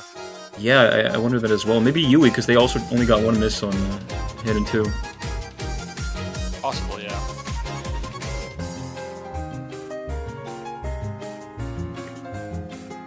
For Chile, maybe Stark on Hard Rock, let you on Hidden, and don't play CDB on Nomad? Or perhaps Stark and don't play CDB? I think Stark probably would go Nomad. It's going to be... I mean, it could go either way, honestly. It just depends on how comfortable don't play CDB is on lower AR or Nomad. And I think he'd probably be rather more comfortable on higher AR. Not too sure. Yeah, probably don't play CDB on Hard Rock instead. It's like you said before, Stark has been getting better at the lower AR and the hidden as well, so kind of fits in the same boat. Indeed. I keep forgetting this map is AR 8.7. Yeah, a little bit lower than the average. Just slightly. And now, 2 Chinese players making their debuts here. Eta Uma and Cafu Chile. Cafu Chile on Hard Rock. And yeah, Yui on Hidden. And then Eta Uma on Nomad. Yeah, and that Chile roster is going to be like we predicted with don't play CTB on the Hard Rock, Stark on the Nomad, let you on the Hidden.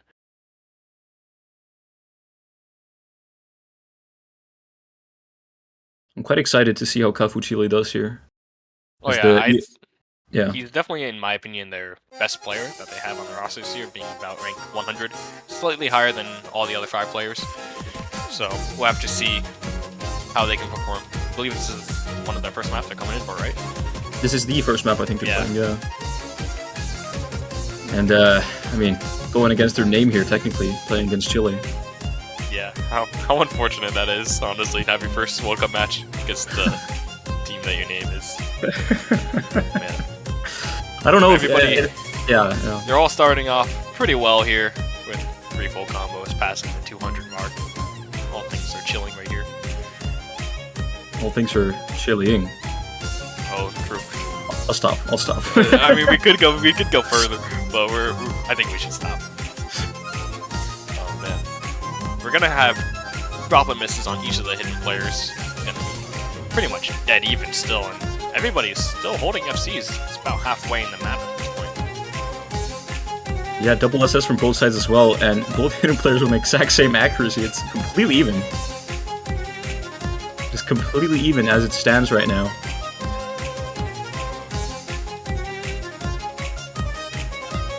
I mean, yeah, this can't get any closer right now. Any miss, or any droplet miss would switch things. Droplet miss. Probably swing it at this point. Ooh, and Lechu finds a droplet miss there. I believe that's actually... Yeah. That's a real miss, though, right there from Stark.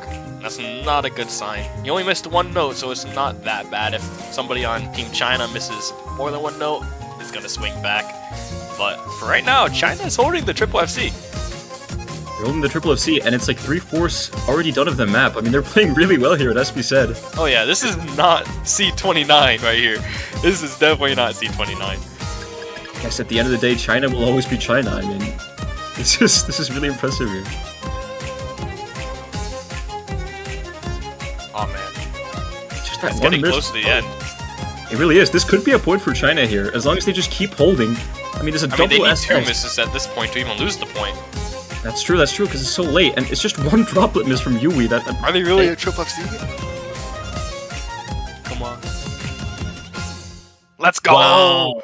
Wow! Oh, China, the new China, you could say, with a Triple FC against Chile on a mixed mod 2, taking the point wow. against Chile. Wow, that is... Wow.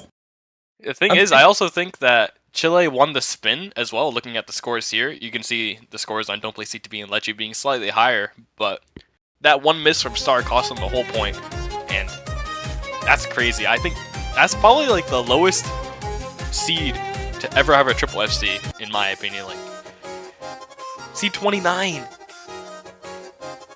Like, I mean, yeah, it's round of 32 pool.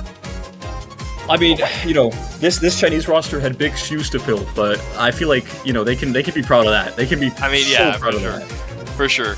It's not like that was an easy point, too. It's not like they won it by, you know, several misses. No, that was a single miss, you know, from the side of Chile. It didn't do bad. That's pretty good. That's probably going to be one of the best scores over the week, but China just decided, hey, we're going to do a little bit better than you here. Yeah, sorry about that, Chile. I know my name is Kafu Chile and all, but I'm going to have to, I'm going to have to get the full combo against you now. Wow. And I mean, Kafu Chile and Eta Uma, you know, both playing their first ever map, I think, in the Casual Cup there, and SCing, in fact. I mean, talk about a debut. Oh, that's scary, though. Oh, China's going to be scary in these coming years, I'm telling you right now. Even though they don't have their mainstay roster, it's... Oh, man. They're just going to get better and better as the years go on. Yeah, we are going to be moving on to DT2 picked by Chile. This one... Maybe we see Aristiel stepping in for the double time. Aristiel being one of the best DT players in the game. Oh yeah. If not, I mean, yeah, at least top 3, I'd say. Yeah, he's definitely up there. But again, this is early rounds. Doesn't matter if you can play AR 9.5 DTs on 20-star maps. That's not gonna help him here. You gotta be able to play the AR 7.7 DT on a 3.4-star map. Sorry, buddy.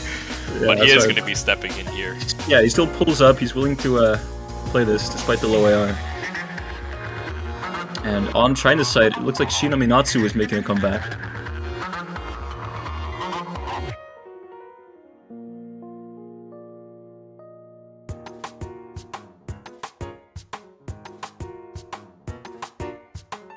Kafu Chile and Yui still in their slots. Yeah, not that much roster change this time around. We are seeing, like we said, Aristiel stepping in on the side of Chile. Eltonel coming back as well. He didn't play that last map, I believe, so a little bit of a change, but not too much, you know.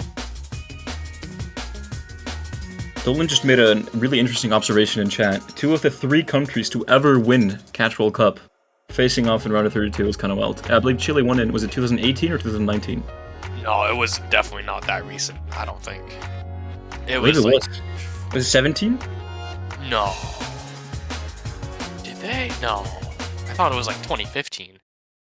Oh, was it 2000? Wait, hold on. No, it wasn't 2015. When did? Huh. 2016? No, I don't know. I'm not looking through all the wiki players. 2013, yeah. 2013 page doesn't have a podium, that's why. Oh, was it 2013? Why did I think it was more recent? I don't know, man. I mean, you haven't seen Team Korea or Team China in the past 10 years? It's been crazy, but yeah. That is We need a podium on the Team 2013 wiki. But we are going to be getting into the map, and we're going to see misses from Don't Play CTB and Shina Minatsu. Going to be slightly in the side of China as soon as these scores are getting all tallied up. There we go. Swapping over.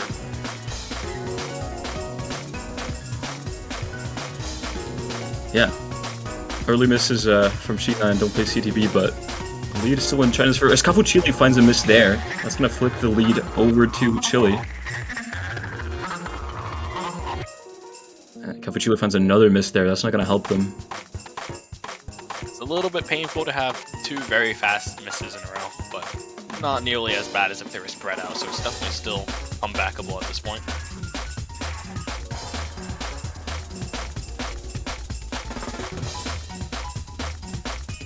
And there's another miss from Cafu Chile.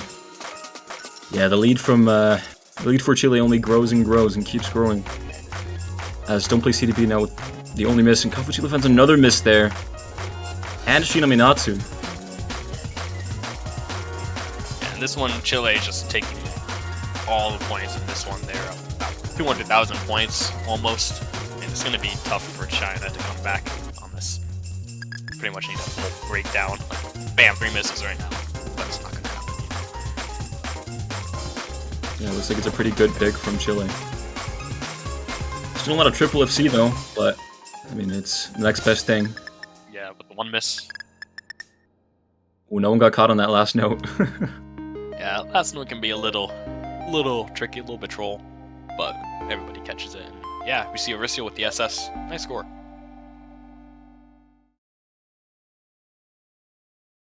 Score from Mauricio indeed, and I mean Yui with the FC actually on China's side. I just noticed that.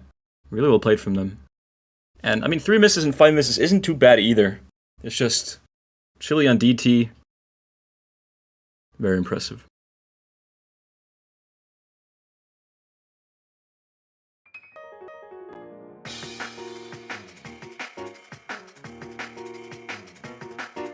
We do have to wonder what China is going to be going for with this next pick. Maybe they go for another mixed mod. Maybe they can get another triple FC on a mixed mod. That'd be crazy. That would be crazy indeed, yeah. I mean, I feel like that is something that they could pick here, actually. It definitely is. Yeah, like I said, maybe DT1 is something they could compete on because it's such a... It's a map that could go either way, in my opinion. Yeah. And, you know, now that I think about it, it's like, out of all the maps to get a triple FC on, triple FC to mixed mod.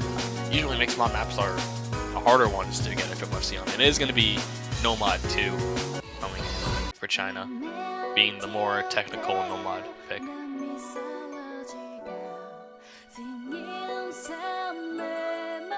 Still, I believe it's at the difficulty where, you know, all players on China could theoretically get an FC on this. For sure.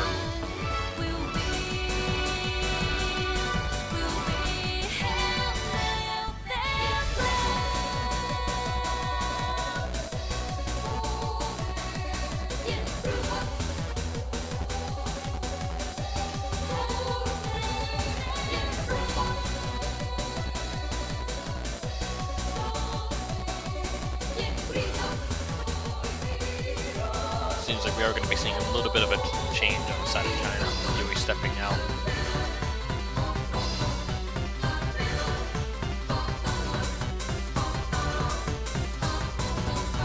We also see Aricio stepping out on the side of Chile. Going to be replaced by Stark coming in for this Nomad pick. I'm surprised we haven't seen more Pekarat. In my opinion, he's one of the more consistent players on the side of Chile. Maybe they want to give their newer players a bit of a run. Yeah, I mean, especially don't play CDB. Him getting the more experience, the better for him. I know that a lot of the higher seeded teams are doing this with their players. They have 6 really good players usually. I know Korea did it earlier. They gave Sumi a lot of time Yeah. in their match. So it's always good to get the players who probably won't play as much in the grand finals a bit of a run in the early stages.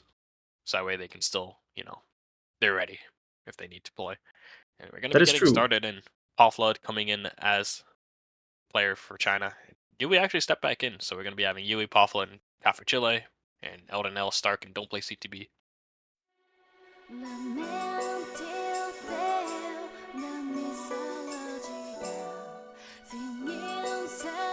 An Ascendance map here, actually. The return of Ascendance for World Cup mapping, I believe.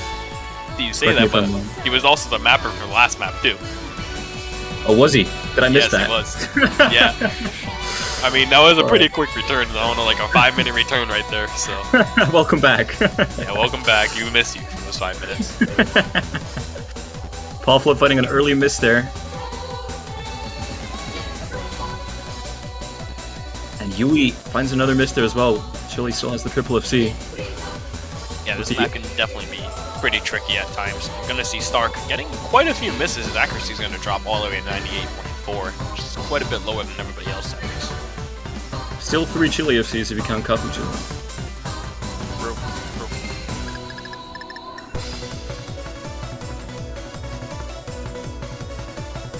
Big thing to note as well is that Poflud's miss was slightly before the 200 volt. But it was slightly before the 200 combo cap, so it's going to be a little bit less of a miss than another miss if it was above 200 combo.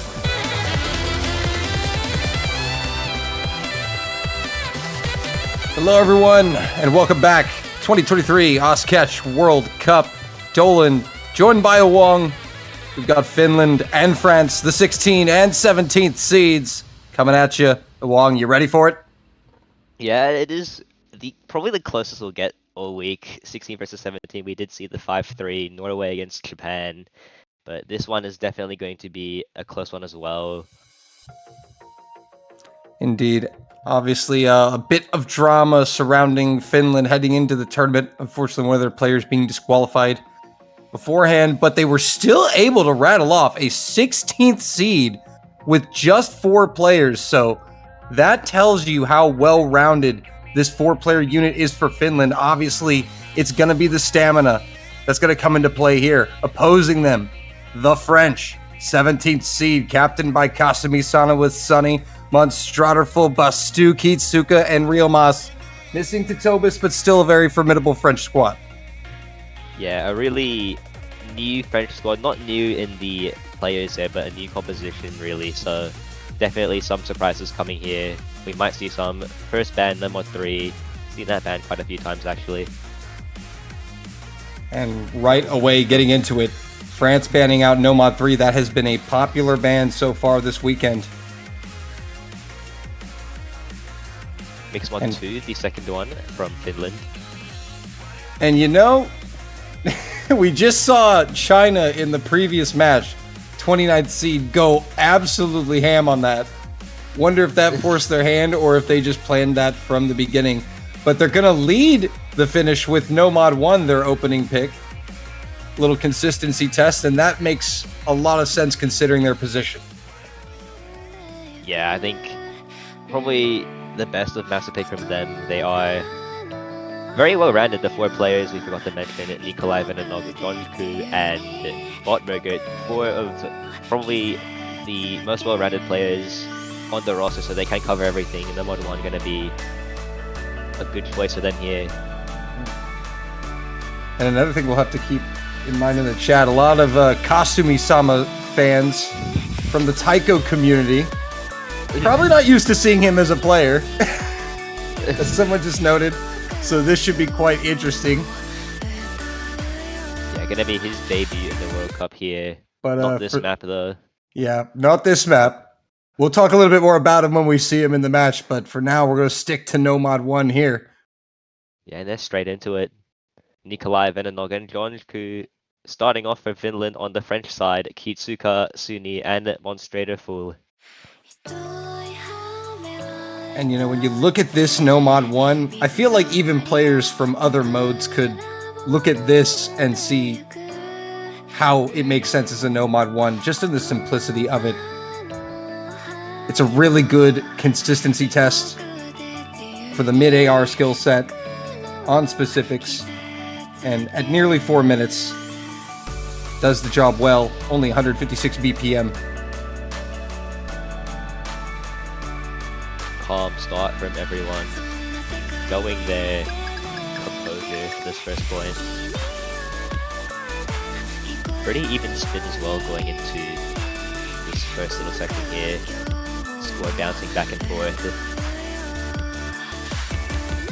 Again, if there was a match to go the distance this weekend, you always bet on the 16-17 seed for Fireworks. It's so far still all tied up on this opening Nomad 1. It could come down to spinners. It could come down to droplets between these two teams. And as it stands, so it looks like Finland's got the slight lead. It's still flickering a little bit, but it will stay on the Finnish side for a little bit longer. The thing about Finland is they are some veteran players and very skilled 3-digit players. Finland are always in competition for the win in the Oskatch 3-digit World Cup. For those that pay attention to that, Finland are a dominant force in that, showing why. A droplet miss out of Sunny. But I think mainly it's the spinners that are keeping Finland ahead. Indeed, that is the case. Nearly 2,000 points of difference at the halfway mark. Anyone's game here, Wong. We'd be only halfway through though, so those nerves could start to pick up pretty soon. But right now, everyone's on the roll here. Nikolai and Jonku showing their veterancy. Venenog, the player debuting for Finland, is still performing extremely well though. I mean, both of these teams are very experienced. Both these countries, they're just known for veterans when you think about them. France and Finland.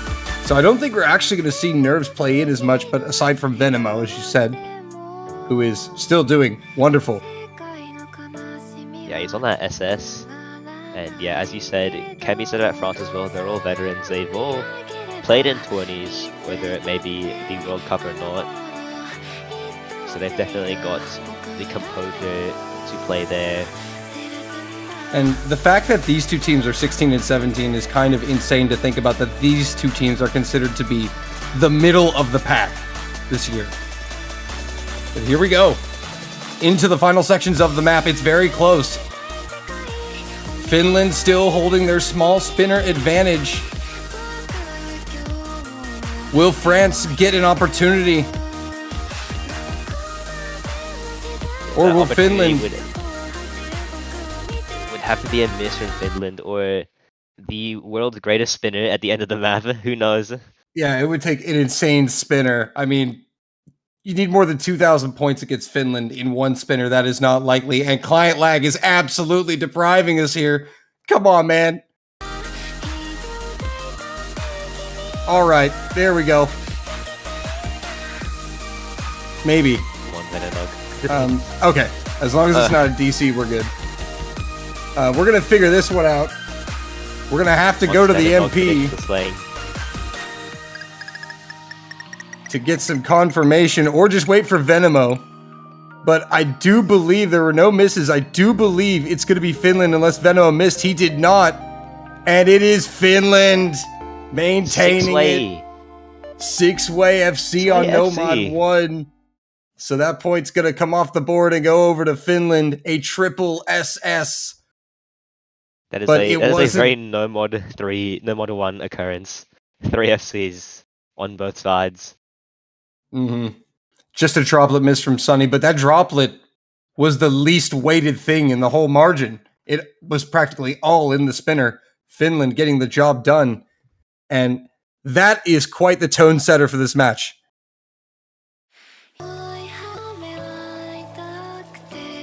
that is an indication of what things are to come, we might be in for a long one. Hidden One, the pick from France. You gotta love good old M-Yuck. This is when we may see Kasumi-sama stepping in for those Indeed. fans here watching him. The crowd's about to go wild, folks. There he is!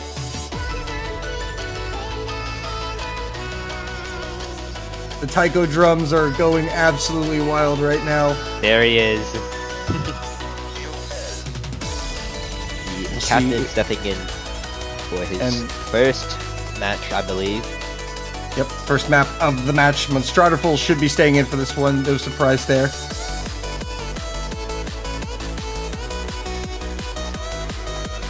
Looks like Wartburger going to be coming in as well. Still figuring out who he's going to replace. Yeah, that's a big decision for Finland. They only get to let one player sit out each map, because they only have 4 players. And apparently it is Nikolai. Some Bancho issues here at the moment. Botburger will be getting swapped back over to take Nikolai's place. It looks like that is the case here for Finland. So substitution there. Substitution for France. And Bringing in Bastu as Kasumi. well. Yeah, bringing in Kasumi-sama and Bastu. Appearing All right. for the first time since 2020. Indeed, quite the return there for France. Bastu, Monstradorful. I mean, how many leaderboards have you seen their names at the top of? Especially when it comes to these hidden maps.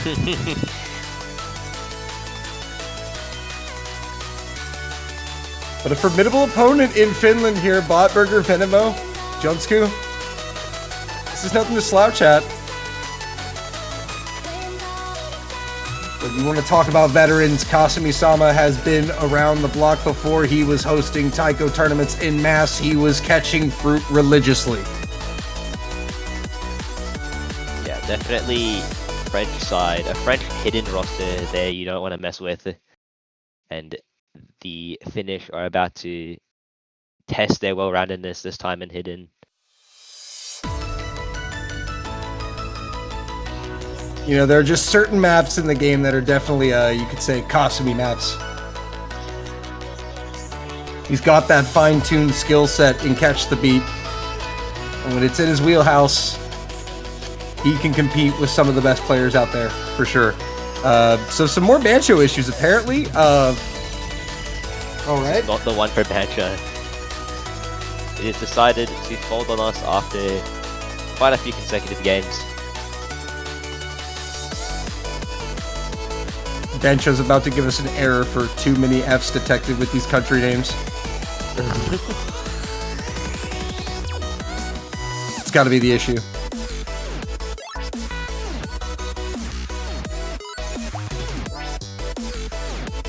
Well, all right then. So, in the meantime, buy banners. Yeah. Shameless plug.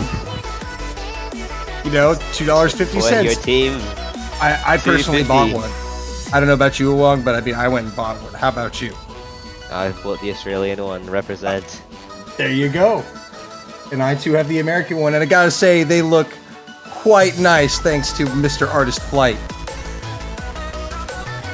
So definitely worth the $2.50. That goes to support the tournament, by the way. The players. The players, yeah. If you like what you're seeing, you might as well buy one. And yes, they are available for each of the 32 countries that qualified. No, you cannot buy more than one. Don't do that. Trust me. I've tried. It doesn't work. You don't get 2. They do not stack. And just in time, Here we go. players ready to go. That's always on the script. When Bancho has issues, you plug banners. We do that, or Trosk bonks us on the head with a ruler. Here we go. Hidden one. Pick from France. And an early miss. Botburger's caught up early, but not gonna need too much. That is before any significant combo build up. And another miss, so one. a couple early misses. Got to shake those off and get into a rhythm.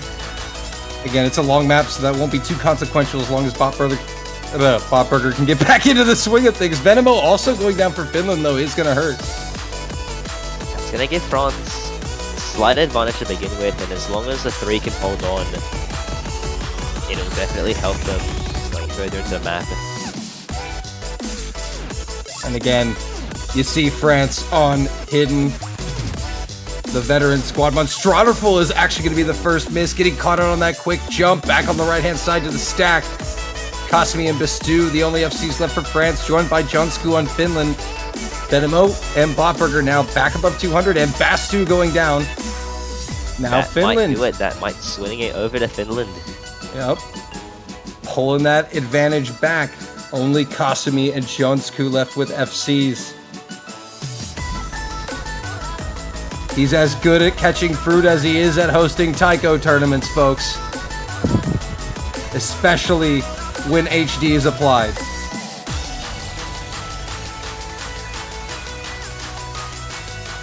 Halfway through. He's there. Oh, Finland have it. There it Finland is. have it. Right as Bastu is about to hit that 200 mark, though, so it's going to be a crazy narrow margin here. Oh, Kasumi-sama finally goes down. That could be the beginning of a charge for Finland. They've taken off their early nerves, and now everyone's back up to quite a bit of combo now. Yeah, Botburger definitely has shaken off the early nerves as well as Venemo, and now they have a solid 1 miss advantage plus a UK. Last third of the map. Still within reach for France, though. Yeah, they've got 2 combos, Bastu and Monstraderful, and as I say the name, he misses. That chance becomes slimmer, and Bastu as well. No, traded. That is a 2-player trade. Only Venemo and Kasumi with combos above 200, and there was a massive miss there from Botburger. Well. Another one. Bastu trading. Kasumi going down with Jonsku. Venemo, the only combo above 200. Rip everyone. It looked like it was going France's way for a little bit, but Vendenog able to hold on, and those few misses from the players is able to keep it in Finland's favor.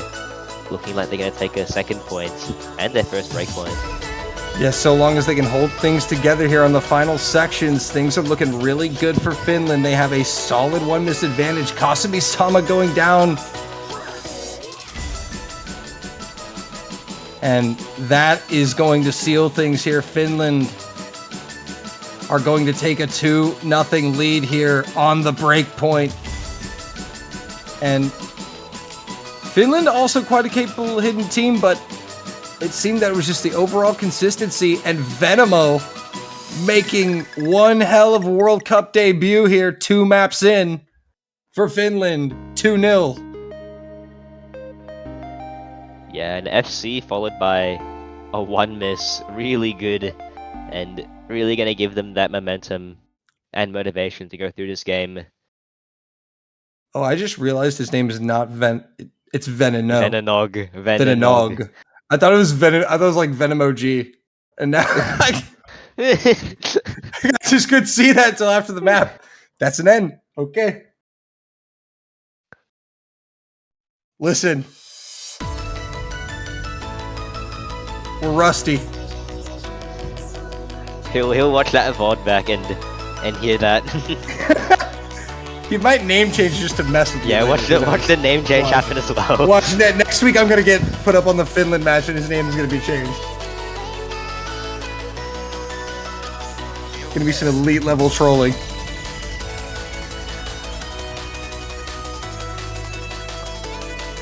Double time 3 from Finland. The banger, Barracuda.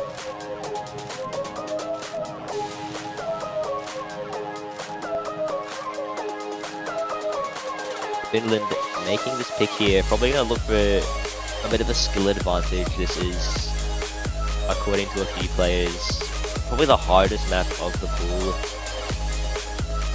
Yeah, very technical. Very technical. We've seen it catch a lot of players out and give them a hard time this weekend so far. Vendenog going to be stepping out. Nikolai back in for Finland. You see they're carefully rotating their players as you have to when you only have 4. Yeah, but they are rotating, and it is definitely helping players coming in and out, getting rests they need.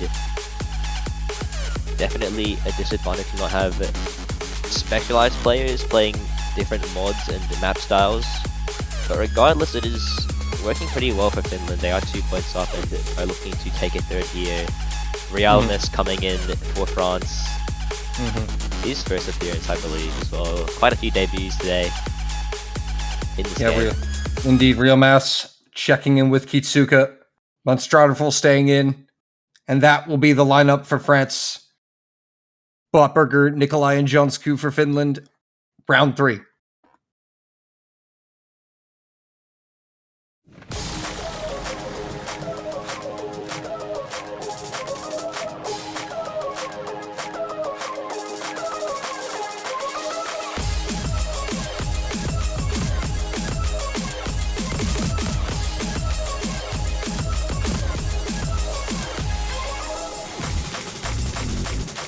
No early misses yet. Into the build-up. And now the true test begins.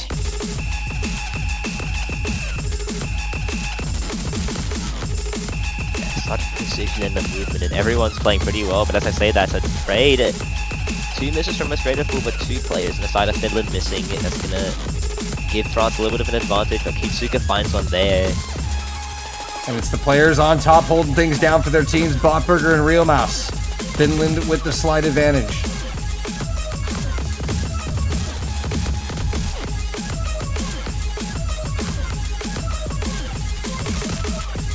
Approaching halfway.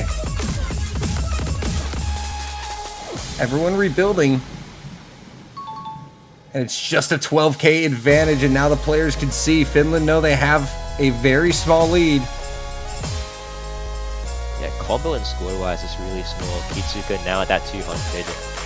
Pretty much combo. Jonsku. That is massive from Jonsku. That's before any difficult part, so that's a lot of free score just being thrown down the drain here. France are going to use this as well as they can. They need that breakpoint, and this is probably the one chance where they can take it before the difficulty spike. Indeed, that is absolutely massive for France. Now they have the advantage heading into the difficulty spike. Jonsku is back to 200 though. He is really going to have to pop off to the end though to make up for that miss. Will France even give him a chance to get back into it though? Not looking like it. They're popping off. Monstradorful and Kitsuka. So I still think they come back up in Realness. Where I mentioned SSing on his first match. Yeah, being rivaled by Botberger, who has one of his own though. Nikolai going down. Monstrader trades though, looking like it's gonna stay in the French favor. Oh, Real Mouse is gonna go down. Not enough time though for Finland to overturn it. Fortunately for Real Mouse, damage done. Breakpoint, France on the board, a chance to tie it up. Yeah, moves into their pick as well now, so really a chance here to make the right pick. SS from Botberger, but it is not enough. Alas, to no avail. The French finally answer back, and they really needed to, because for Finland, the early stage, the early game is critical. Because they have only 4 players, the longer the match goes on, the more it is going to favor France. So that's why it is critical that Finland answer back with a breakpoint here. If they are capable of doing it, it would be massive.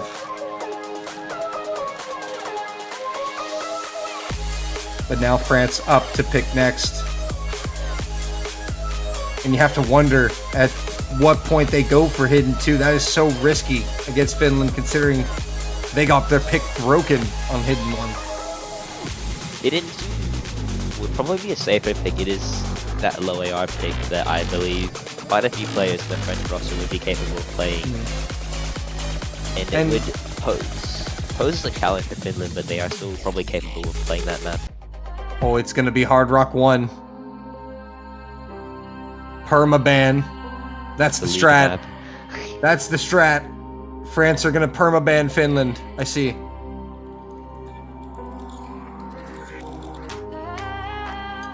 But again, this is a very critical point here for Finland. This could essentially be the entire match right here for Finland if they can get this break point.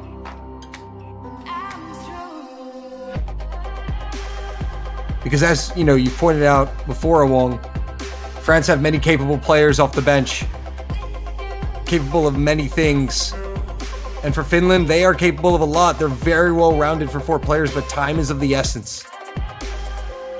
Yeah, and I think this Hard Rock pick, it could go either way. I know these Finland players are fairly capable of Hard Rock.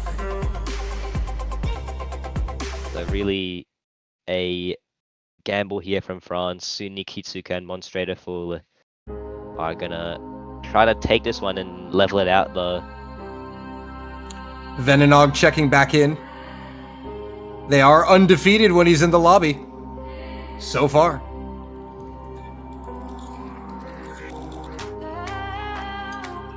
Oh, he's gone. Oh, he's back. Oh. Wouldn't that have been funny? Say, we don't know it. 3. There's something about the casters found out about the strat. A little bit of client lag, but I mean, that's been typical. You can't have a Catch World Cup without technical difficulties. Can't have any tournament without technical difficulties. At this time, we would like to ask you to send your prayers to Bracket K for her sanity. Oh, there we go. Oh, surely it's up now. We love our referees. The real heroes, the ones who have to battle Bancho.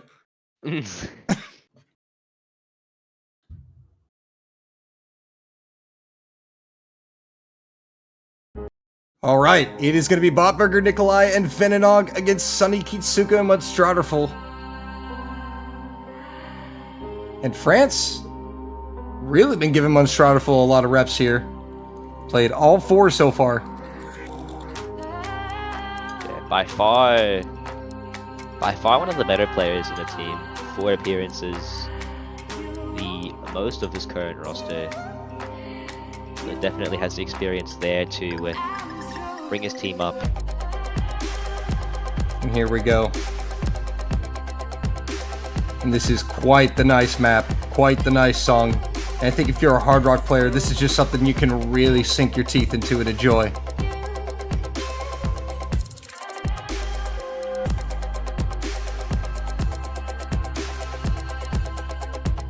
And that is exactly what they're doing first quarter of the way through. 6-way, double S.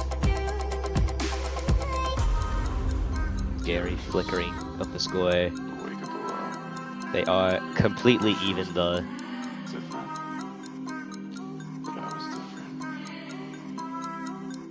Venenog just with a couple droplet misses, but it's spinner advantage with France. Approaching. Plenty of map left though. Yep. Still only halfway.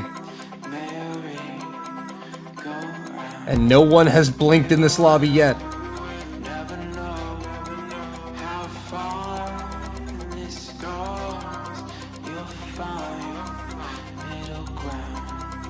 There it is, a droplet miss from Kitsuka. It is almost a level now. The only thing splitting the 2 scores is spinner, which looks like France have the advantage on. Yeah, it looks like they were able to expand their lead a little bit on that last spinner, just a hair. Coming into the final third. But I mean, again, it's all could come down to 1 miss here. 1 miss, but at the rate that players are going at, it could look like another 6-way FC. Which would be absolutely crazy. But so far, that is what we're in store for. Final quarter of the map. Will anyone flinch? So tight right now. Here we go, final sections into the slider. Everyone hits it. That is the one. If you can hit that with this much nerves, it probably is going to be the 6-way FC split by spinner and spinner only. And This is the one. spinner. France desperate. Oh, Finland! Oh, seconds. They almost took it. 300 points. 300. 300 on screen, but the MP Link says 710. 300. That's one banana. Dude, One banana. super. Oh, I can't. That Goodness. is, we're in for a treat. We're in for a treat. This one tied up now. Oh. Yikes.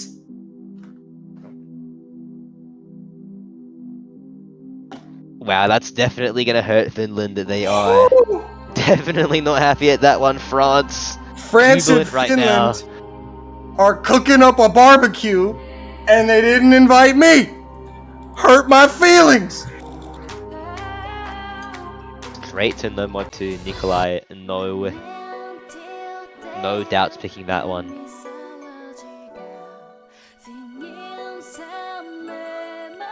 Well, all right. So it's going to be a level game here, and that was a massive point for France, leveling the score and responding to the absolute blinding start from Finland.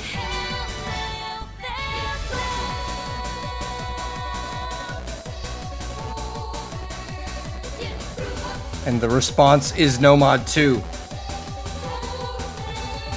Realness back in, replacing Kitsuka. And Goldberger coming out for Jonku. Rotating their players as they should be, and it is showing to work. They are setting good scores, just on the wrong side of luck from those past 2 points. Here we go, round number 5.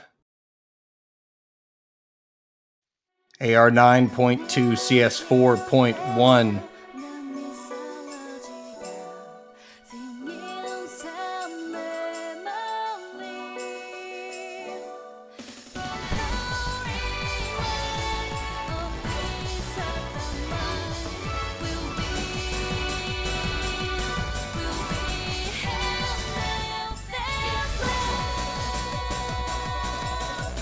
And here we go on to the technical Nomad 2.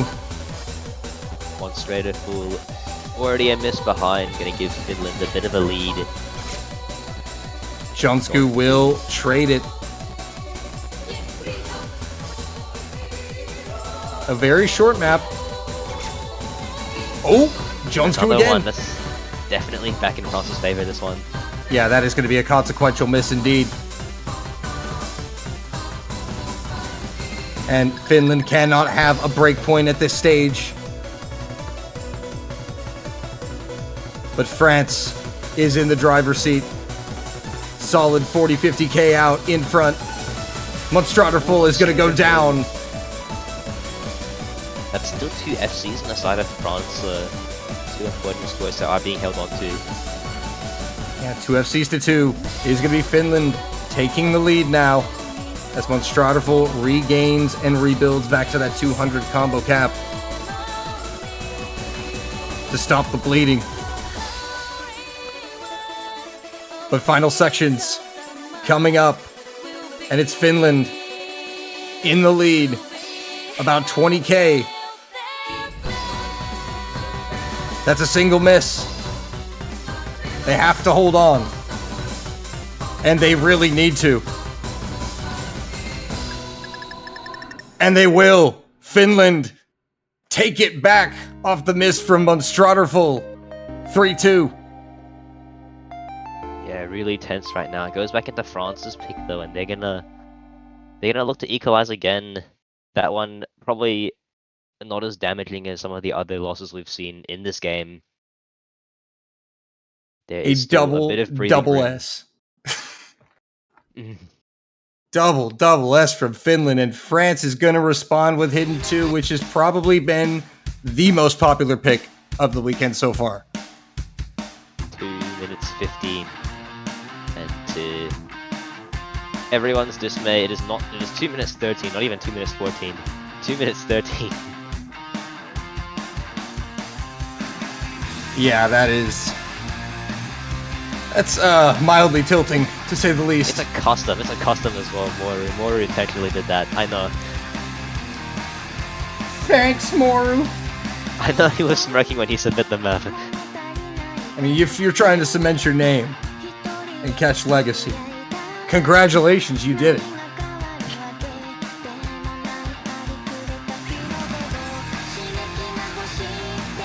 No, but Moru has many great maps.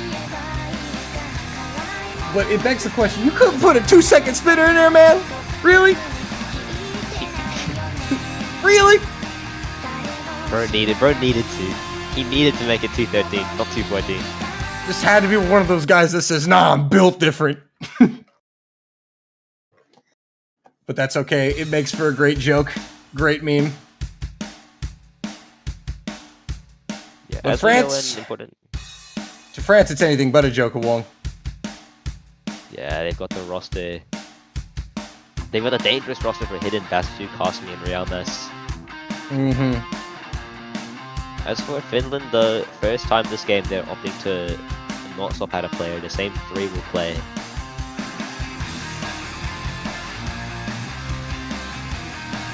Botburger does not like low AR hidden, confirmed.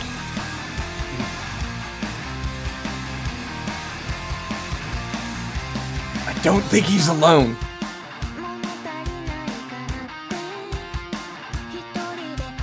Yeah, he did play that previous Hidden map. However, low AR is a completely different story. Bancho. We love Bancho. Bancho. Hey, don't forget to buy banners, guys. If you are a French or Finnish supporter, be a good time to buy one now. They do exist, and they look quite nice.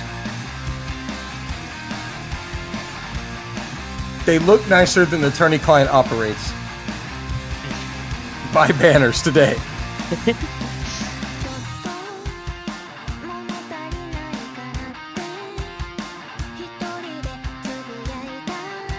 Here we go.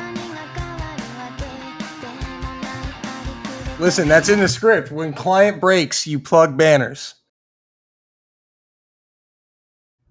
Here we go. Hidden 2. So the last time the hidden pick did not go well for France, Finland took the break point, but this a very different beast. The low AR pick. 8.3 the AR, 4.2 the CS at just over 2 minutes. The star rating might be 3.5, but it's a low AR hidden. That don't mean nothing in catch, right along. That is honestly scarier the lower SR it is hidden. Yeah. The more worried you should be. Unless your name is Zach. Kasumi finding an early one there though. And Realness as well. So, no, Bastu. Okay, a team miss for France off the start. Not the hottest of starts. In Finland. Again. Oh, Finland triple FC. This is. It's only 215, it's 213, so really no room for that kind of nonsense. Finland are gonna take advantage while they can. Already one in. I want to say that like they could come back from that, but that was absolutely brutal. And they're already halfway through, and that is a massive score lead, over 150,000.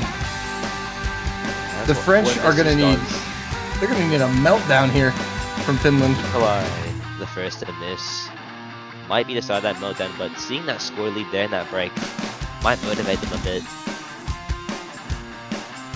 Absolutely, and Realmas is going to trade it. Jonsku going down now for Finland, trades the miss from Realmas, and it's only Venenog with the FC.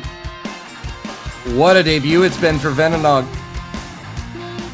Yeah, superb performance, and if they do go on to win this game, many thanks to Venenog.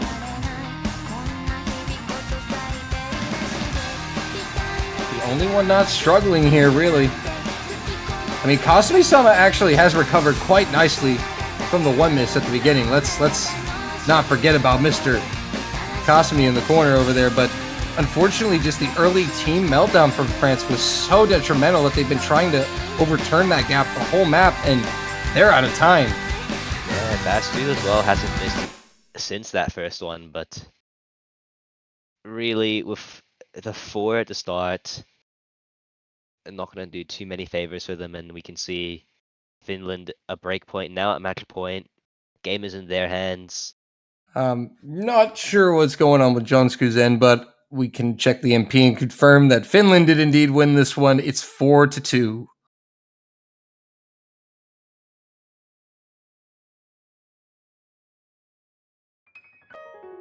Double time 2. Finland's pick. Their first attempt to close it out. Quick pick as well.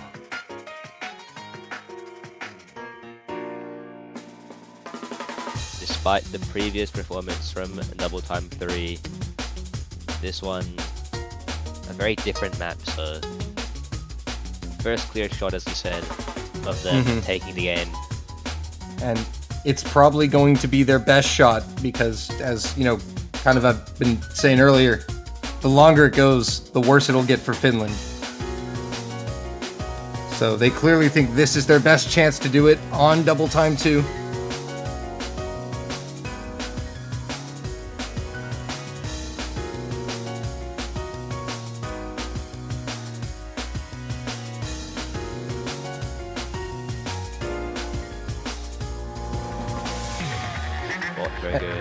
Back in to replace Jonsku. Benanog still in the game. I believe he's played 4 consecutive maps, including this one.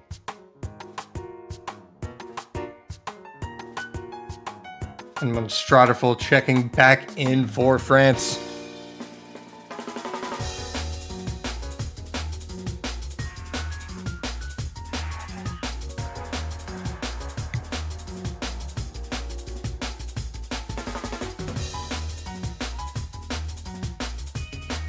We'll see what France can do here. They absolutely need to get something rolling here. They need 3 in a row or their winner's bracket run will be over. That could be likely, though. Taking this point would give them the advantage going into the next, their pick, if they were to win. And as you said, player rotation and availability.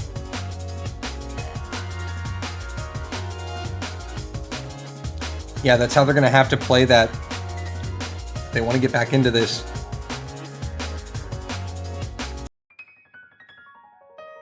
But it first comes down to the Double Time 2 pick.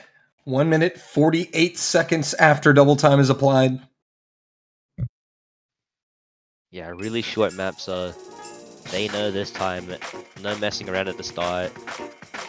No team misses. Looking like they're going well to begin. And so far, so good for our 6 players off the start on this Double Time pick. Monstradiful is going to find the first miss. Nikolai trading. Dampening the damage there a little bit. In fact, they might be able to take the lead back. Yeah, they should be able to because Nikolai found, I believe, multiple misses. His accuracy below 99%. Yeah, So that's kind of the combo. There it is. Indeed. As these combos build back up to 200. Oh, Botburger going down for Finland. Now with a chance to capitalize. Oh, Sunny trades. trades. Oh, that is not what France needed. They should still be in the lead. But that was Only ever so slightly. Yeah, and that was a prime chance to gather a lot of score advantage. Only Bastu holding out of the full combo. Fending off Nikolai at the moment.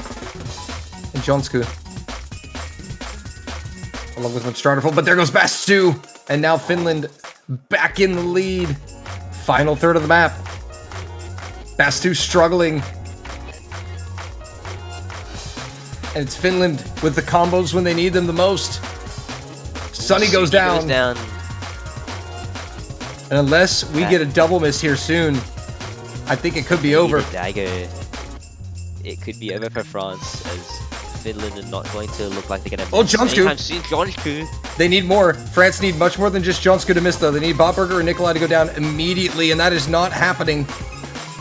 Finland still have enough score advantage, and they will take a 5-2 win over France. Get it done early.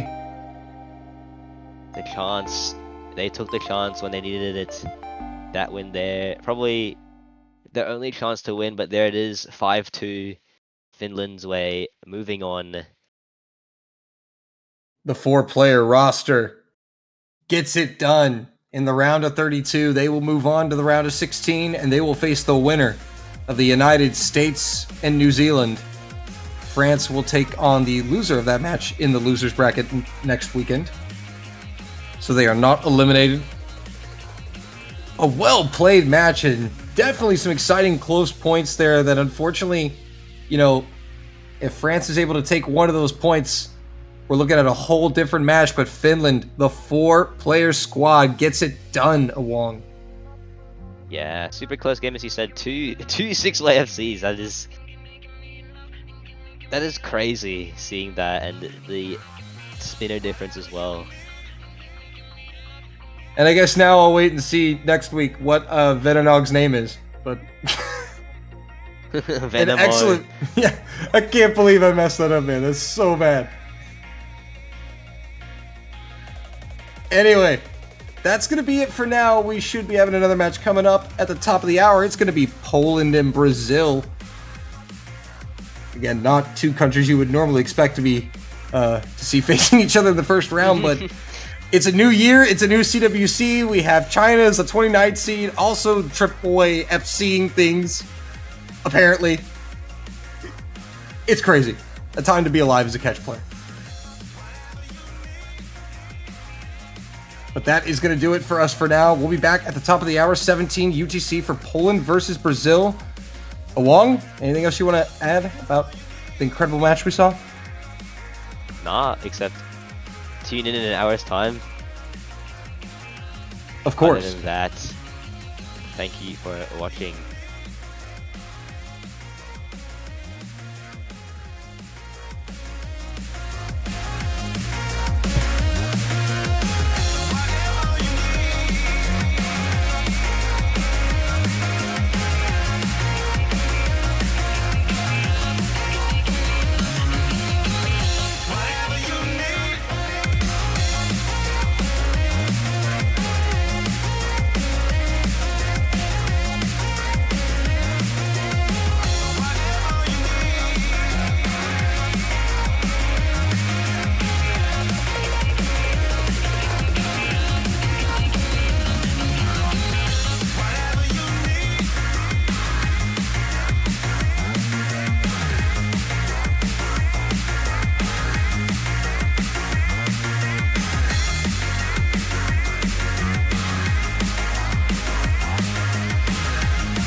Hello, everybody. Welcome back to CWC 2023. It is the round of 32. I'm Snow Leopard here with Ewong. How you doing today?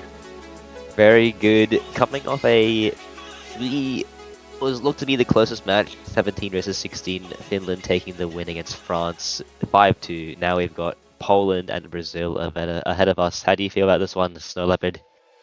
I think this one is going to be very interesting as well. The seeds aren't quite as close. Poland seed 7, Brazil 26. So seeding wise, you would expect Poland to have a strong victory here, but Brazil definitely has a strong squad. So I think we could see a bit of an upset. I'll still give it to Poland for the win, but what are your thoughts? Yeah, it is a squad that Brazil has. It's not a terrible team, and considering the difficulty of the map pool at this stage, could see a few close games. We did see that in the previous game, but definitely two very good teams, fully capable of FCing, going up against each other. Yes, we got the Captain Bubba of Darkness facing off against the Captain Hanakawa Kurose. always also known as Hannock in the past. Just kidding, that's a Canadian player, but imagine. They were previously named Hannock. Wait, who's the Canadian player I'm thinking of then? Not Had. There's another one I'm thinking of. Oh, it's Henrik. I'm thinking of a Henrik. Henrik. That's why. This is close enough. No more than one ban. Yeah. There we go. Saved by the ban. So yeah, Nomad 3 going to be banned by Brazil. Nomad 1 by Poland. Interesting 2 Nomad bans. And I think that Nomad 1 from Poland is pretty reasonable as well, because it is a map that we could see FCs from Brazil from. So definitely going to safer out there banning that one. Brazil opting for the gimmicky Nomad 3, which leaves all mods free actually. So we might see a bit of mod play this time around. Yeah, I'm excited to see the mod showdown between these two teams. They're definitely known for their mod plays, for the most part, I would say. Also curious how Nomad 4 is going to go, being the convert pick. And speaking of Nomad, not 4 but 2 will be the first pick from the Brazilian side.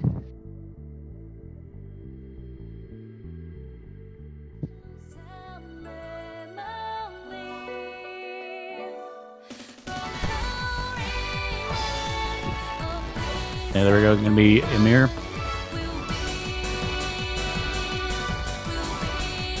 Robert, Jacuon, and Trigon.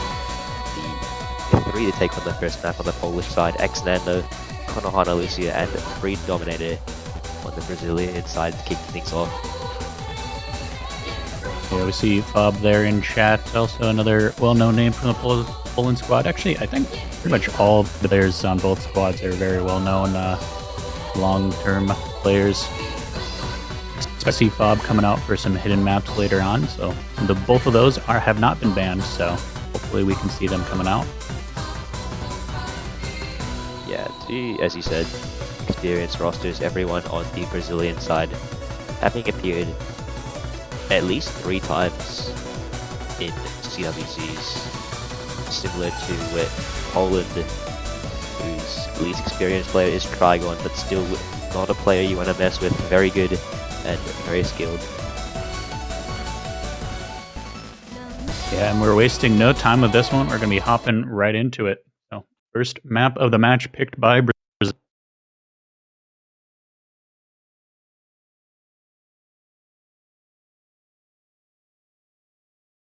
going to be a short one. It's a minute 57. Yeah, interesting for a first map. No chance to really shake off those early game nerves, but at a minute 57, you really don't want to miss early on. We'll see just how that goes as we kick off.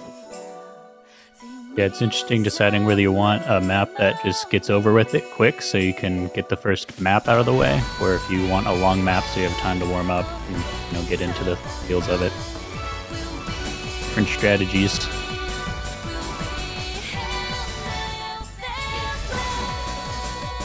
It is first to 5 though, so you do want to be careful about giving away any points unnecessarily, but both teams looking pretty warmed up. A couple drop misses, but everyone holding the full combo so far as we hit 200 combo.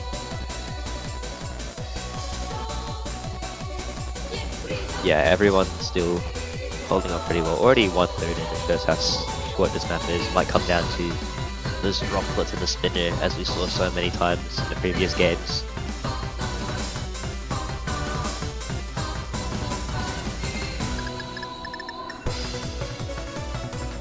Yeah, there we are. Brazil taking a very slight lead, it looks like, off of that spinner.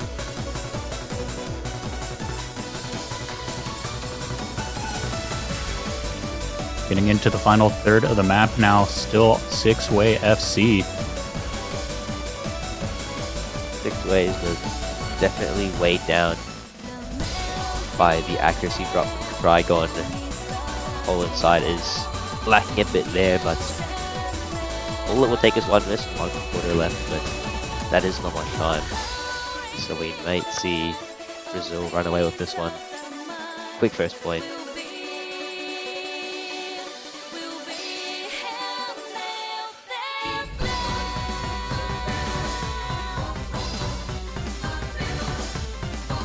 We get the final section here. Everyone holding on. There we go. It's going to go down to final spinner, and will be Brazil taking their first 100 point points. by 400 points. Even just 400, shy of that. wow.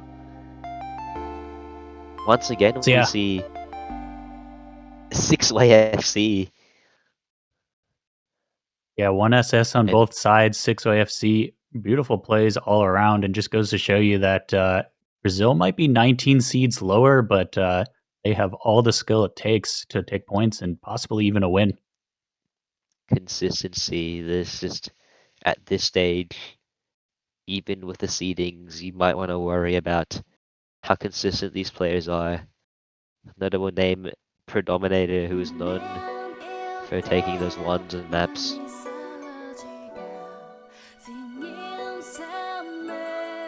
All right, we're going to save the convert for later. We're going to hop over to double time now. Barracuda being picked double time 3 by Poland to start us out here. Yeah, hopefully a bit of an opportunity to find a bit of a skill gap. It is one of the harder maps in the pool, and definitely an opportunity there to find a way to just find fewer misses on your opponent. Yeah, we've seen it picked quite a few times already this weekend. We're only halfway through the weekend, but been coming out quite a bit. Popular one.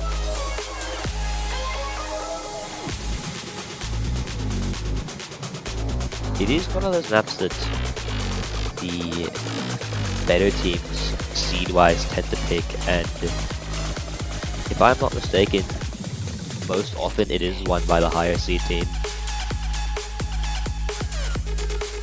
Yeah, a bit of a fast double time map comes out AR 9.7. There's definitely some skill gap that can be made here. I'd love to see what Brazil can do. They had a really great showing for that first map. So, to see if they're up to the task of Barracuda.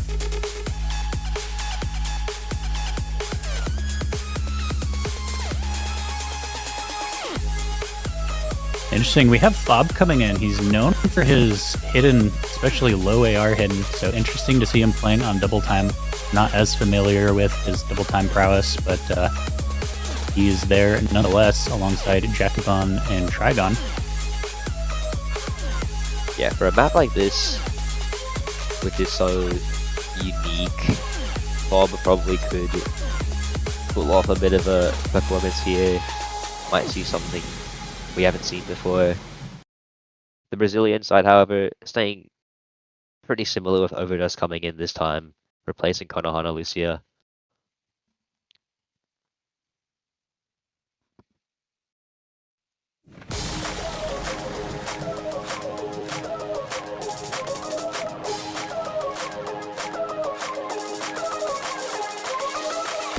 Interesting. Looks like Bob does not have no fill on. Not sure if that's a stream bug or if he's just that confident he can SS. So, you know, who needs no fail when you just FC? Yeah, Overdose gonna find quite a few misses to start off. Really not good. Yeah, struggling quite a bit so far. Wow. The bit that is makes you wonder whether they were lacking that third player for double time. Yeah, that is now 2 players on both teams starting to struggle quite a bit. Predominator and Jacobon down as well. All players struggling a bit. No more FCs, and we can see a bit of how the skill gap has played out for Poland. They have quite the lead. All 3 players safely within that 300k range, moving into 400. The Brazilian side, 2 players on their feet, but Overdose not able to keep up, and it's weighing them down a little bit. Yeah, about 130,000 score difference as we hit that halfway mark, and we'll get a little slow section for another build-up.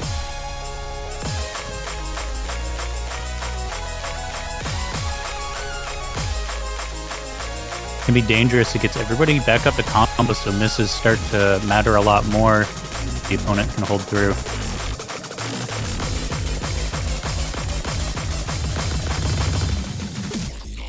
There we go. Overdose can be the first one to fall again. And again, as that Polish team storms through this section here. No one finding misses. Yeah, Nando definitely in is their well rhythm now. Yeah, that miss is probably gonna seal it for the Polish side. Quite the lead going into the end of the map to make themselves feel a lot more confident this time around. Yeah, as long as Fob doesn't fail, then it's pretty safe for Poland. That would be so tragic. Yeah, score just disappear. That whole red bar Yeah. just disappear. No, Fob will Unfortunately, secure the win. Fortunately, not going to happen. Here we go. Really impressive play from Poland there. 1 miss, 3 miss. And then over on Brazil, you can see 2 miss, 5 miss, and 24. Unfortunately from overdose.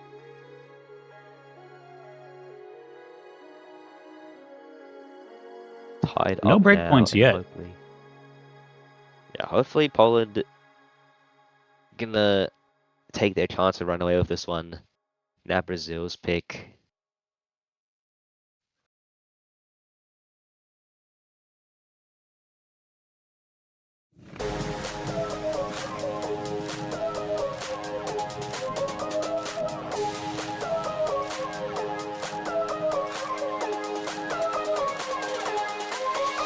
Yeah, where is Brazil going to take us now? Double time not looking super hot for them.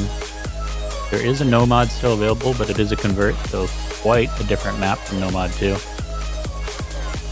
feel there's other mods as well that hit it in Hard Rock. And mixed mod potentially as well. That would be a territory you might want to explore after playing those first few maps. No, you'll go for mixed mod 1. Poland, falling as usual, so... Leo. So I think we know what Poland is going to pick next, but unfortunately it is not their pick. It is Brazil's pick. And Brazil wants mixed mod 1. It looks like they have their roster set up for it. Xnando, Konohana, Lucia for Dominator.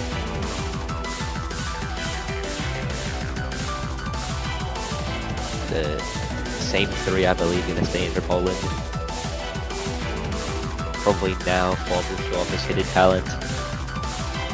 Trigon most likely on the Hard Rock and Flecky one. Comfortable in that mod. As for the Brazilian side, for Dominator, most likely they 1 out of 3 going to take Hard Rock. Definitely could see that. We're gonna get the map pool page fixed up now. Get the picks set up appropriately. But yeah, this pick mixed mod 1 coming from Brazil, not from Poland. Not double time too. That is ball score. There it is. Blame Jakubon. Roll too hard. Trolling success.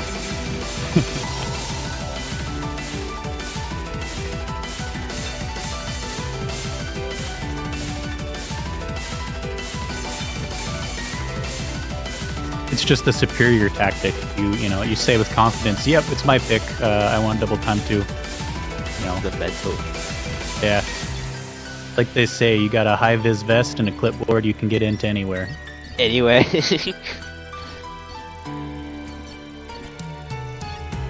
is possible. It is possible. But we got it all sorted out. It will be mixed mod 1 pick from Brazil, and we're gonna be hopping into it now.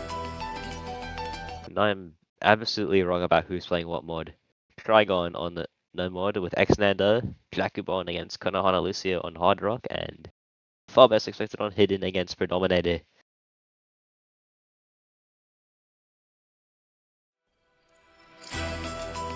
For an AR 9.2 map, not terrible for any of the mods. Will just be a matter pretty of safe range. seeing which team is most well-rounded.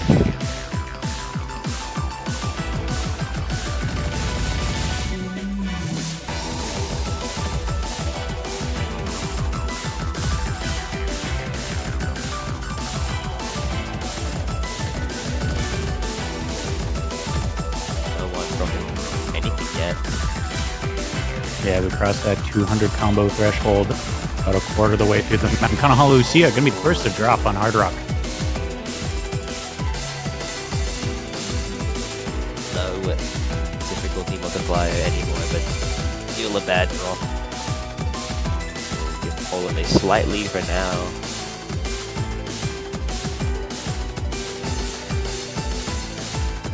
Yeah, Kanaha Lucia building that combo back up. Just one slip, easily able to come back. They just need a miss from Poland. Yeah, still a decent amount of time to get it though. More than halfway of the map left. But at the rate that the Polish players do that, really not looking like it. They're looking so consistent right now.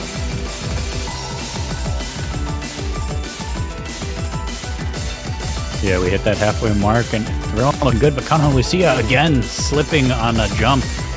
Didn't quite make it over. Trigon that great. But there's gonna need to be a lot more than that to see a Brazilian lead it. Maybe. That could do it. Having history. 2 players down, that miss from Bob, that might be enough to flip it over. Predominator and X-Nando still holding that full combo. Yeah, on the backs of those two combined with Kanaha Lucia needing to build up the combo a little bit.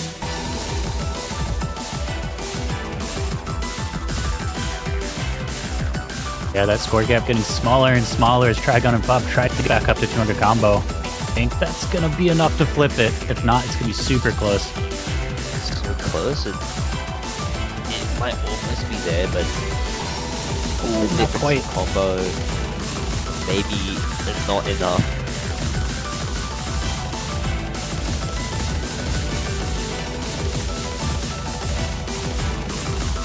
Definitely anyone's team if we see a miss.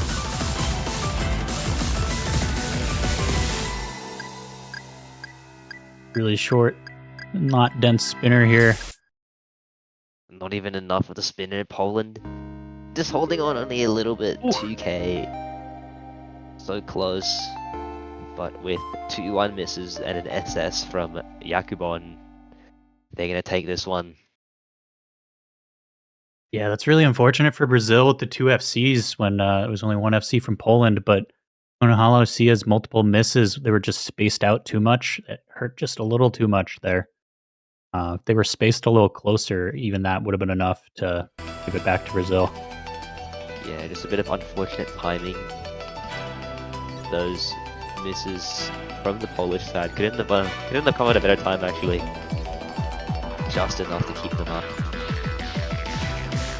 Yeah, that's going to be the first break point. 2-1 now for Poland, and they get their pick. We're all expecting double time too, but now we see the double time too. Maybe they'll switch it up on us. Maybe they're trying to bait Brazil. Now there we go, double time too.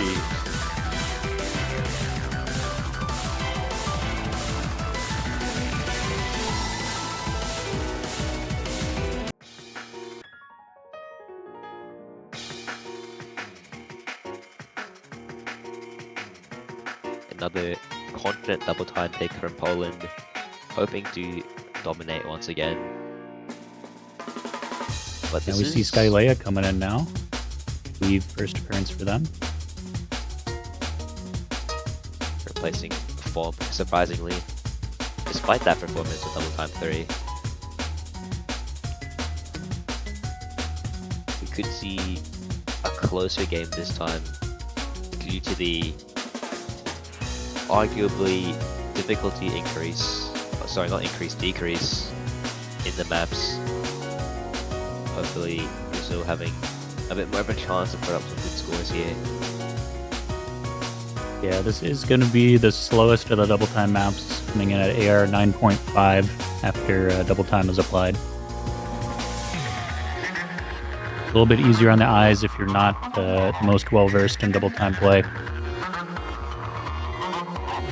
Probably would benefit Overdose if they were to come back in. Still waiting on that third Brazilian though. Yeah, it definitely seems like they're a bit unsure of who that third player should be. Be a bit shaken from that earlier double time 3 map. Yeah, for Poland, looking like it is going to be Bobber, Jacobon, and Skylea. Definitely a power trio there. Yeah, no surprise from Brazil struggling to find their third, because it is pretty clear from the qualifier results that they aren't the greatest of double time teams which have qualified. Konohana Lucia stepping up for the task though, into play the double time war 2.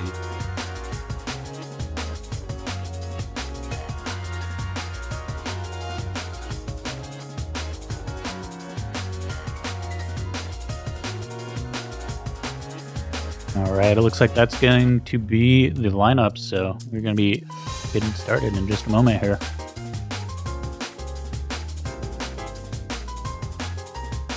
If you haven't yet seen them, go and check out the banners though. Take this couple seconds here to get yourself a shiny banner for your profile.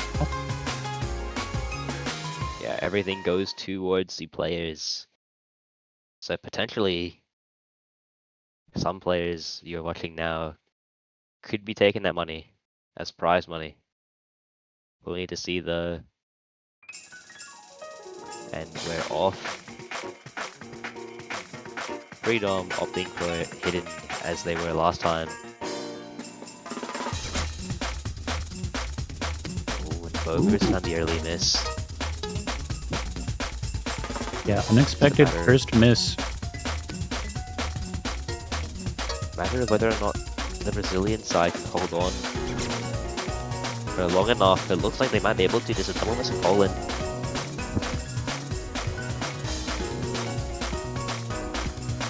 Yeah, Brazil didn't seem sure of their lineup, but their lineup is killing it so far.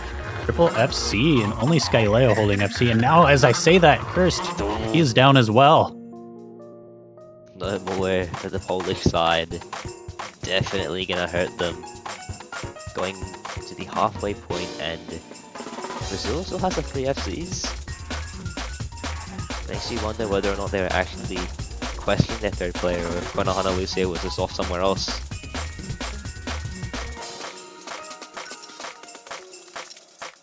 They're viewing the prophecy of whether or not we'll see a triple FC from Brazil. So far, it's looking possible. Only got a quarter of the map left to go. Yeah, and it's certainly...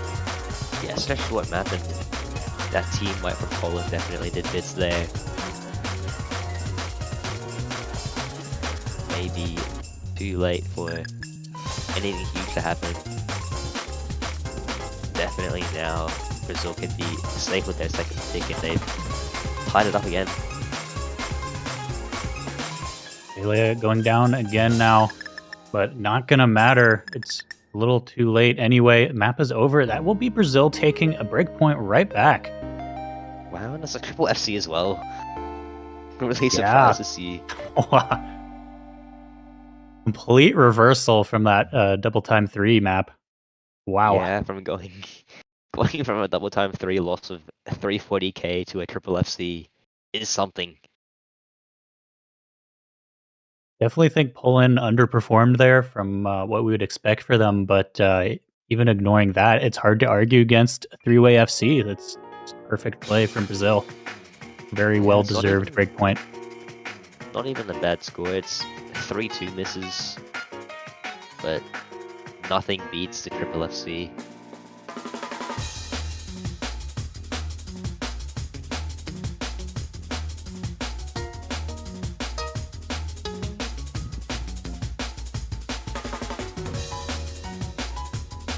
Back to Brazil, hopefully looking to use that momentum, that triple FC, to make a pick in their favor. Whatever they pick though, they definitely are now motivated, as the significantly lower seeds could be their chance to make the game a lot closer than we would think. I'll tell you what, right now my pick'ems are ruined, but that's apart from the point. I'm so sad, I actually forgot to do my pick'ems, and then I saw everyone talking about pick'ems today, and I was like, oh no! Oh no. Alright, I think I can hop in next week, maybe? Question mark? I'll have to look into it. Greatest comeback of all time. Yeah, imagine I win pick'ems, skipping the first week. Everything correct next week. And it looks like Mixmon 2 will be their pick. Mixmon earlier, they won, no, they lost, but this one being the lower AR, hopefully will be in their favor a little bit. Hard Yeah, rock player, double Konohana times ending Lucia. the show might help them out a little bit, have lower AR. Might very well be the case. The lowest score from the Brazilian side earlier was the Hard Rock 3 miss. Maybe that lower AR plays into Konohana Lucia's favor a little bit. Well, not the AR, more the circle size. 3.8 with Hard Rock compared to the 4.2. Now okay. There we go. I thought Skylea was gonna be playing hidden for a minute there, but she has swapped up to the top slot now.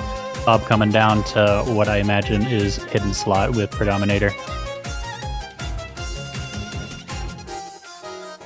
Yeah, that would just mean that Predom would have to show up with the AR 8.7 hidden, which I believe he's fully capable of doing. Yeah, it's not too low. It's not quite like hidden 2, but could be a little tricky for some teams, but still within grasp, even if you're not super strong on low AR hidden. Yeah, any hidden player should be able to play that with ease, or at least better than the average.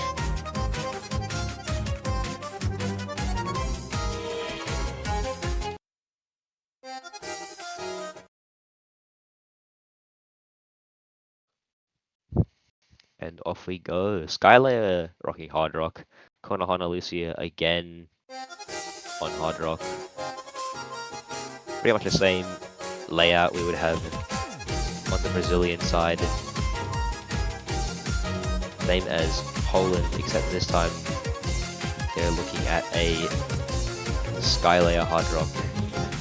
Jakibon coming out for this one. Yeah, and Konohana Lucia found that early miss around 60 combo. Has recovered, but that'll give a slight lead to Poland to start us out. Nando now as well, finding a miss. And a second one. Yeah, that lower AR might be toying with them a little bit. Surprisingly, it's Predominator who's still holding the SS, doing just fine on the kind of slightly low AR hidden, but Bob matching it up with an SS of his own. Yeah, shows how well versed those two are in hidden. Skyland, Trigon as well, holding on. Yeah, we still have that Definitely. two-way FC for Poland. Yeah, the driving factors of what's giving them their lead right now. Any miss could swing it slightly though. Yeah, we're approaching that 2/3 mark of the map. There's not a ton of time left for Brazil. Poland definitely wanting to steal a breakpoint back after having just lost one.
their third, being Captain Hanekawa Kurose.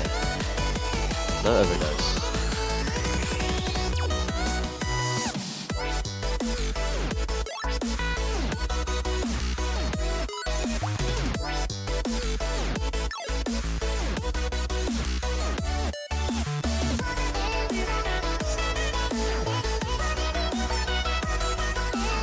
Yeah, we got another banger Rasanka's map. Map pool's full of it if you haven't seen them yet.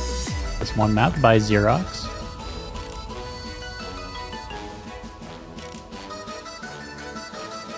Overdose will be playing.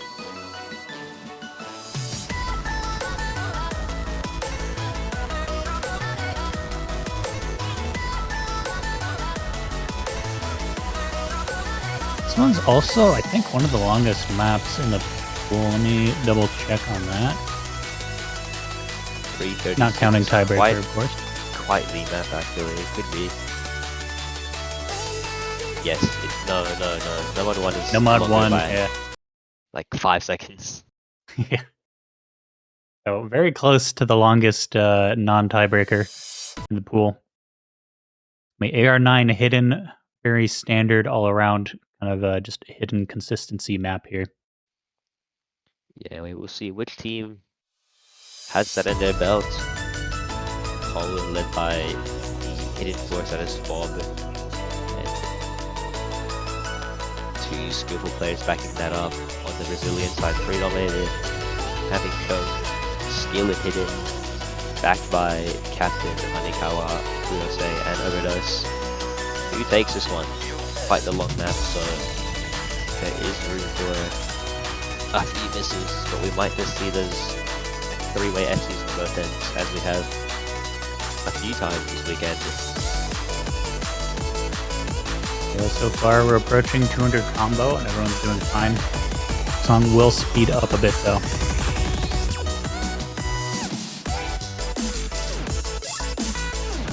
We get into these really heavy stack sections, large jumps. Easy to slip up a little bit, but everyone doing just fine so far. Yeah, they're all really composed actually.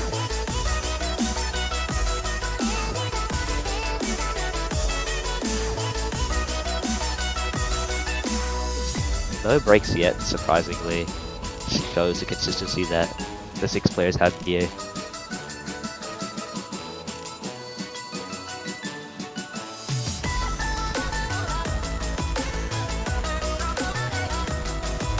Yeah, we are now well on our way towards 500 combo and Hanekawa. Hanekawa. It was about Captain of 460. Of all people finding the miss there, it's gonna hurt. But we're not even halfway through yet. There still could be room for a Polish miss. Yeah, we see that score advantage jump right over, but really it's not that much of a deal. We will need to see a miss from Poland, but easy to come back from Brazil as long as Poland doesn't triple FC. Oh, but that's going to be the opposite. Overdose is finding a miss there. And that is a different player. Bob's going to trade though.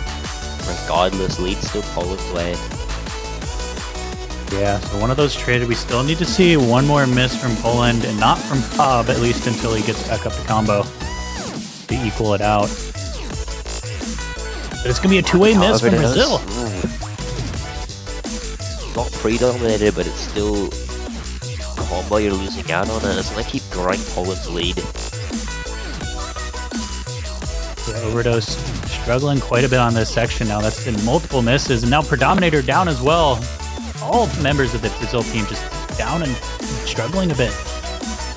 That may be the dagger at this rate with 2 FCs from Rover and Trigon. 1 quarter left, really. Would need to be a miracle if Brazil has any hope of taking this one. Yeah, this one looking very securely over on Poland's side for now.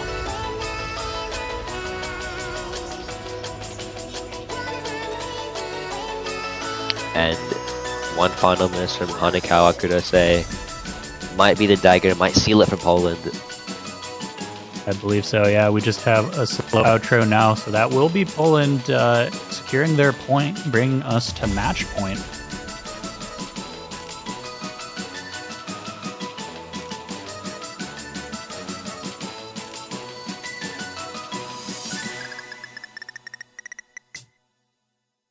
Yeah, final spinner there. Really, after those few misses from the Brazilian side, not much chance there to take that one. But it is Brazil's pick, and they have choices. They've got double time, and they've got no more to 4.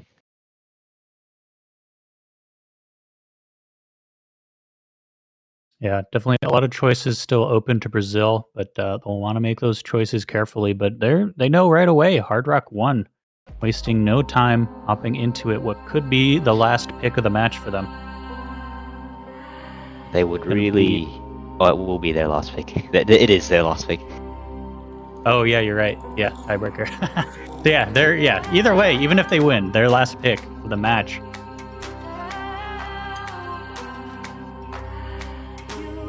Yakubon's made a flag change mid-game.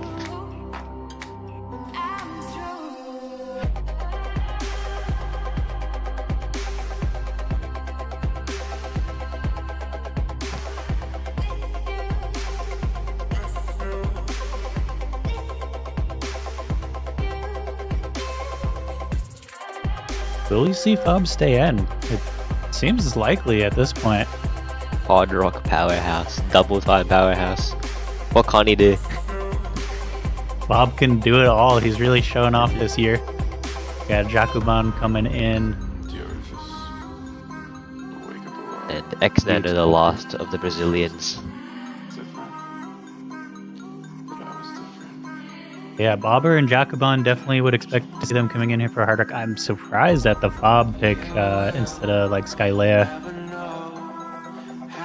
But here we go. Maybe it's just his kind of map. Maybe it was just like double time 3 where it was just his map. Might just be his kind. He sees League of Legends background and he's just powered up.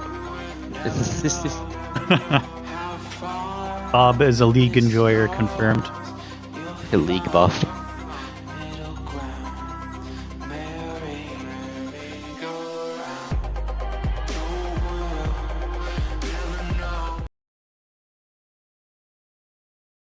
To be fair though, we do see a decent amount of streams in this map that can be compared to double time 3, so that might be what floats his boat.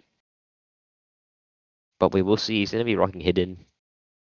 Yeah, Predominator as well. Not too surprising to see that.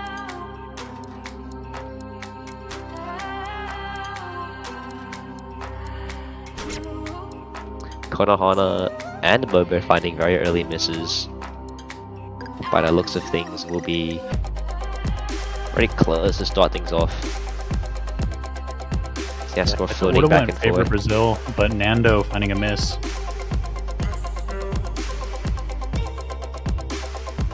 Bob finding the miss there. Nando will trade. Score is just floating right towards the middle. Bob finds another miss. Finds again. And now in Brazil's favor. Nando returns the favor. Here we go. This This one is gonna be a battle. This may be how it unfolds to the rest of the match. Not the difference of the whole team, but just 2 players. Looks like Forb's gonna find some combo and stabilize a little bit. Xnander getting there as well, but for the time being, Polish lead. Only by a little bit low. Yeah, Bob up to that 200 combo. Nando shortly behind.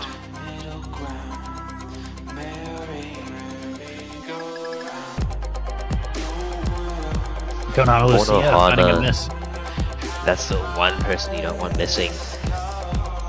That's gonna grow Poland's lead. And with that, they need quite a few of the Polish side to find misses. Looking at Boba and Yakubon especially, but they're not slowing down, they're playing very well. 2 FCs, I should add. Yeah, Bobber just going for the reverse choke strategy. Jakubon now finds a miss. That's the first one of the few they need. But do they need a second one? That score is climbing really quickly. think they're gonna need at least one more, but I think one more would flip it rather than tying it. Bobber, gotta find a miss. Oh, that's the one. That's the There tick. it is. Yep. Wow.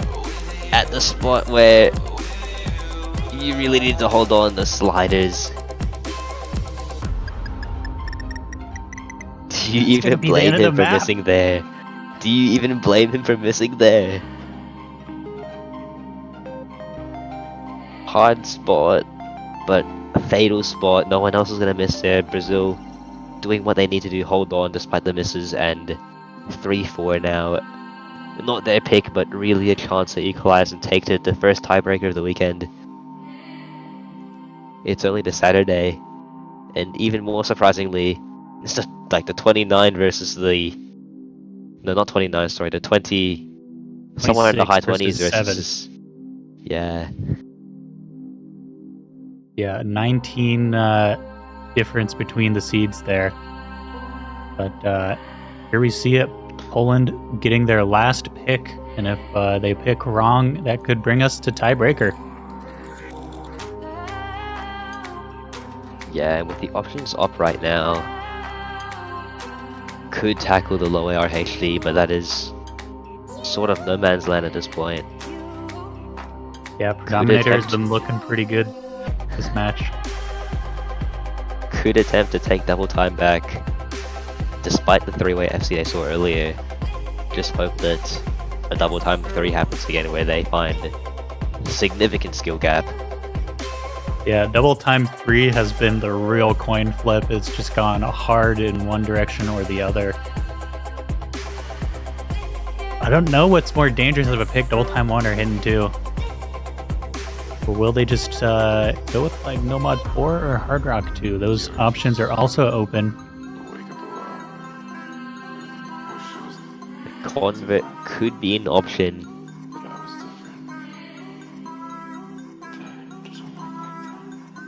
But despite Poland being third in qualifiers, they have seen that the seeding doesn't matter. Brazil showing consistency in this early round. And Yeah, there we go. time Poland out to taking make their a decision. timeout. Very It's understandable. really important pick to make. They really need to win this one because at the consistent rate that Brazil's going at, they very well might take tiebreaker if it goes down to it. Yeah, I would be very scared to go to tiebreaker if I was Poland, because it'd be very easy to just slip up a little bit and let Brazil somehow take that win. Yeah, especially with Brazil going in from that 4-2 position, being able to build back up 2 points.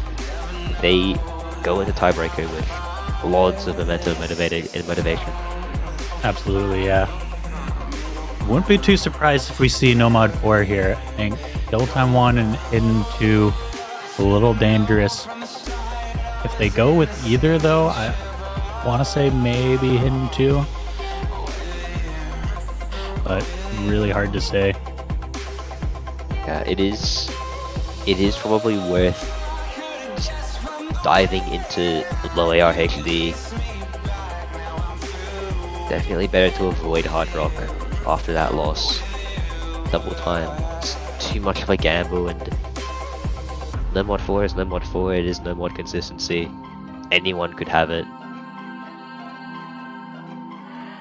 Yeah, the I question is think- who has the better convert players, and I'm not sure, honestly.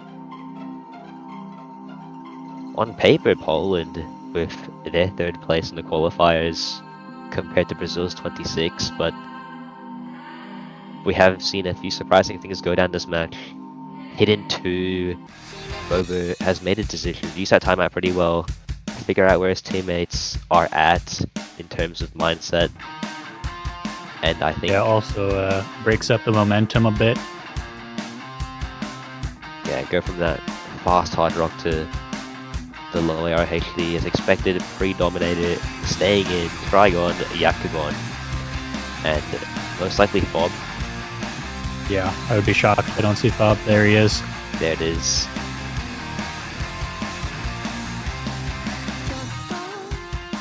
Overdose making an important return, and Hanekawa Kurose, the same hidden roster as Hidden 1.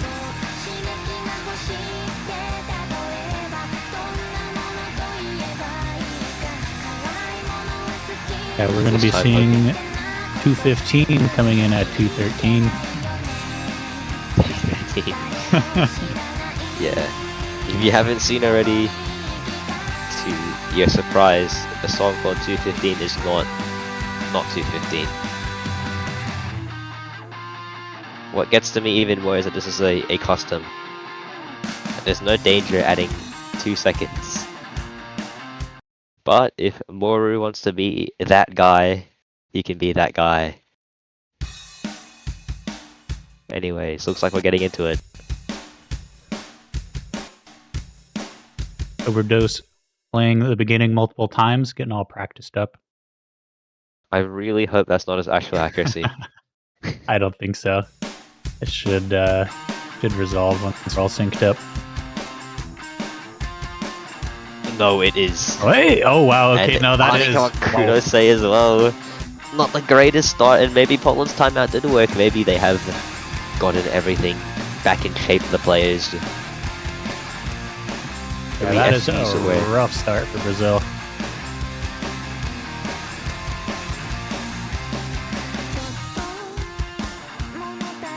You could argue that it is early misses, but the accuracy is so low it might deal a bit of damage. If this map does go down to the 4-digit or 3-digit leads, probably is at the cost of that. 3 SCs in Poland side going halfway, and Yeah, Overdose maybe found it that was the right pick. a new miss again when he was at about 200 combo. That is going to hurt way more than those early misses. Yeah, despite Hanekawa and Predominator, not Hanekawa, just Predominator FCing. Not enough to combat the 3-way. Yeah, Poland saying no tiebreaker. We want our win, please. Thank you. Yeah, that timeout definitely did some magic. To have these 3 come in and do this, even if they were to miss now, still great scores, holding on to quite the combo for the majority of the map. Yeah, And Poland at this has built point- up a good buffer, even if they do a little trolling at the end. But still the 3-way FC. Probably the one that ends it, definitely Dagger there from Overdose to hand the win over to Poland. Not enough time.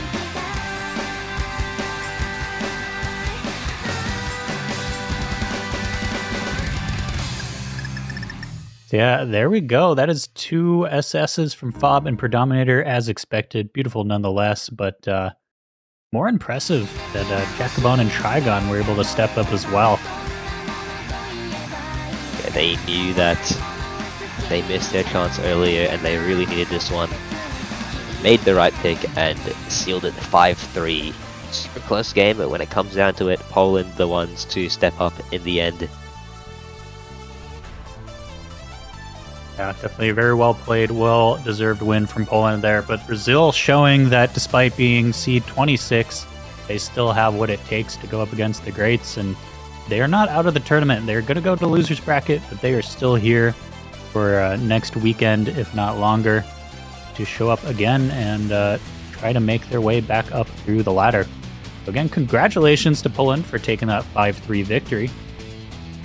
And that will wrap up the matches for today. I believe the next match is tomorrow. Let me see timing on that. At 1 UTC. So starting the day super early for, what is that, Canada? And Peru. Peru, yeah. So for now we will leave you. But thanks for tuning in. I'm Ewong, joined by Snow Leopard, and we hope you have a good afternoon, night, or day, whatever it may be. Absolutely. So yeah, thank you all. See you at 1 UTC tomorrow. Until then, take care.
Hello, everybody, and welcome back. 2023 Oscatch World Cup Round of 32 returns. Doland with Luminite for this next block of matches. Hey, how's it going? It's going well. I'm honestly excited. I'm always excited to be in the booth in a different mode. Love Catch, love it. The community, the tournament environment, it is one of a kind. I absolutely love being here. Indeed, indeed. On tap for this next match, it's going to be Canada and Peru, the 3rd seed versus the 30th seed. Canada will be welcoming Peru to their CWC debut, I believe. A 4-player squad from Peru, just barely able to make the cut and qualify this year against a Canadian squad that has never looked more intimidating and is looking for their first badge in Catch. Yeah, you called it the 3rd seed versus the 30th seed. There's a nice mathematical division there, ranked 10 times higher. But, you know, it's obviously Peru's at a bit of a disadvantage, having a 4-person roster versus Canada's 6. And again, Canada not only having a full roster is extremely scary this year. I actually do remember Canada's performance last year. So this is definitely going to be a good year for the Canadians if they can get ground on everything. And we're going to see how they perform in the first bracket match of the tournament. Getting the rolls and bans now. And Canada will ban... Canada is going to be picking first, banning second. Peru up to ban first. So Canada will start us off with the picks now. Here's how things are going to be interesting. We get to see Peru ban first. I don't know how Canada's going to ban here. They could go for the... typical strat against the lower seed, which is ban just something kind of easy, like maybe a Nomad 1, or they could kind of target their skill set, which I believe Peru is competent in hidden. Their best player, Ilux, I know Lunatic Kid as well. And yep, it looks like Canada's going to go with Nomad 1. They don't want to go with the Nomad consistency test. Don't want to give Peru that luxury on the table. And they're going to pick Hard Rock 1 to start this. That makes a lot of sense considering it's a Connor map. Mapper buff, permaban, has seen a lot of play. And let's see, it was Nomad 3 that got the boot from Peru. That is a popular ban amongst many of the lower seeded teams this weekend, even just in general. Yeah, we got the ban pick so fast. I was going to comment on ban strategy, but I mean, given that this is the first for both these teams, it's the first bracket match. Strategies, the way that we can get into it's probably very surface level right now, especially when we have one team as strong as Canada versus a team as strong but not as strong as Canada, because both these teams are obviously very strong to make it to the CWC. But yeah, and that is another thing to note. Surface level, yeah. Another thing to note is that this team Peru, they qualified right behind 29th seeded China, who 3-way F seed Mixed Mod 2 and took a point off of Chile, the 4th seed earlier. So these lower seeded teams, they are not bereft of talent. They have a calculated skill set, and they, without a doubt, as you said, earned their spots here. We'll be getting started on Hard Rock 1. We'll see a couple of hiddens come out from Henrik and Ilux. Hidden still being a mod that supplies no multiplier, right? Correct, yeah, as well as Hard Rock cool. now. Hard Rock used to be weighted heavier than Hidden, but now, even in Mixed Mod, Hard Rock is weighted the same. Oh, wow, that's crazy, actually. Yeah. Here we go.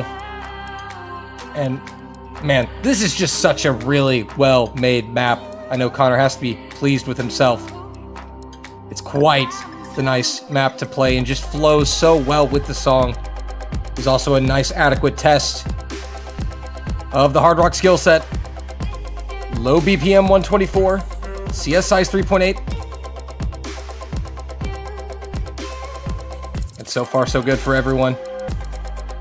Peru able Go ahead, finish your sentence, sir. Say Peru able to get up to the 200 combo mark. All three of the players. Jaime will find the first miss for Peru. Still anyone's game. Henrik is going to trade. Drop now too, yeah. And just like that, Peru's still in it. Fui, Wadbot, Lunatic Kid, and Ilux holding things down. Yeah, definitely not wavering at all with these slightly more precise droplets that come in every now and then at the beginning. Came back halfway through the map now. 4 double S's, 2 on both sides. It's Henrik versus Kaime right now. And Peru are actually slowly pulling that margin back over as Kaime makes the recovery back up to 200. Henrik now 140 and climbing. Peru will get to pull it a little bit. It's going to get right to the center of the screen. It may come down to just pure droplets and spinners. And there's a spinner. We'll find out who has the advantage. Oh, but Kaime goes down. We won't. Canada back in front. Peru going to need some help. Lunatic and Ilux still holding things down. But Canada showing that team consistency.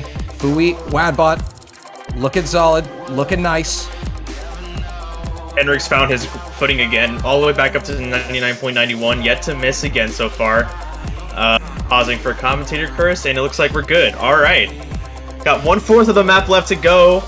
Canada holding it down strong. Oh, Ilux goes down on that slider. I was about to say, here comes the big slider, and Ilux the only one caught out. And now Peru are going to need a meltdown from Canada here to take this point. But it is Canada's opening finding pick. another miss too.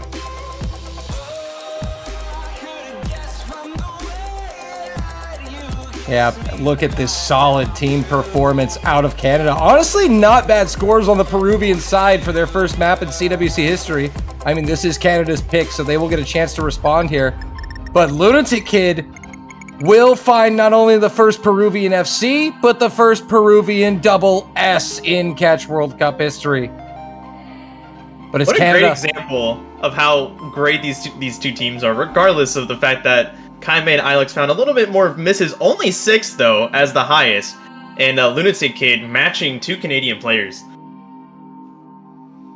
Indeed. Peru definitely show that they do belong. Excellent job from Canada. But now Peru will respond, and they're picking the Convert. No Mod 4.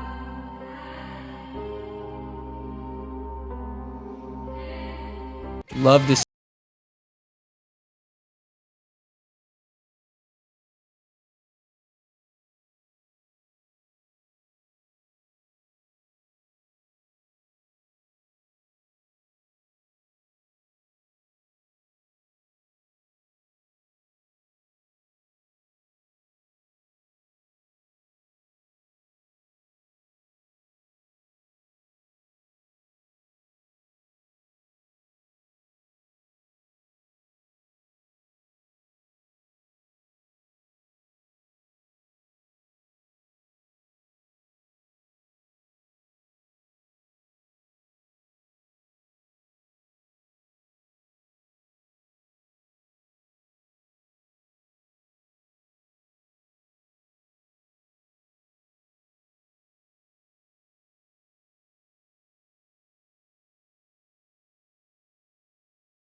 And it's like, who was there just a second ago? Yeah, There's no animation that plays that says, "Hey, I'm leaving."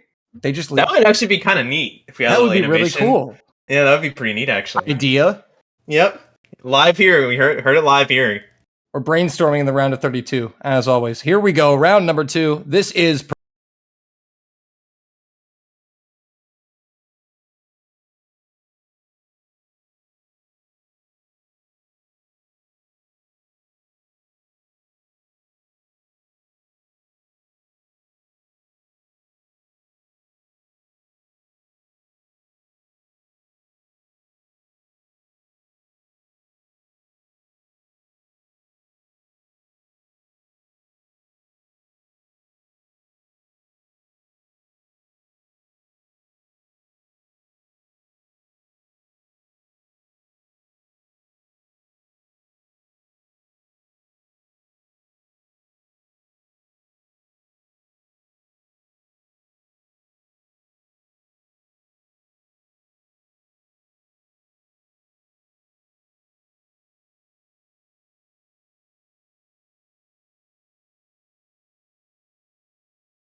they will 2-0. Got a freeze from Ilux's POV there. Let's check to see if that score was submitted real quick. Obviously, the outcome will not change, but let's take a look here. He did submit his score, yes, with a final lead of Canada by 364,806. So that'll be 2-0 Canada. They will have the next pick. And it's going to be Mixed Mod 2. Interesting strat here. So this will allow Peru to mix things up a bit, evenly distribute the mods.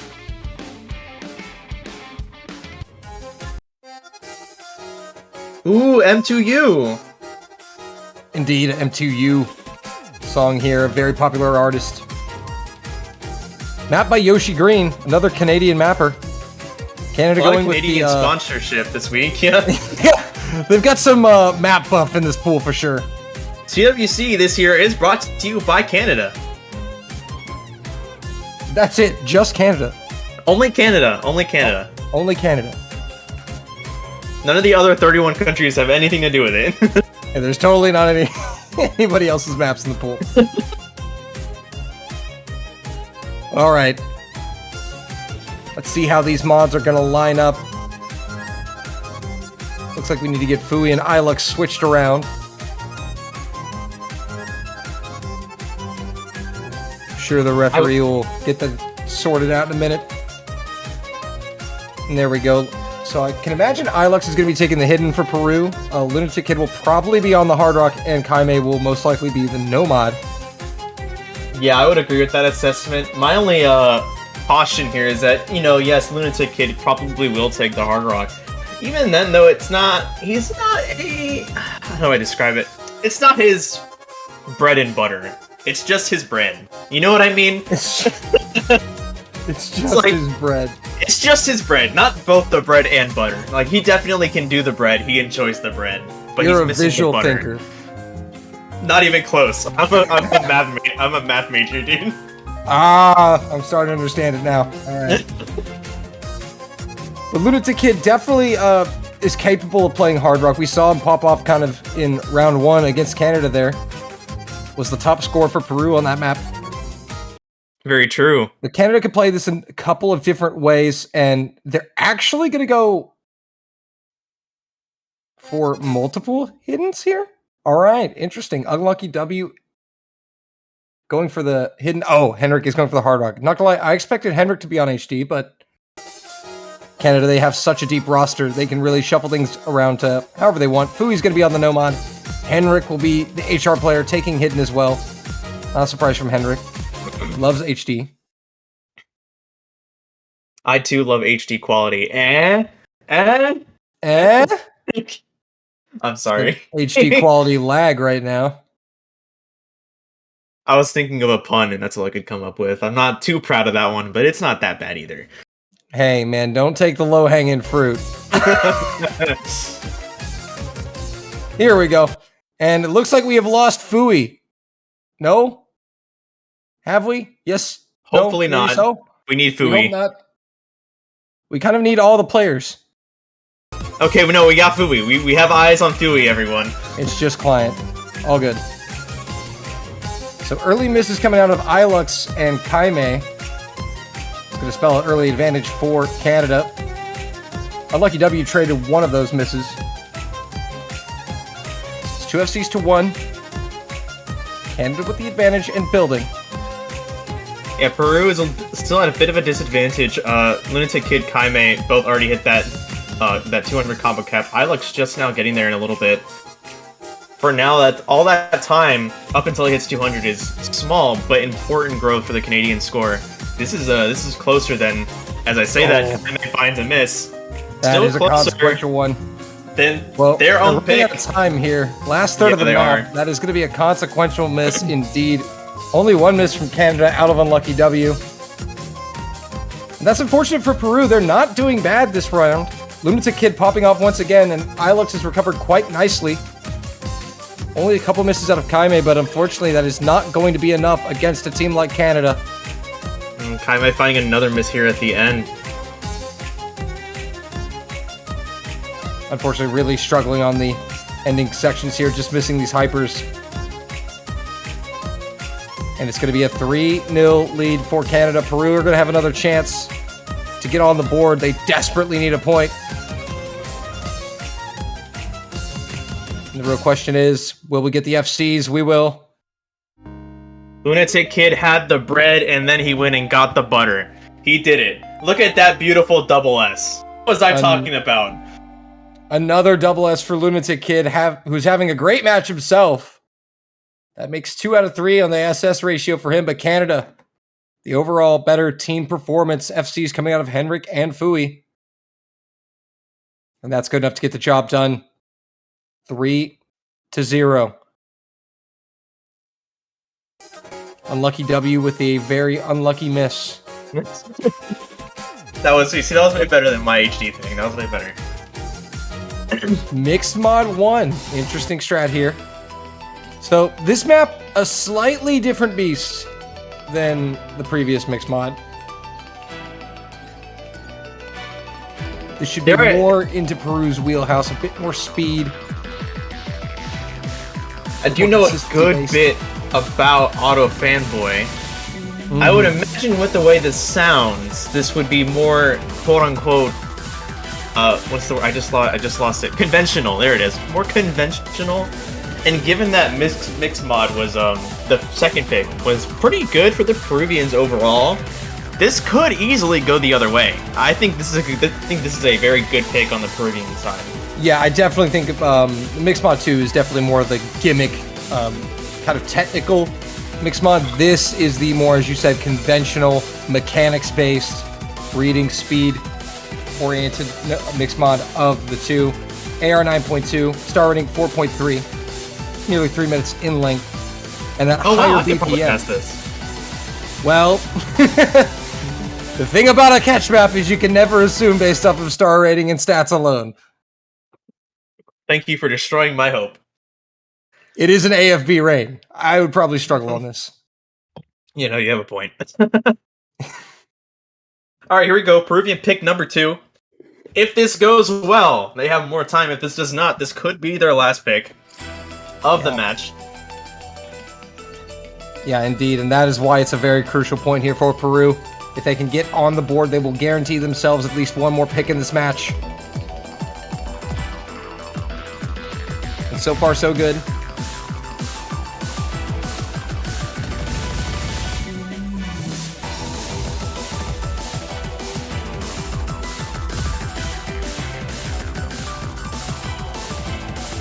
And the player's building quite nicely up to the first 200 combo. And now we'll see how they take things from here. The intro is well handled. Yeah, that bar flickering back and forth between the two teams. Still, remarkable playing so far from all 6 of these players. And just a few droplet misses, one on each side, I believe. But it's still basically level. Quarter of the map is gone. Approaching the halfway mark. Again, Peru have really sunk into this quite nicely. They've found the rhythm here. It may have taken them a while in this match, but they have found the rhythm. And now all that remains is to outlast and hope for a miss from Canada. But Canada have been looking phenomenal this whole match. Their consistency really showing why they are the 3rd seed. Kaime is going to be the first miss of the map. Oh, no. Halfway through.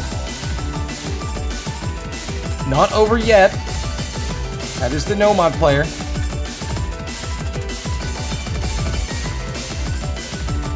And man, you really have to admire the heart of Ilux and Lunatic Kid holding down their respective mods. If Peru are going to get a point, I think it's going to be right here on this one. This is the most competitive they have looked the whole match. Up 32,500 points just about separating these two teams. I may back up to the 200 combo cap. We're gonna need to see a mod drop from Canada for them to take it back. Probably will need to see a double miss here from Canada at the end, but Peru are still in a realistic position to capitalize here. Ready to strike. Final sections coming up. Canada must hold and remain steady.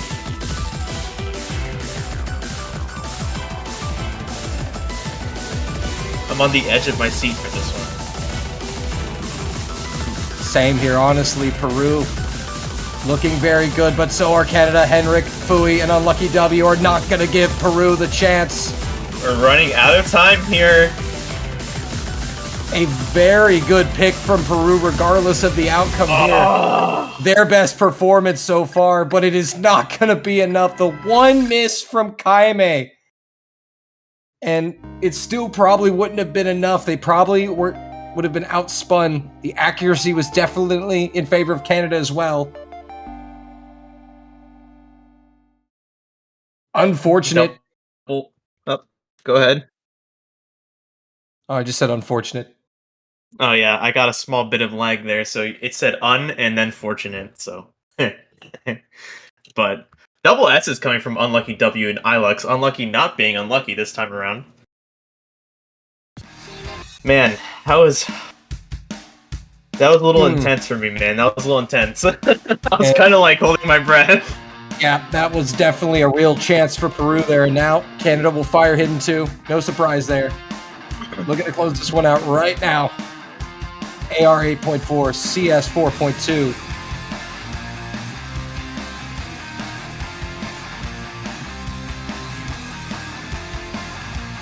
And they are going to roll right into this, no substitutions.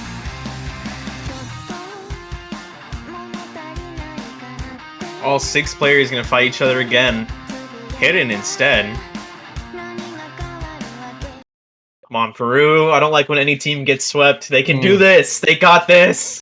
This is going to be quite the transition for the Hard Rock players here.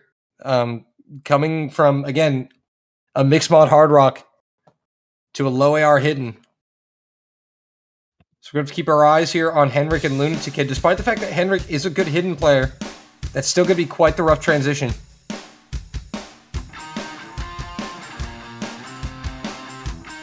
Whereas I think the no-mod players might be able to handle that transition a little bit better. Fui. Early miss from Canada. So advantage Peru. This is their first lead of the match. Yeah, so Peru with a better launch here. If there's anywhere you're gonna miss, preferably not twice, but if there's anywhere, definitely do it before everyone gets to that 200 point. Yeah, that is definitely a softer blow to the overall team score. But Fui's gonna find another one out of 100. This is not good on the low AR Hidden pick. Not being able to get into that rhythm, it can tilt you, and then you just want to build combo as fast as you can, but the map is so slow. So hopefully Fui is able to find his footing here. But that's gonna put Peru in a really good spot, and they have not dropped. Credit to them, they are fully capitalizing off of the struggles of Fui. We are halfway through 100K and growing for Peru. This is exactly what the Peruvians needed to get a point on the board, and if they break it, they're going to have the next pick to get a second. Lunatic finding the first miss for the Peruvians, though. Ooh, and that is actually going to be a consequential miss, because that came right as Fui hits 200. But Fui does go down! So the miss is traded, and Peru, with a quarter of the map left. Another miss from Fui. Another. Oh my goodness. You see, that's the thing about the low AR Hidden pick. If you don't get a good launch, it is absolutely devastating on the mental. It is so hard to be patient when you're tilted. And that is what is needed. Lunatic Kid is recovering. Peru are going to come to the end, and they are going to find that they have done enough to earn themselves a point against Canada. Against the 3rd seed. Eat your heart out, Peru. There you go. I'm so proud. Yes, Lux. Give him a hand. That was great.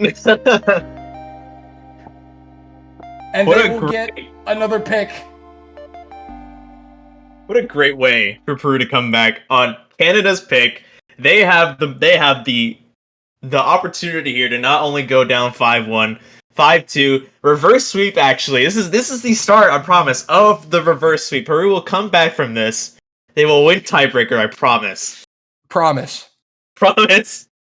I'm crossing my fingers because I don't. I have faith in them. That's all I'm saying. I'm telling you guys, these lower seeded teams are built different this year. But I mean, that's a prime example of just why that early first 200 combo on the low AR Hidden pick, it's so crucial. Yeah. I mean, you can have one miss, maybe 2 quick ones back to back, but you have to establish early combo and get some footing, or it just is devastating on the mental. And we've seen it out of other players of similar caliber in other tournaments. But Peru, what are they going to do with their 3rd pick that they've earned? No Mod 2. They're going to complete the No Mod Tour. Mythologia. The Ymir song. Ascendance map. And you gotta love how they're switching it up. From low AR back to this kind of specific tech / mechanic test.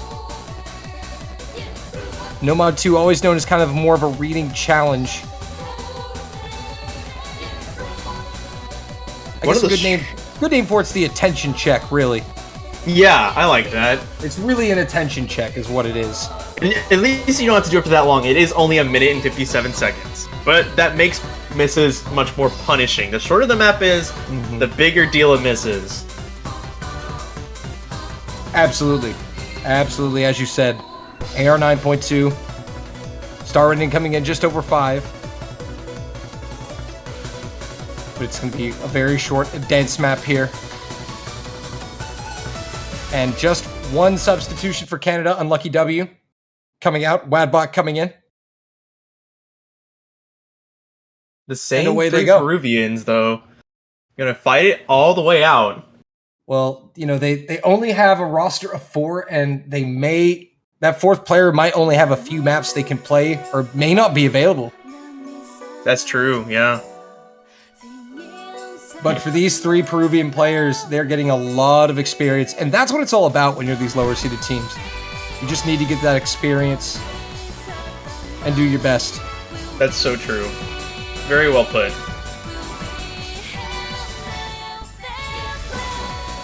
And here we go on to Nomad 2.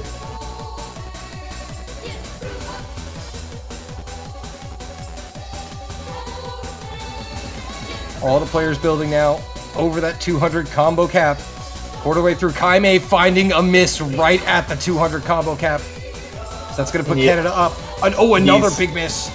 These hyper dashes proving to be quite difficult for Kaime. There's a lot of them going on in this little part. It's not little, but this part here. Peru's only hope now is that 2 Canadian players fall, and Lunatic and Ilux are able to kind of build and maintain here. But so far, Canada are 3-weighing into the final half of the map, looking to put it away in 6 rounds.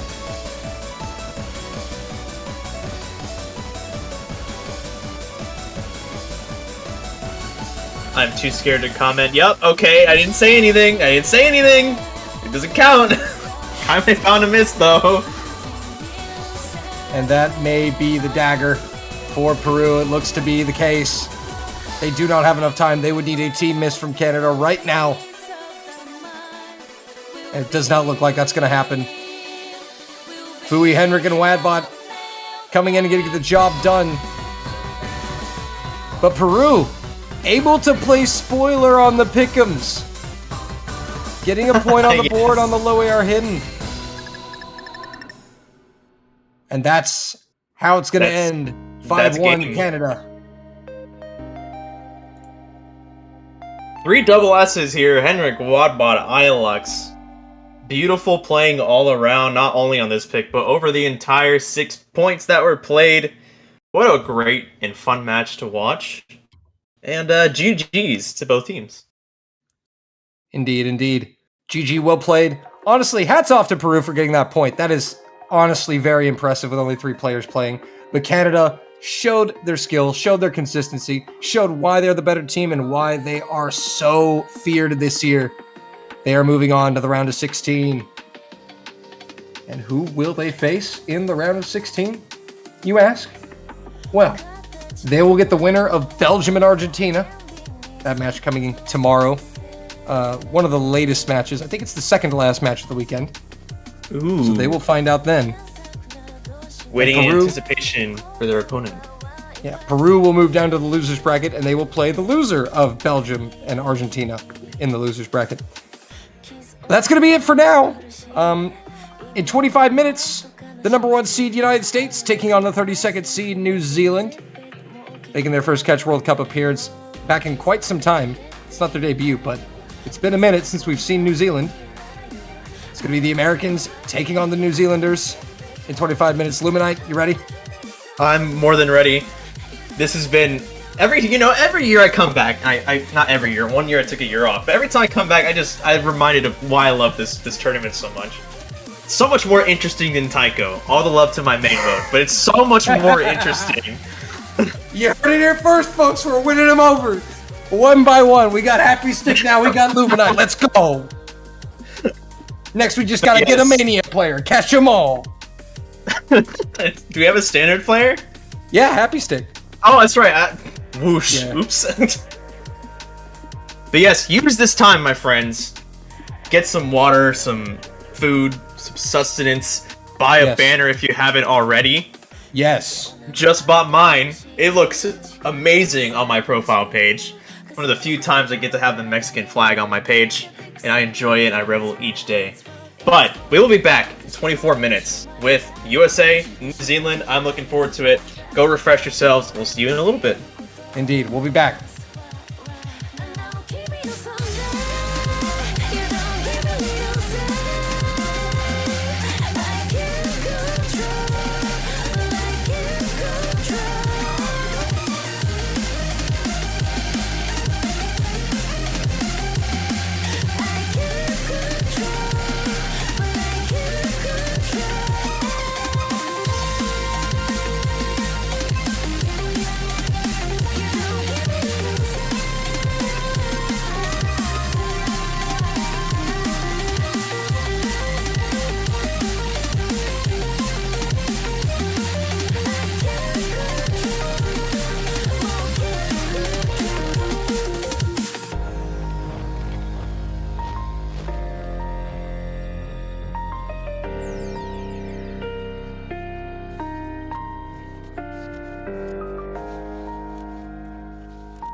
Dynamite, yo, rip up the boom.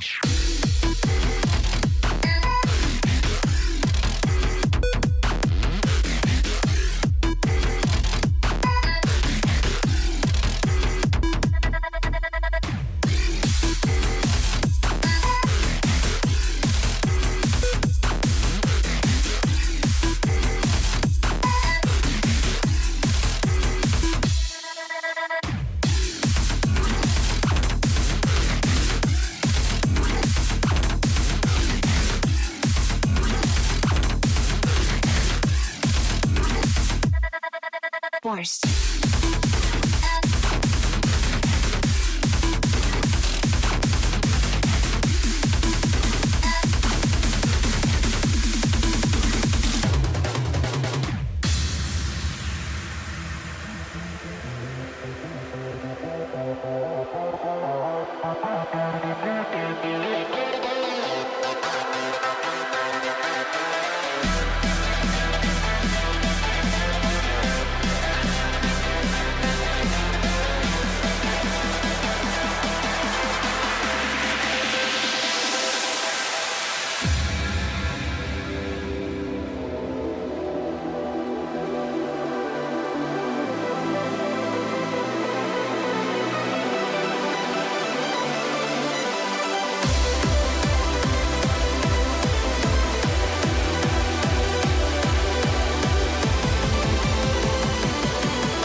Hello, everyone. Welcome back to the Oscatch World Cup. Round of 32. We got one more match this block coming up. It's going to be the number 1 seed, United States, taking on the 32nd seed, New Zealand. Once again, Dolan joined by Luminite. Hello, yes, we're back. I'm still doing fantastic. Well, awesome. I'm on top of the world right now. Metaphorically, Amazing. of course, not literally. That would be in Wow. Antarctica. I think. Wait, no, that would be the North Pole. Antarctica's the south. Oopsies. Well, it depends on what you view as the top. What if you turned it upside down? Anyway, we digress. The United States are on top of these seedings, and they are in this matchup here. A couple of big returns for the United States that have elevated their roster to just another level. The return of Rossold and Trent for the Americans. And for New Zealand, it's their first time back in the World Cup in many years, so they're just glad to be back here, and we are glad to have them back with Kazumi Zawamiyu, CTB Sakamoto 1, Wedham 77, Starwide, Sips, and Nashiro, making up the lineup for New Zealand. So we're looking here. I think we can all agree this is probably going to be a New Zealand sweep. So we can all just kind of, relax. I mean, there's just no other way to look at it. I mean, they clearly outclassed the opponent on just on every single facet. Like we could just end it right now, 0-6, and we can go home. 5-0-5, we can go home. Listen. There's been a meme in the standard World Cup. I don't know if you've noticed, but the past few years, the 32nd seed has just found a way to get a point on the number 1 seed. Let's hope that New Zealand has the same thing in store for us. Oh, and they're banning Barracuda! Dang. Right for the throat. They said, no, you don't get to have a banger. Nobody gets to have a banger time. And the Americans respond with an Omad 1 ban. They say, you take away our Barracuda, you take away our banger, we take away your easy consistency pick. But let's be honest, that was probably their plan from the start. Sekre and the Americans will start with Nomad 4, the Convert. An interesting choice to start here. They're going to test New Zealand's Convert game.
United States, New Zealand, round of 32.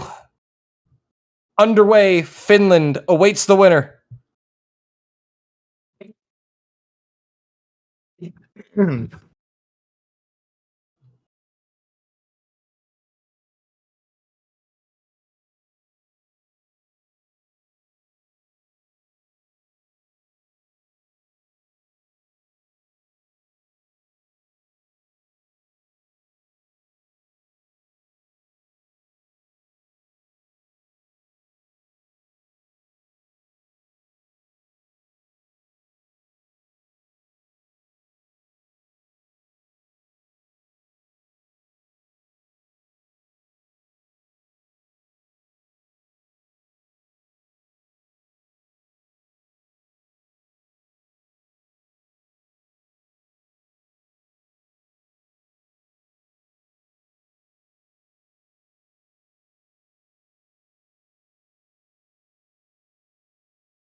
out of the United States, just barely under.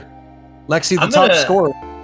I'm gonna put my hand on the fire and say I'm telling you it's because they opened it with a convert. You know what? You might have been onto something there, Luminite. I think I'm onto something, exactly. You might actually be onto something. You see that rest of the catch world? Take note. The Tycho guy is calling it out. What we Wake need up. to do now is we need to apply the scientific method. Can we reproduce this outcome? Someone else pick a convert. Pick the convert net for their match. I see. I'll go ahead and message Quentin for that Belgium-Argentina match. Be like, hey, man, I'm so glad we can run experiments here. you need to This run is an not- experiment, brother. This is not just